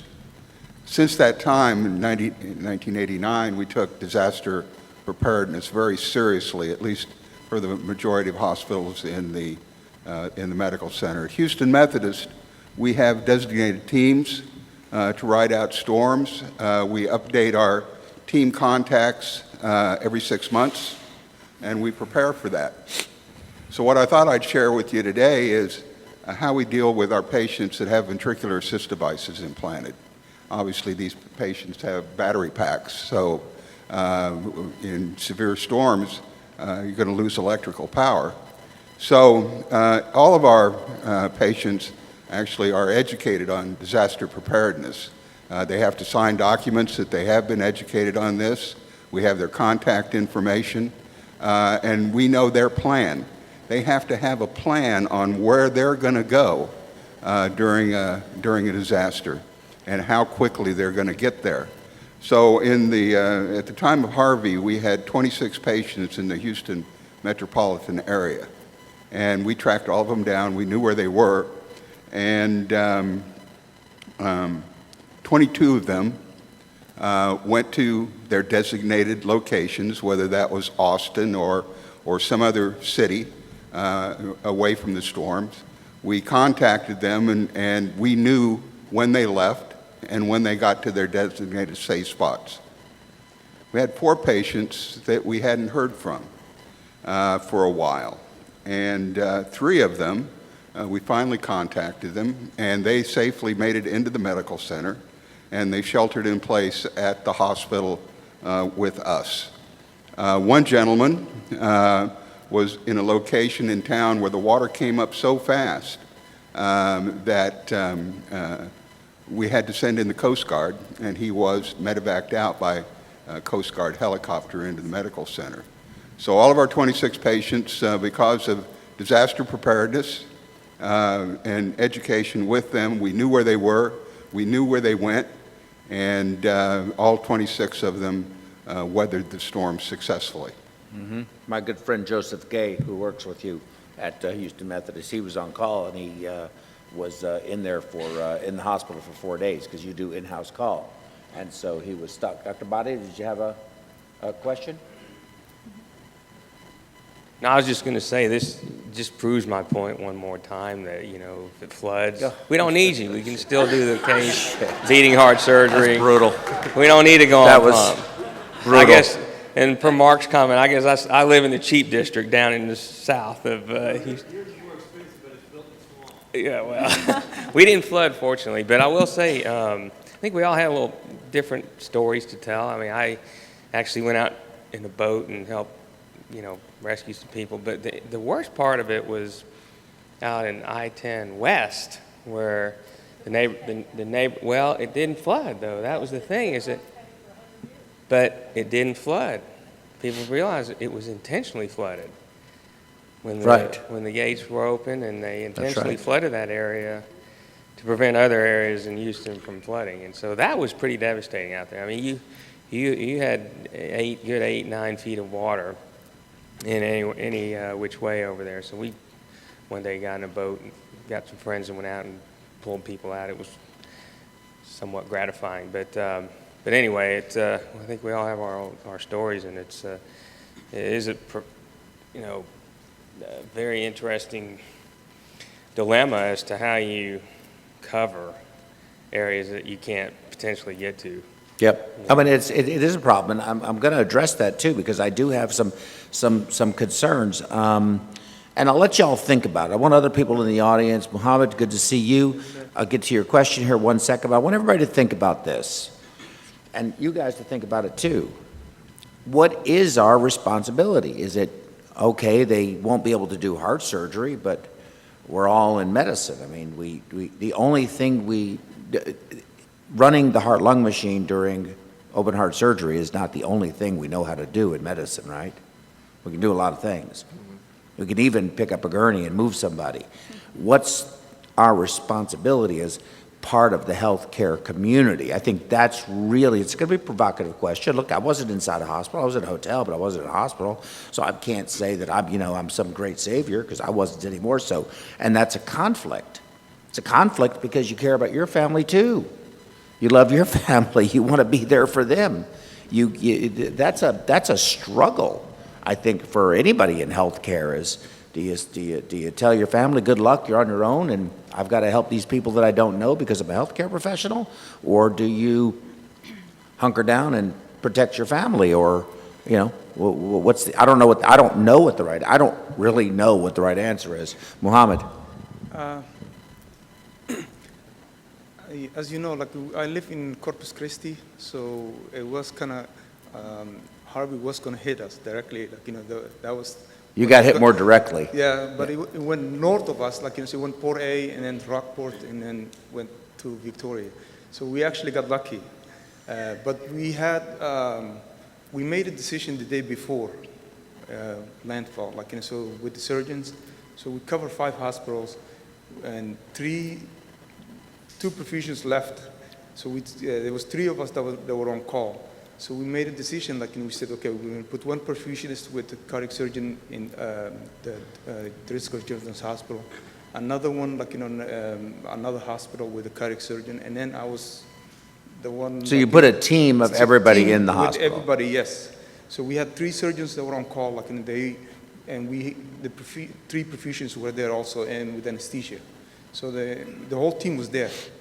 So we basically stayed, I boarded up the house, everything, left the Friday morning and hunkered down, basically. Do you have a family? Yes. Okay. I sent my family to Austin. Okay, so you sent your family away? Yes. Okay, and that's good. You couldn't do that because, well, you could have, but you would have had to make the decision early, and like I said earlier, I think that we're all, we all have that, it's not going to happen to us, and we think that way. And so I think if you had to do it over, would you send your family out of the country, off the island, off of Puerto Rico? No, you'd still stayed. Yeah. If you ask most people who live in Puerto Rico, they wouldn't have gone anyway. I mean, I wonder what those 4,600 think. I mean, they probably should have gone. Probably. Think about it.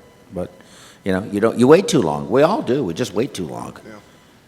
Doesn't 911 service shut down at a certain point when the hurricane hits, and they're not going to do it? That's what happened in Florida. They say. Oh, you were in Florida? Yeah, for What? Ivan. At a certain point, they said EMS and 911, we're not doing any more runs. You've been warned. Get out. If you don't get out, you're up. Yeah. So. Because they leave. My question is why. I mean, I understand staff at the hospital, but if you ask your surgeons, I'm not operating in this, so go home to your families. Mm-hmm. Stephanie, would you rather have 5 feet of snow or a hurricane? Snow, definitely. Mm-hmm. But I think we did all the appropriate things because we weren't just had all our people at home just not caring. Every day we had them drive and see. We did a scope out of who could get where.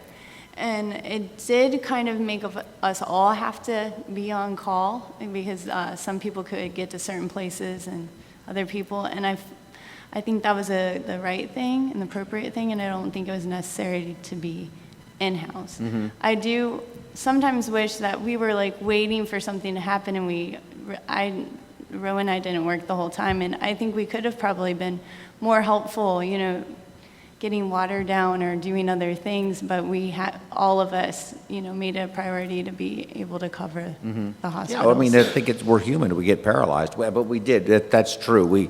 Everyone had an assignment every day, and I was 2 or 3 times a day, where you would, be at home, but then you would go out on a recon mission And can I get to the facilities that, I'm responsible for based upon where the flooding was and where the roads were passable and so forth. And like I said, I just think we got very lucky. We got lucky because it could have been much, much, much worse. And had it been much, much, much worse and not been able to get places, of course, yeah, they couldn't get a surgeon there, but, we're still going to have to get to that question of what my question really, that I would like to get answered, and I don't think there's a right or wrong answer, but maybe just do it with a vote of what is our responsibility. You're right, we could have been doing anything, handing water out, you're absolutely right, moving patients, we could do anything, because some of the hospitals were on serious skeletal staffs, and the people that were stuck in the hospital that couldn't leave, they were locked.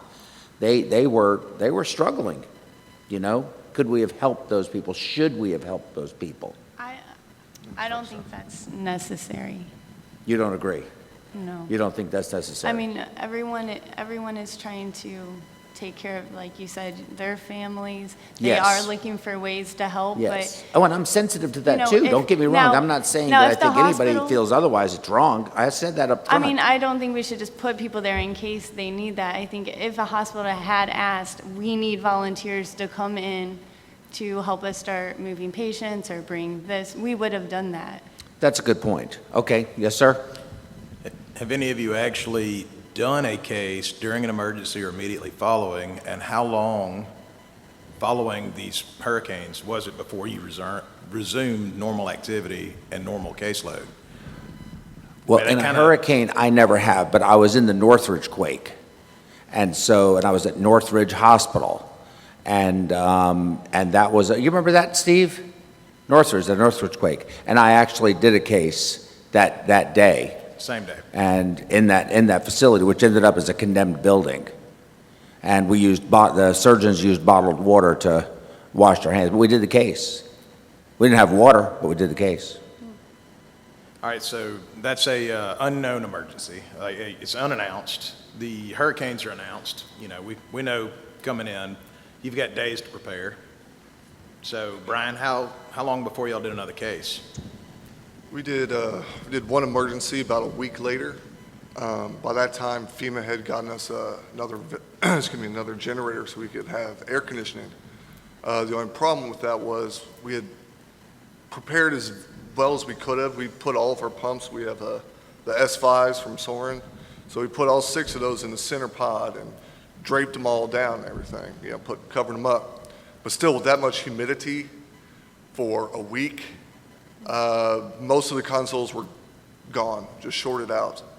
Those little modules on the side and the roller pumps. So out of 6 pumps, we picked and took whatever was working, and we got 2 pumps working out of that.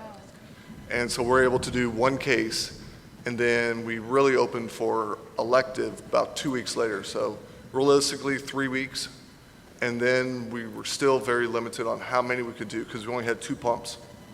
So we had to have, Robbie send some pumps down and all these different modules from Soren. So realistically, before we got all of our pumps running and everything, good month and a half. And the rest of you? Did y'all do a case for a week?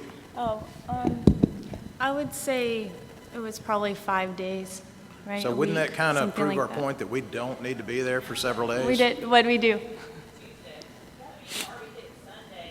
That's true. I mean, yeah, that is true. It was 2 electives and 1 emergent, and we were questioning and going, Why are we doing this? Because at that point, Houston still, Here, That throw her a is true. mic. Yeah, come on. Because there's so many people online. Got a bunch of people online listening to this. There's more people online than there are in this room. That's sad. So the way of the future. The problem I was, know. he could get to the hospital, wanted to continue to run cases. He had elective But you did cases. two elective, 2 electives and and one 1 emergency 2 days after Harvey had essentially decimated Houston. Yes. So whatever blood supply we had was all that we had. We couldn't get anything from downtown. So what if something went wrong? Then what are you going to do? We also have a trauma program. So again, why are you running elective cases? And potentially using blood that they need for trauma. Mm-hmm. It made no sense. Plus, the problem at our facility, we have disaster planning, but they didn't call us in. They didn't initiate the ride-out team until really it was borderline unsafe for us to get there. Mm-hmm. Instead of just because they were trying to not have to start paying people. So Mhm. they called us in Sunday morning at 6 o'clock in the morning. Well, it had already been raining all day Saturday, all night Saturday night. And, I lucked out because I have a bigger truck and I could get there. But then the problem was half of the night shift couldn't get there. So those of us that did get there on days, then we were like taking turns taking naps because we were going to have to stay up all night because we had no staff Mm-hmm. Mm-hmm. for 5 days. Mm-hmm. Yeah, I mean, that's, Yeah. huh? To save Right, well, overtime, which in to- the long run, FEMA reimburses the hospital for it. It was a very bad decision to wait so long to call us in. Mhm. And then again, okay, you have to do the emergent case, fine. But to run 2 elective cases was ridiculous when we were already working with a skeleton crew and resources. And I think it was Monday morning that the entire OR went down. Backup generator didn't work for, 2 hours or something? Hmm. Worry about what? Wall sweat. So somebody in the audience is saying that the humidity builds up so quickly in that, they said that that it gets wall sweat and so forth. I thought she said something else, so I'm glad I asked to clarify it. I was like, whoa, that was, you girls at Memorial are tough. But from what I understand about Harvey is that hurricane was feeding off of its own deluged rain. So the flooding and the heat from that water kept fueling the hurricane, which, hell, I didn't know that could happen, but it can. Yeah, it wasn't the hurricane Yeah, that was exactly. the problem. It was all of the But- rain that right. you knew was going to come. But it would continue to pull Yeah. the water up and then drop it, pull it up and drop it. So it kept the engine turning and producing this rain. Yeah.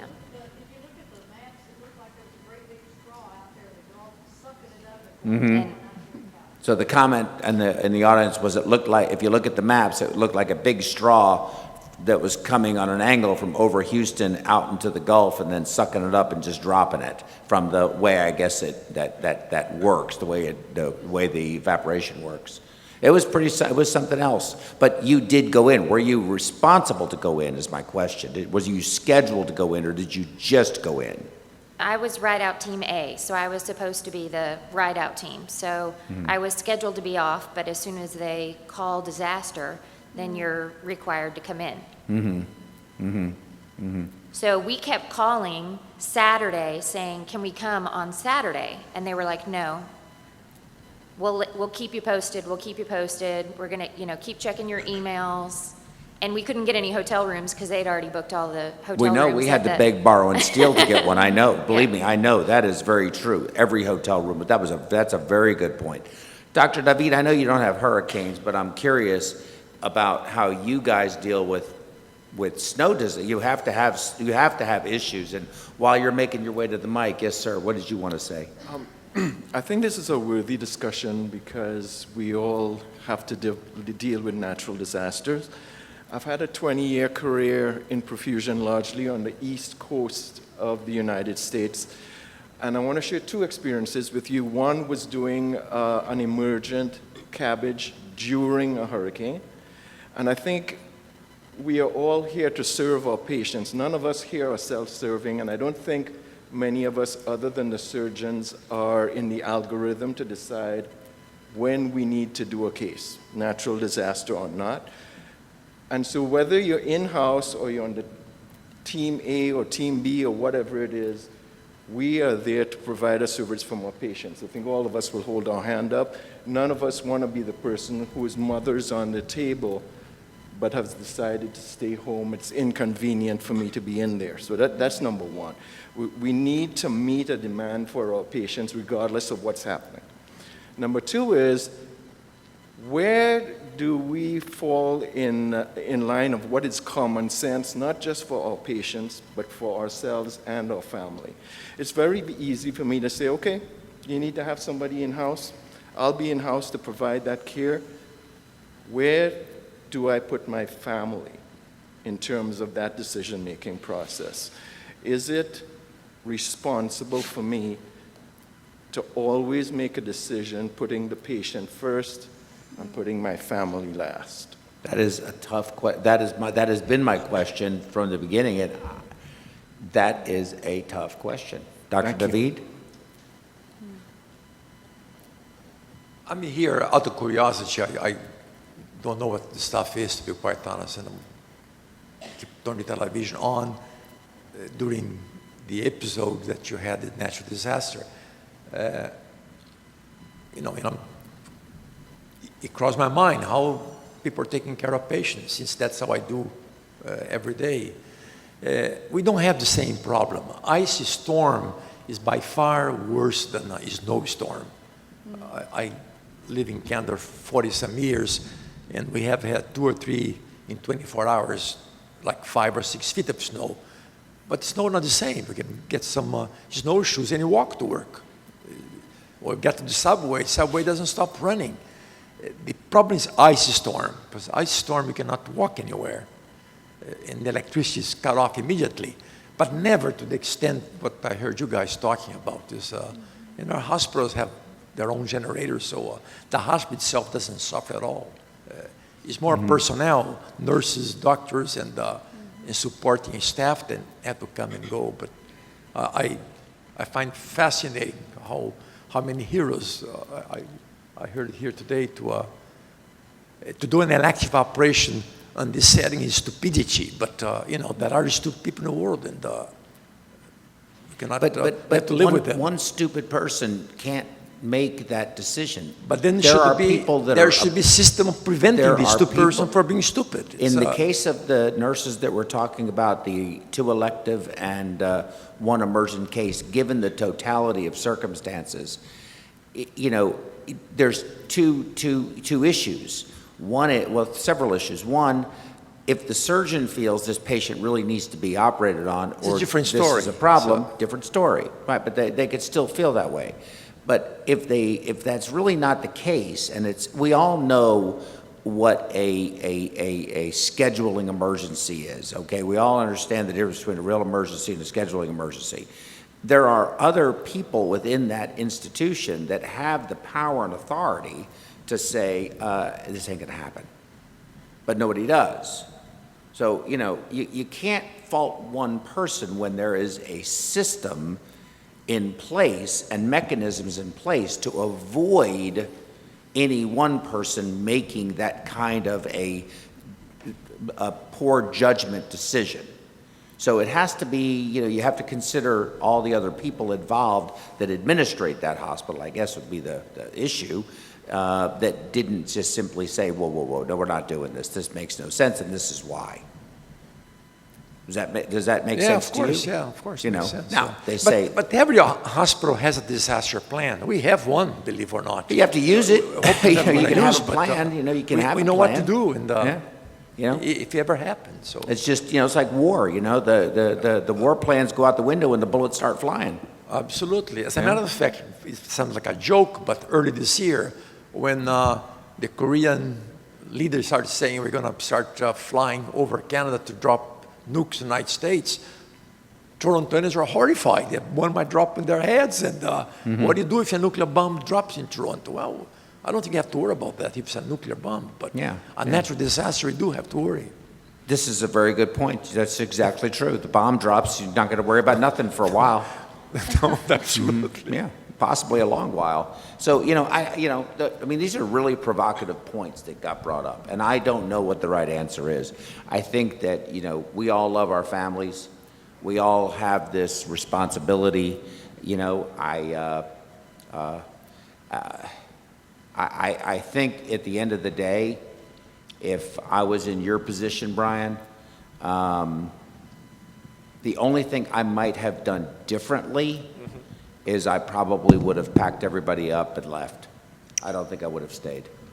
Well, no, I don't mind staying, but I did talk with our boss about what we can do differently this year because we're getting close to hurricane season. And one of the things that we didn't anticipate before was the lack of cell coverage directly afterwards. Oh, yeah. I mean, the average household went without cell coverage for 48 days. Shoot.